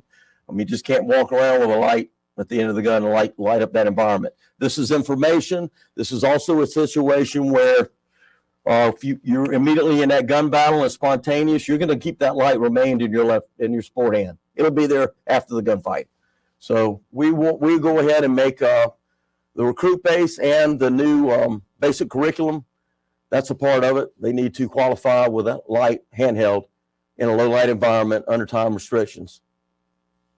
50% of officers don't use cover, and 90% of the time they shoot second. That's obvious to me as somebody that's been involved in many of them. I'll tell you why that happens. They're spontaneous. The time, cover, and distance is rarely available for us in law enforcement. It's generally not there. It's, again, as I mentioned, you're walking in thinking about something else, and now you're fighting for your life. So cover is something that's secondary at that point. And action versus reaction. Generally, he's had the gun on us, or they're taking the first shot before we respond to it. So, we have a distinct disadvantage there, and that's why movement's so key for what we're doing. Strong support hand proficiency, lateral movement. I've covered this already. Gauge the threat while moving. That is also added to the new curriculum for the recruit base. You need to engage a threat on the move while you're moving to cover. No more 25-yard qualification. I think that's fairly understandable. They've got patrol rifles in the game now. So we decided to take that out, and I think that was a move in the right direction. We need to concentrate close quarters. Majority qualification is 24 feet to end from now on. Low light segment does require a flashlight, and more importantly, 90% accuracy rate for our instructors. Nothing that we do in the state of Florida is going to change if we don't change the instructor base. So if you can't come out and qualify at 90%, we got to find somebody else to take that position. So we're trying to change it from there and working our way down. A couple things I want to mention about this solo response to active shooter. I've already kind of given a little bit of that away. Yes, it's been very successful in a live fire situation and a real incident. And again, feel free to contact Escambia County Sheriff's Office. They'll tell you the same. I vetted the process of talking to them before I divulge this to you, so they're prepared for any call you want to make. Let me tell you how the program was developed. Inspector Tim Stanley is from Orlando, Florida. He was instrumental and very instrumental in ending the situation with the Pulse nightclub. He realized, from his background was very similar to mine on the civilian side of the house, and he realized that they probably could have ended that situation quite earlier. But he reminds us daily that a lot of those officers, their mind had never been there. Your body's not going to go where your mind's never been. A lot of these officers never been exposed to close protocol shootings, rifle fire right next to them. And of course, it put them back on their heels a little bit. So he came up with a skeleton process for developing the solo response to an active shooter. It is a very good course. And I was very fortunate to meet Tim a couple years ago, kind of like a perfect storm. He allowed me to apply some of the gun work that I've done in my lifetime, as far as moving through crowds, maintaining strength on the weapon, and advancing on a threat. We also created together quite a few training evolutions to benefit the same thing, to work toward the end goal. I will tell you, number one, we have officers moving through live fire immediately. We have them retaining strength on their weapons, head up for vision. No more south of Sewell. Everything's compressed. We tell them immediately to expect to fight through the door when they get there, because they're going to have victims running out. We usually use some type of stimulus, either bodies running out of the effective scene, or we'll have live gunfire right there, or both. We tell them to immediately come under control once you've entered the door, mouth shut, ears open, eyes open. Tuck the weapon tight, start moving, find a lane is what we mean by that. So what we don't want them to do is come in and create disruption. We don't want them to create disruption and knocking people out of the way to get somewhere, because the only one that sees and hears this is the bad guy downrange. He or she will not have collateral damage responsibilities, and I have seen commitment in my life, especially overseas, and if they're committed, they have no problem turning and killing everything in the hallway to get to you. So they're better off, and I would train my own son this way, to cycle the weapon tight, keep your mouth shut, eyes wide, and start looking for signature and start moving immediately. We tell them to push passive resistance, push all the way to threat, and I mean that, push all the way to contact distance. This is what we're doing. Understand we're training the masses. We think they're safer if they're moving. We don't want them creating distance. We certainly don't want them engaging from a door and not advancing. Again, I've seen it. I know what commitment looks like. And if the bad guy or gal is in a room, especially with a lot of innocence, and you engage him or her from the door and you do not shut them down, like Alex happened to, and they're still in the fight, they will turn and kill everything and do as much damage as they can till you advance and close and end that thing in that situation.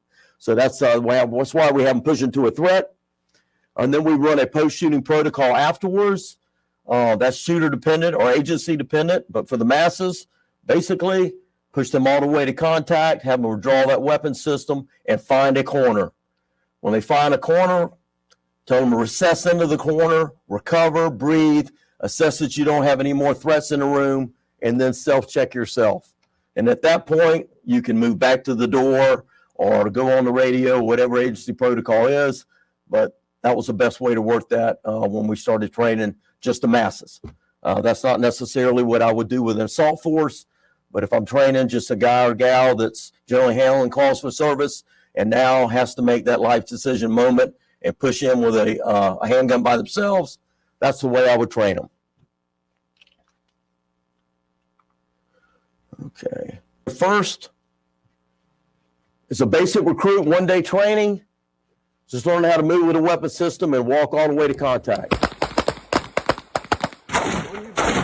Second two shooters, about 3 months in the academy, and we've worked with them for about 2 weeks. Again, staying combative, pushing all the way to contact, ending it, and then post-shooting protocol applies. They've got things to do after the shoot.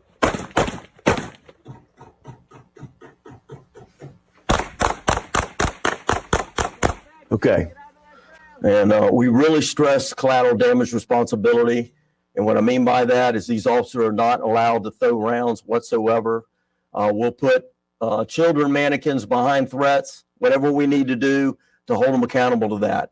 And if we have an officer that is throwing rounds, we'll take and give him 1 round. All right, so he's got to get close enough to make that count. But we've seen tremendous gains from this. It's a great program. Next program we created was a counter ambush training. How it works within our agency, if we get an uptick of a particular incident and it's brought to our knowledge, then we will put our heads together and create whatever we need to address it. The latest has been the counter ambush class. Again, 2 heads are better than 1, and we created this program right here. We knew immediately from being ambushed myself personally, I said the first thing that we need to do is train these people to get off that X immediately, right now, and then make them very comfortable being strong hand dominant. And I've already mentioned that. I'm not going to beat a dead horse, but there's significant advantages to that. If they get 2 hands on the weapon once the thing starts, that's not a problem. But we'd like to see them strong hand dominant from the get-go. Addressing angles, what we do it at building block stages. We'll start them out static in front of a target, stepping off the X, the next sequence of that. From there, we will get into what we call a crucifix. We'll put the shooter directly in front of a threat, engage at the 12, and then we'll work the clock all the way around till we get back to 6, and then work it back the other direction with a support hand. So what that student understands, and that light bulb goes off, when that light bulb goes off, is that, I can engage from here and then square up on my threat. I can even engage from here to save my life. And then we work angles, and then we'll do the same thing with a support arm. And buy-in is when we take a chair, walk a chair out there, and we'll sit the student in a chair at that point. And then that's when the light bulb goes off. He says, oh my God, that's the driver's side, passenger side response coming from the front, and they realize they can be very accurate in seated positions. From there, we put them in an atypical position where we teach them how to fight on the ground, how to create 3 points of contact, how to be very accurate and what they deliver from a grounded effect, and how to provide cover from themselves when that's absolutely necessary. In other words, what body part am I willing to give up to survive this incident and win it? So we go through all that protocol, all live fire, and then we actually walk the student over and put them in a live vehicle, and then we start firing through glass. We show them how to create leverage in the vehicle, how to get consecutive rounds through a windshield, and then post-shooting protocol from that needs to be subconsciously ingrained to where they realize my eyes stay on the threat, I open the door, kickstand the door, exit the vehicle, still prepared to save my life or save others, staying in a fight. And they'll get multiple reps through the year. The buy-in is, this is definitely a proven practice. We probably had this program out for a year and a half. We've already had 7 documented cases with Floridians, law enforcement, having taken this case and survived an ambush attack. 3 in 1 week in Orlando, all involving a vehicle and officers being inside the vehicle. So I think that speaks for itself. I'm very proud of the program, and we'll continue to do that in the state of Florida. Here's an example. I'm dying of thirst. Over there.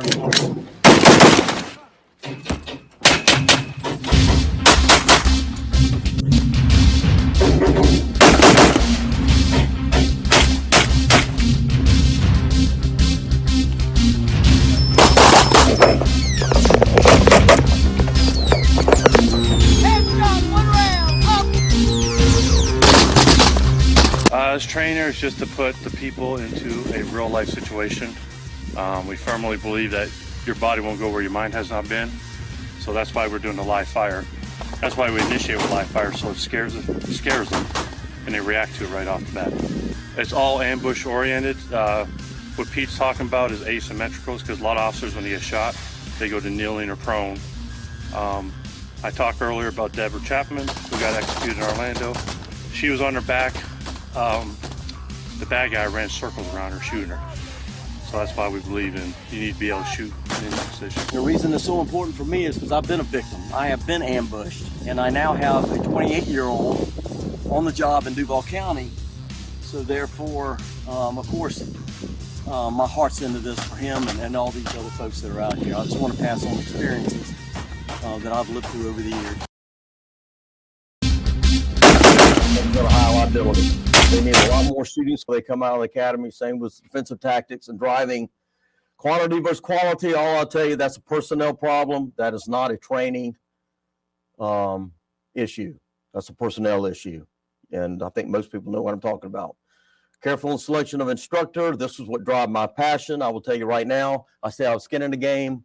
I've got a 31-year-old in Jacksonville, and I train everybody I train as if he was in front of me.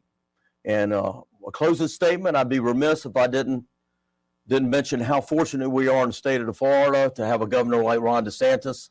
He's 110% behind law enforcement, and that makes my life easy. But for my son, it makes me breathe easy. So I'm very fortunate to have him there. With that, I've run out of time. I really appreciate your attendance. Thank you, and have a good day.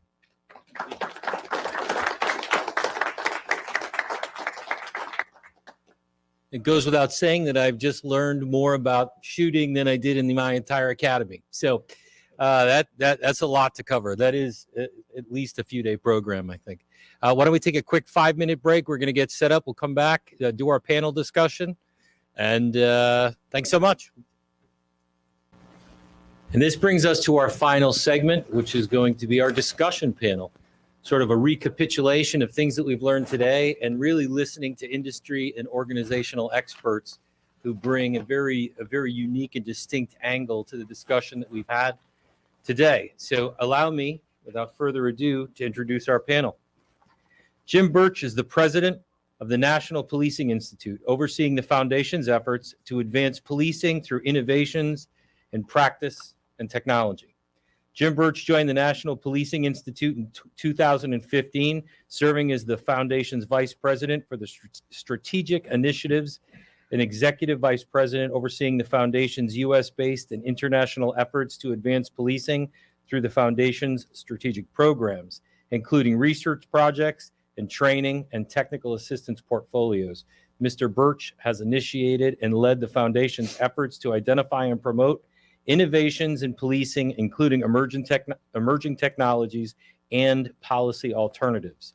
Mr. Birch formerly served for more than 20 years at the U.S. Department of Justice, having been appointed to various senior executive and leadership positions.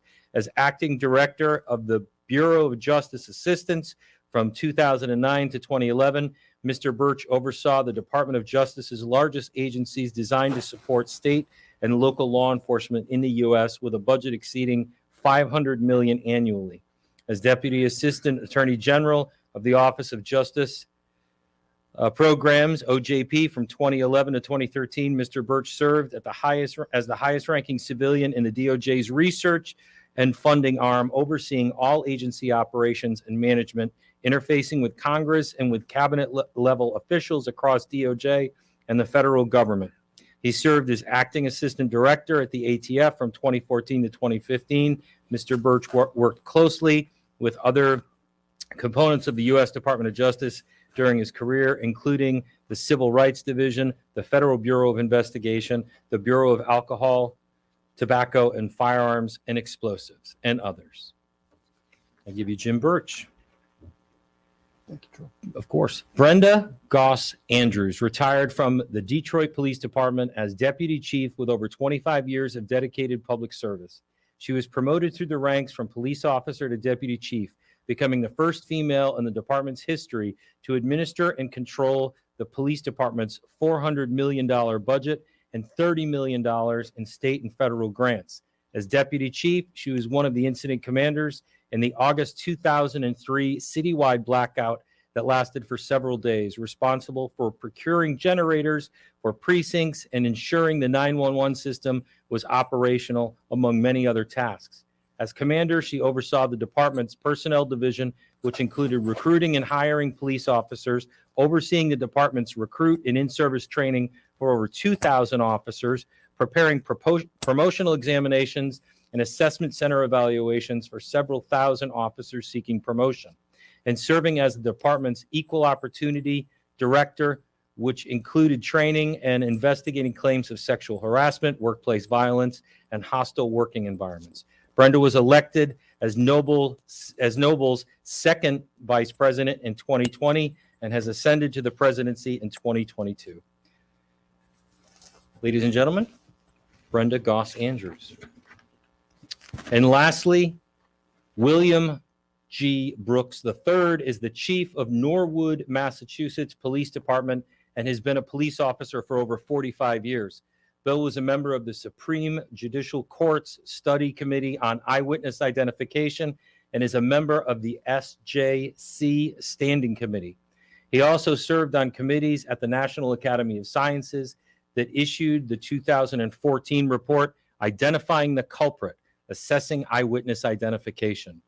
He presents nationally on behalf of the Innocence Project and has delivered presentations in 29 states.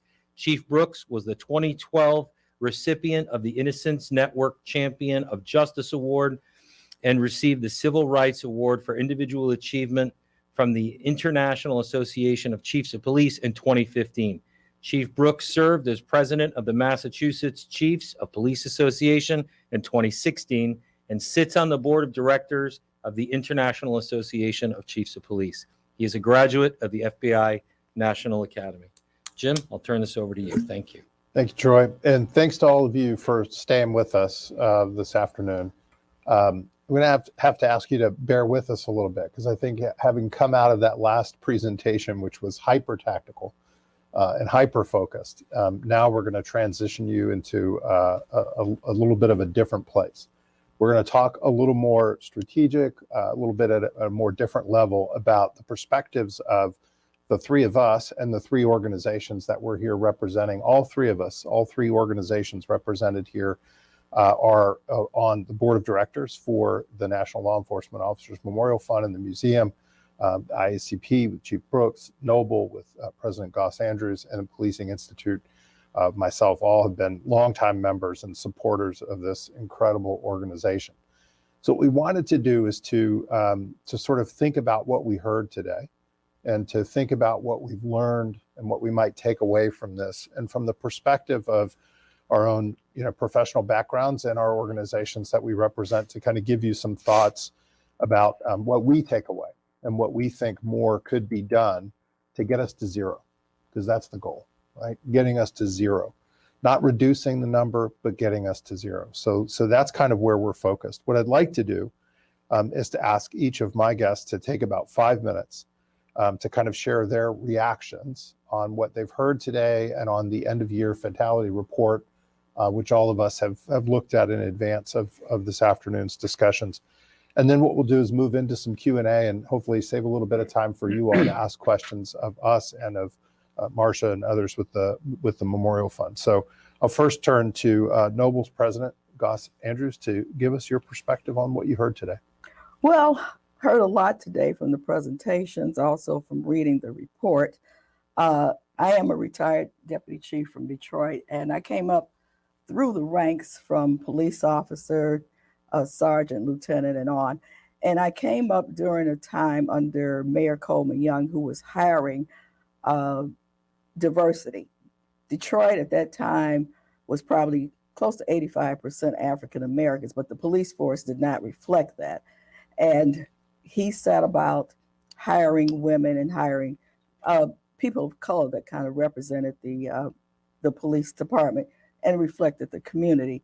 So I came up during a time on the street when heroin was king, was a lot of gang activity.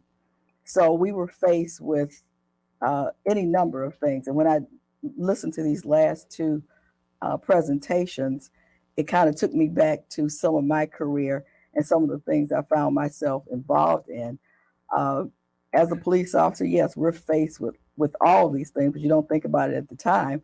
And as I was reading the report, I thought about instances that I responded to an ambush type incident where my partner and I rolled up on a situation and someone was firing at us. We didn't see where the gunfire was coming from. And a lot of times you're in those situations, you're not always able to fire back. So ambush type has always been a problem. In 1998, we had an officer that was shot in an ambush situation, and it was one that I investigated because I had investigated probably about 5 incidents of fatal force, full investigations. And he was killed in a 1998 ambush. His partner survived it.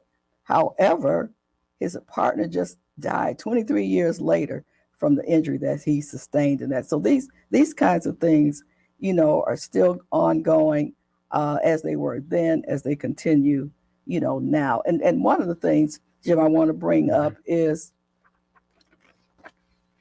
something that I was involved in. Was a fatal shooting in Detroit, and one of my officers went there to stop a robbery, him and his partner, and he was shot. And the one thing about being in a city like Detroit, probably other cities, that was so many officers killed in the line of duty through ambushes, even accidents. I can recall many of them with accidents. But this one I remember vividly because when I got to the scene, all the officers were like frozen in time. They didn't know what to do. Their comrade had been, shot. The EMS, responded as they do.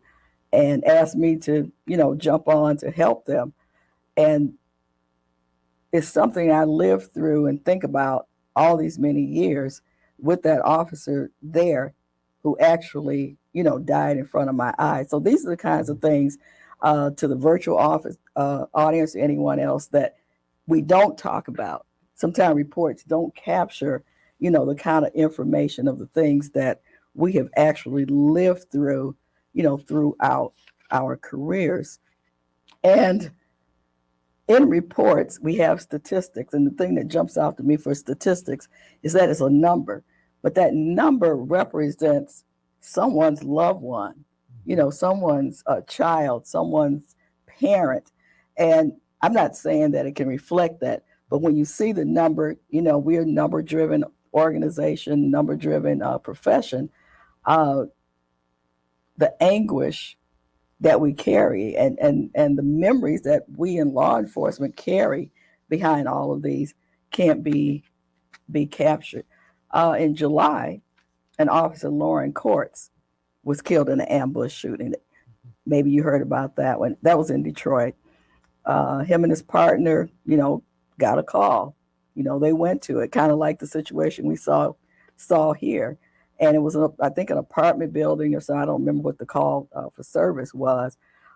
He was the driver. His partner, was jumping. And he got out, and I don't think he even had an opportunity.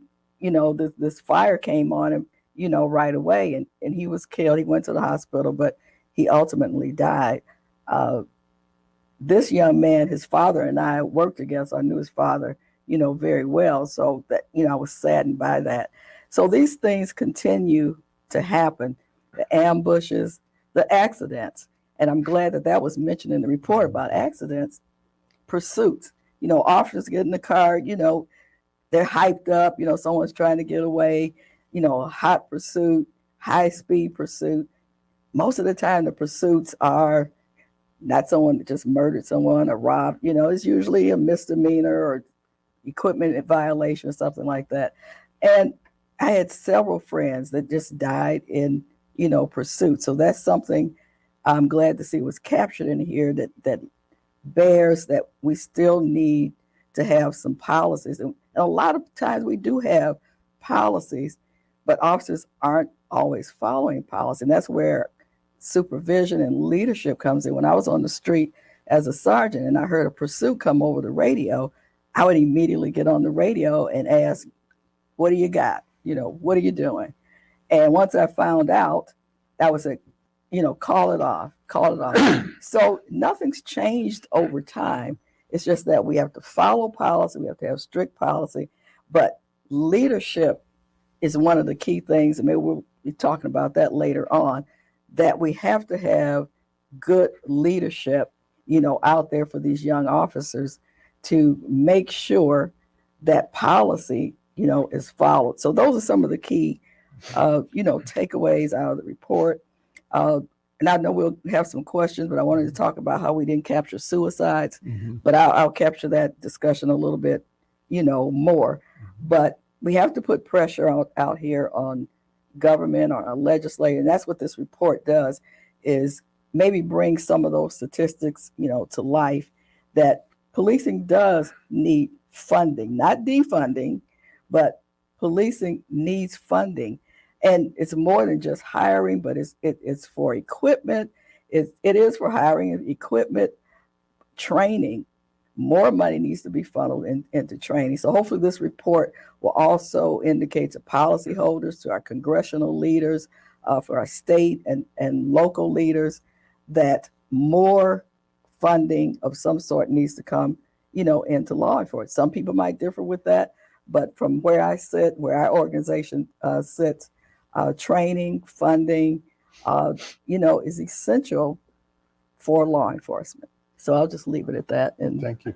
Address it more in some other questions. Well, one of the things I appreciate you bringing up, and I think it's important to emphasize it and echo it, is that we have to remember and think about dealing with the trauma, and not just the trauma that the individuals who survived these incidents, you've heard from some of them today, but those around them and their families. Right? We have to think about that. As this organization stands for honoring the fallen, by stopping the falling. That's what the Law Enforcement Memorial Museum Fund, Law Enforcement Museum and Memorial Fund is all about. I think part of that is remembering to support the families and the impacts that these incidents have on families. I saw that up close and personal. In my own father's situation, who served for 20 years at Prince George's County, Maryland Police Department. The day I saw him change, and forever changed, was the day that 2 officers were killed in Prince George's County in the booking room when a suspect took one of the officers' firearms and killed one of them. Bill, was it killed both or killed one? I don't recall.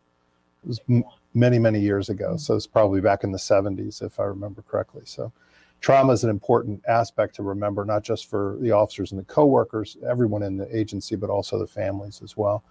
So Chief Brooks, from ICP's perspective and from your own perspective, what do you think about from today and from the report? Well, thanks for having me, Jim, and it's really an honor to be here with this audience and with you. And with, Pete is a tough act to follow, but I'll try to take a slightly different track. One of the other things I do with ICP, in addition to being on the board of directors, is that I co-chair the Firearms Committee. So we take a look at the role of firearms in crime, and in this case, in officer involved shooting fatality crime. And a couple of things to note that are just kind of interesting. On the issue of, I think one of the questions was, were we surprised to see the increase in officer fatalities on the other end of a firearm? And as awful as it is, and as shocking as it is, quite frankly, it's not surprising. And it's not surprising because we're in an area of gun violence in the United States. And that's why and my wife gets tired of hearing me say this, that they'll keep saying, the police shot more people last year than they've ever shot before. Well, homicides went up 30% in 2020, the highest increase ever. Over 75% of homicides that year were committed with firearms. That's never happened before. Why should we? So when you send police out into that environment to take those shooters off the street, why would we be surprised that they would not get involved in more gunfights? And in that regard, they would, statistically, you would think, shoot more people and be shot more often. And for the time that we're in, and you look at gun violence and what's occurred, although we should be shocked, I'm not sure to what extent we should be surprised. The amount of guns, and I'll just preface it. Look, I'm a gun guy. I'm a gun carrier. I carry my gun all the time. I've got several guns, so that's out there. But the rate at which guns are sold in the United States is also escalating. Of the 10 highest days, one of the measures is the NICS system, the background checks that are conducted by the FBI when you buy a firearm from a dealer. Of the 10 highest days of NICS checks since 1998, 7 were in March of 2021. In that 1 month, 7 of the 10 highest days occurred. And that's what, if you take a look at charts of NICS checks for firearm sales, it just does one of these as they go up. So there are a lot more guns on the street. And not only are there more guns on the street, and those are all lawful sales, or most of them, those that are not straw purchases are lawful sales. But you heard the FBI director talk today about another interesting statistic, the time to crime measure. And that as gun purchases have escalated, time to crime, in other words, between the firearm being sold at an FFL and the time it's recovered from a shooter or at a crime scene, has decreased. Okay, so if you look at all of that and you look kind of at big picture, gun sales, guns transactions, how quickly lawfully bought purchases are found in the hands of shooters, we're at this time where we should be looking at solutions to this, and we are looking at solutions to this. This is a great step in that direction. But keep in mind all of that data and what it's showing us. And to that extent, if you think about it, this is almost predictable. Unfortunately, I do just want to say, again, I mentioned before with the preface, I'm a gun guy. but all of these guns being put on the street, one of these issues is the rate of theft. Okay, and a lot of guns used in shootings and used in shootings of police are stolen. They've not been lawfully purchased. Now, they may have been purchased by a straw purchaser, right, buying a gun that's intended for somebody else. But a lot of them are hot. A lot of them are stolen. And the biggest origin of those is theft from cars. Houston, Texas, 4,000 guns stolen from vehicles, largely unlocked in 1 year alone. Atlanta, 3,000 stolen from vehicles. So guns being lawfully purchased, but then stole from cars, oftentimes unlocked cars. Number two, firearms stolen from homes in break-ins. And number three, firearms stolen from FFLs or from gun shops. And I just want to mention a couple of things we've got going on at the firearms program, and then I'll hand it back, but as long as I'm on a roll here.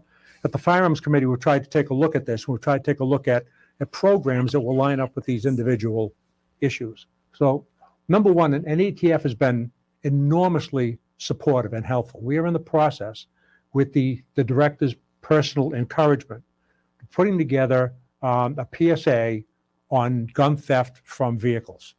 Quite frankly, some of the manufacturers of vehicles should be putting safes in their vehicles, not just gun safes, but valuable safes in the consoles that will lock.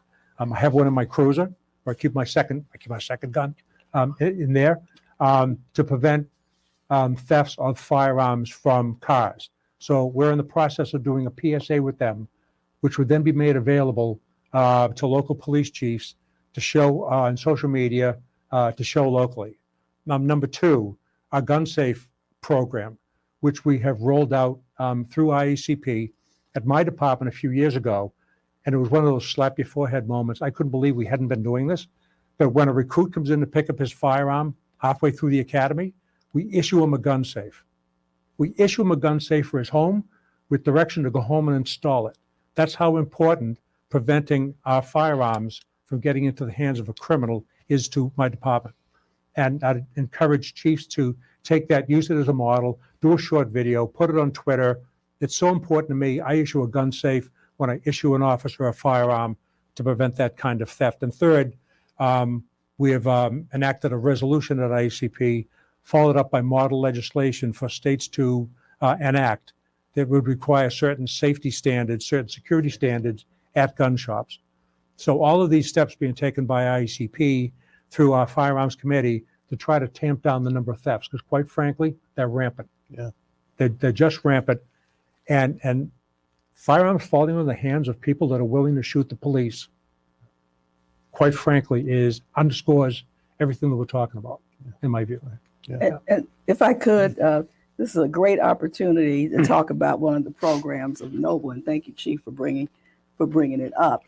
It's called It Starts at Home, because we at Noble realize that unsecured storage of guns in the home and also in the vehicle have led to many, many deaths all around the country. We're hearing about a 6-year-old taking a gun to school or a child being shot at home. And as I begin to talk to the chiefs in the Noble organization and just reading, they said, well, it's a lot of this going on.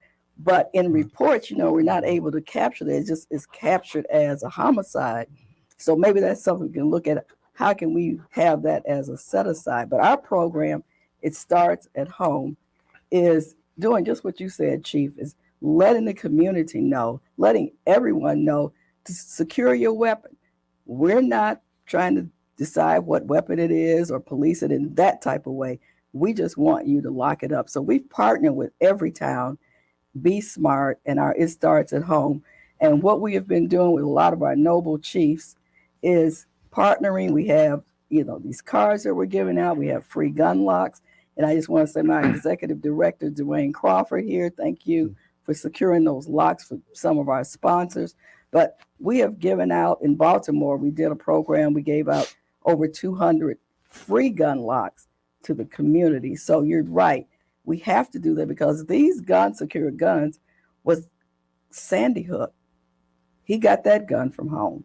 And many other of our shootings are from unsecured guns. Suicides that have gone up with our adolescents mostly from guns that have been found at home. So I'm glad we were able to bring that up, up here, and how maybe we can enhance the report with some of that information about the number of children. And eventually, I'm sure if we looked at the statistics, we would find that one of these unsecured guns was used to harm or kill an officer. I appreciate you both bringing that up. I want to transition to two topics that were in the end of year report, but both of you mentioned data. And I remember the gentleman from the FBI who spoke to us from LEOCA pointed out that they believe only 50% of assaults are actually being reported into the LEOCA system. I think that's a critical issue that we've got to figure out why that is. We've got to figure out why more agencies are not reporting their data into the LEOCA system specifically, because I think the difference between an assault and a felonious death is simply a matter of luck in a lot of instances. And so if we're not understanding what's happening with assaults, we're not going to be able to get the felonious deaths to zero. And so this is a critical issue for us. But I do want to transition, and Chief Brooks, I'll start with you. One of the things that I think we all noticed in the end of year report is the number of ambush attacks that are persistent in showing up in this report, and a problem that, as we heard from President Goss Andrews, goes back many, many years. This isn't anything new. So it's a chronic problem that we have to figure out how to address. What can we do about that? Well, I really think it's a deep dive, and Phil described it in the interviews they do with people who have shot police and interviews with officers who have survived shootings, is to get right into the weeds and take a look specifically at how those ambushes occur. The LEOCA project is extremely important. We have to look at it. We have to use it. A few things stick out. I think slow approaches. My kid's also on the job. So when Peter talked about that, I pinned my son with my original patrolman shield from 40 years ago, right? So when I tell him every night when he works midnights, that's where you put new guys. Even if you're the chief, you throw the new guys on midnights. It's the way we operate.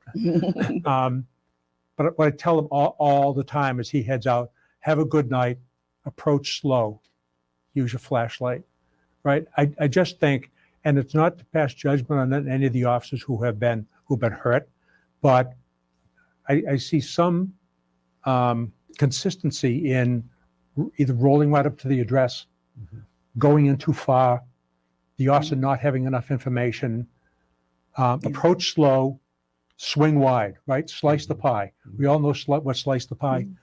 When you slice the pie, right? When somebody's running from you and you lose sight of them, right? Hold on. I've said to young cops before, the idea of a foot pursuit is not to catch the person, it's to know where he is when backup arrives, right?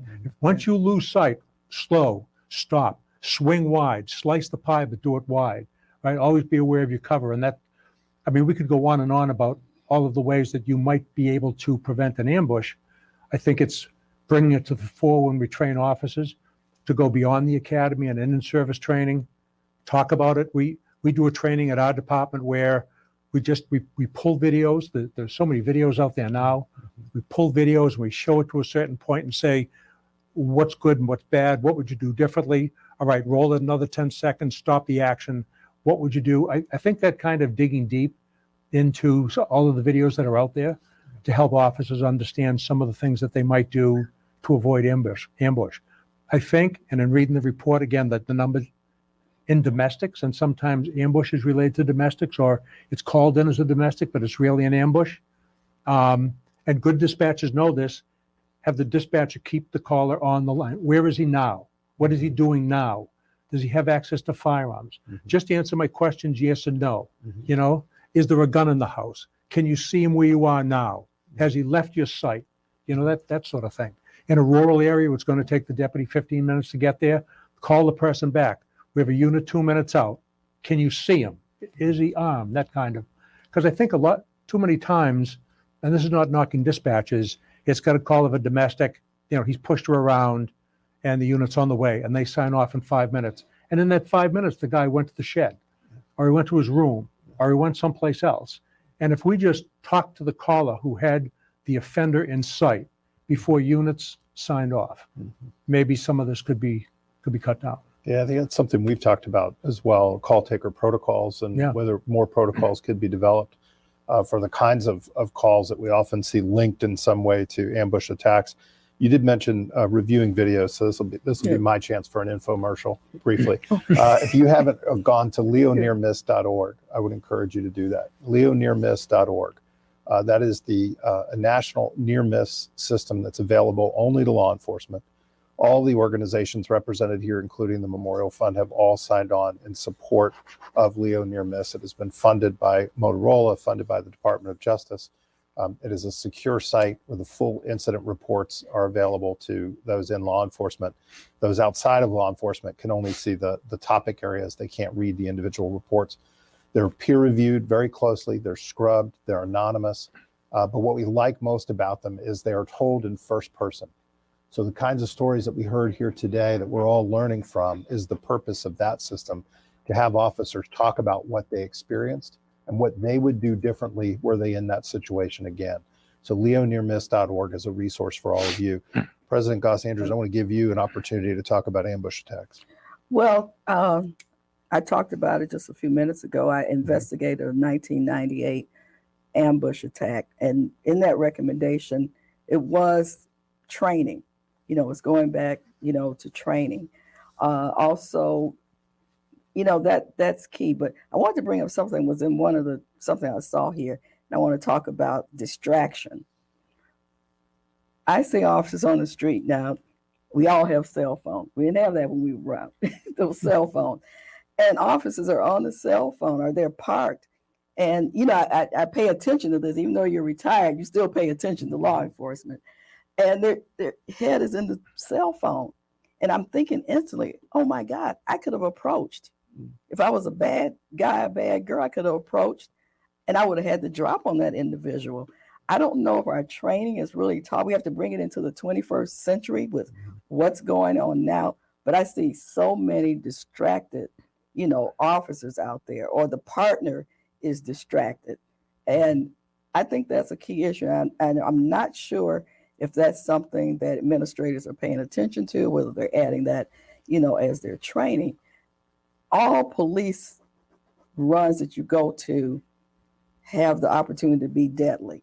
Nothing is routine. We saw the video about, it seems like, that person's okay. We've had a rapport, we're talking. You can never let your guard down. Maybe some people disagree with that. When I worked the street, I never let my guard down. I hate to say it, little old lady, I don't know what you've done. You might have just killed your husband. So you have to pay attention, at all times. And that's what an ambush.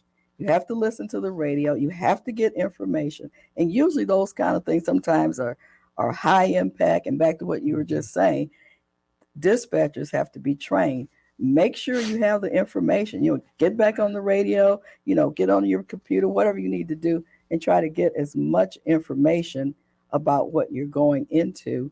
And when you get there, make sure you and your partner both are engaged. A lot of times we see the person that gets out, the other partner is just kind of languishing behind.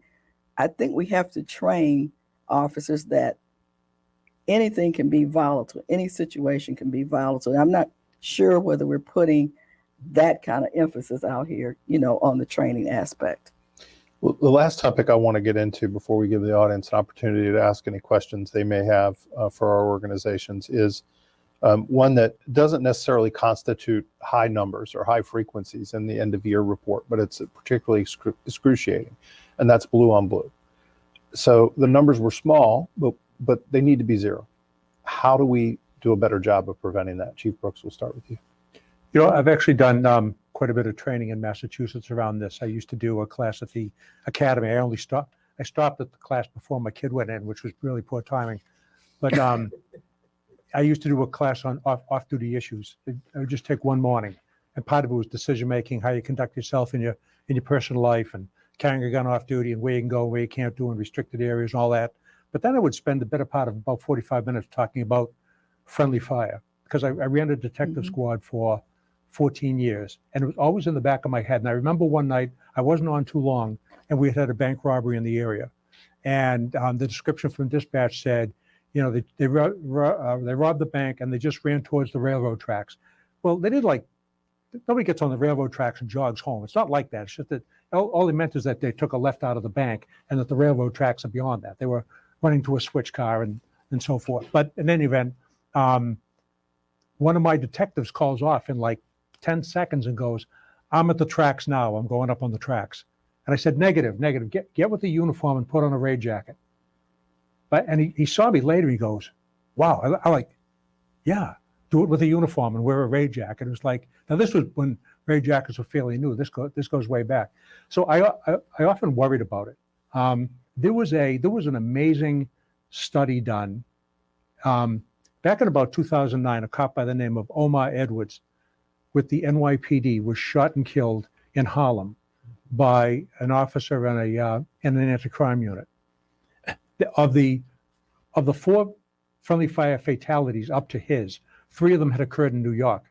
Governor Patterson convened this blue ribbon commission on police shootings, and you can Google it. Task Force on police shootings, New York, and this will pull it up.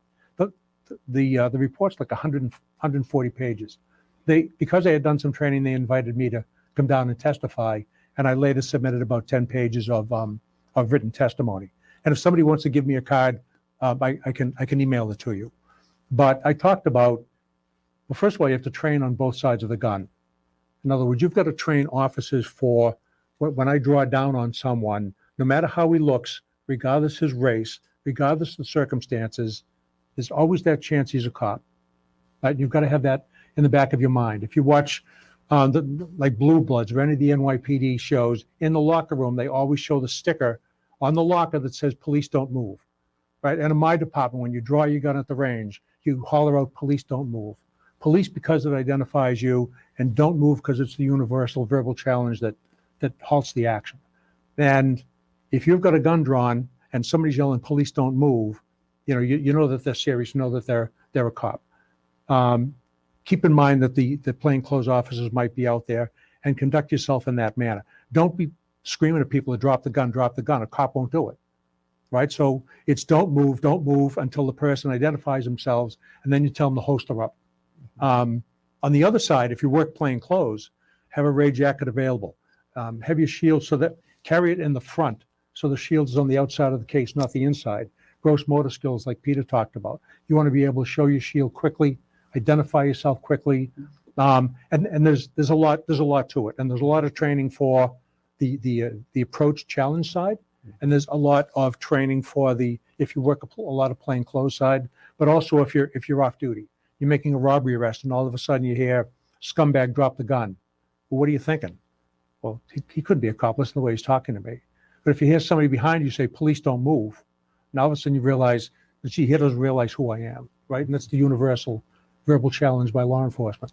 So you can train and you can train on both sides. You're right, they're horrific. They're just they're terrible. And every time I read about one, I just think to myself, my God, this is so preventable. Mm-hmm. And it could be one officer made a mistake, and not both. Too often it's both. Yeah. It's one on the other side. That if they had just used better procedure, that it could have been avoided. Yeah. Yeah. President. And I'd like to end, and I so agree with you, Chief, having been involved in one, not myself, but having to be at the scene, friendly fire, the term we use, is when you have uniform and plainclothes officers. A lot of time you have a uniform, a plainclothes unit like narcotics. Well, they want to kind of do theirs in secrecy. They don't want anybody to know they're coming, but they call for backup. They'll call the uniform officers. So in this particular couple of incidents where an officer was killed in Detroit, plainclothes and uniform officers are at the scene. And one of the plainclothes officers got killed. Lack of communication. You have to communicate. You have to identify, with the vest, but you have to communicate. I understand the need for secrecy, but before you effectuate that raid, at some point in time, whoever's going to be at that scene, you have to communicate with them so they recognize you, they know who's there. And I know in at least 2 incidents was uniform and plainclothes and plainclothes officer, was shot.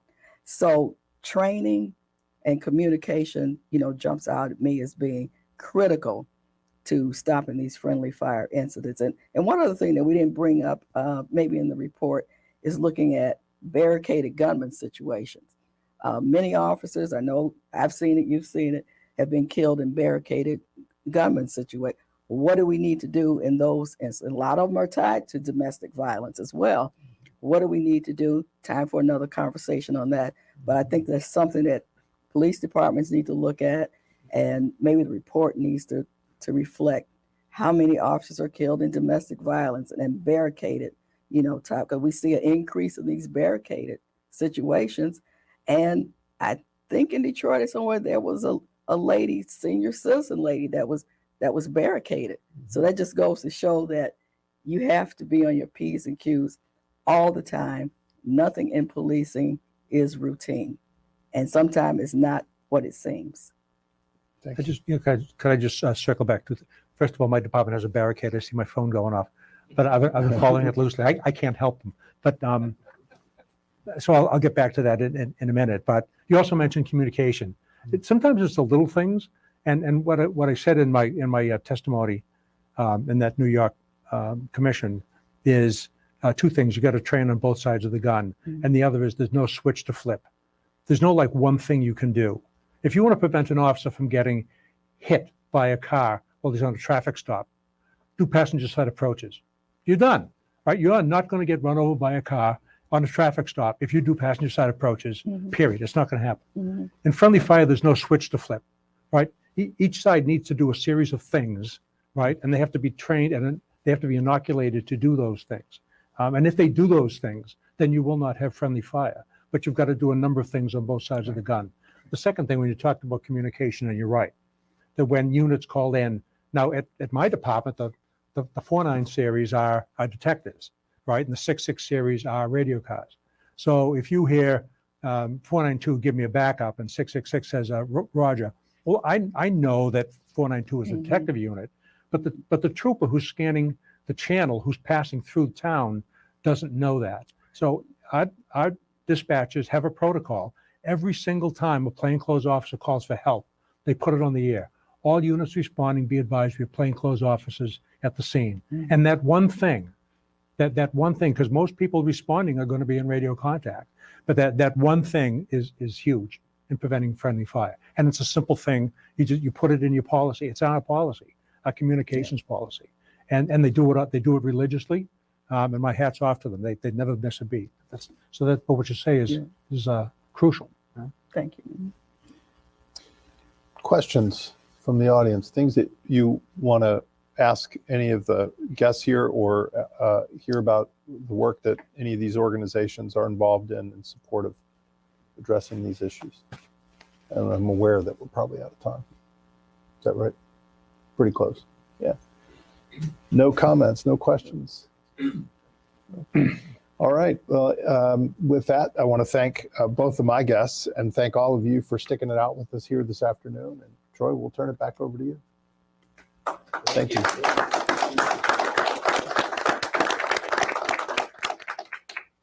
So I would like to thank all of you for joining us, and also our virtual audience for being with us today. This was an incredible day, and I also like to recognize Troy Anderson for the work that he did and his entire team that is here, who's worked on this for a long time. Lastly, Jim Birch, another person who never says no. You should learn that, that you never say no, and just be proud of it. But Jim Birch always showing up, always bringing his excellent insight to the table. So, Jim, thank you. And thank you to our panelists for being here today. Again, IACP and Noble, when we reach out, they too answer, and we really appreciate it.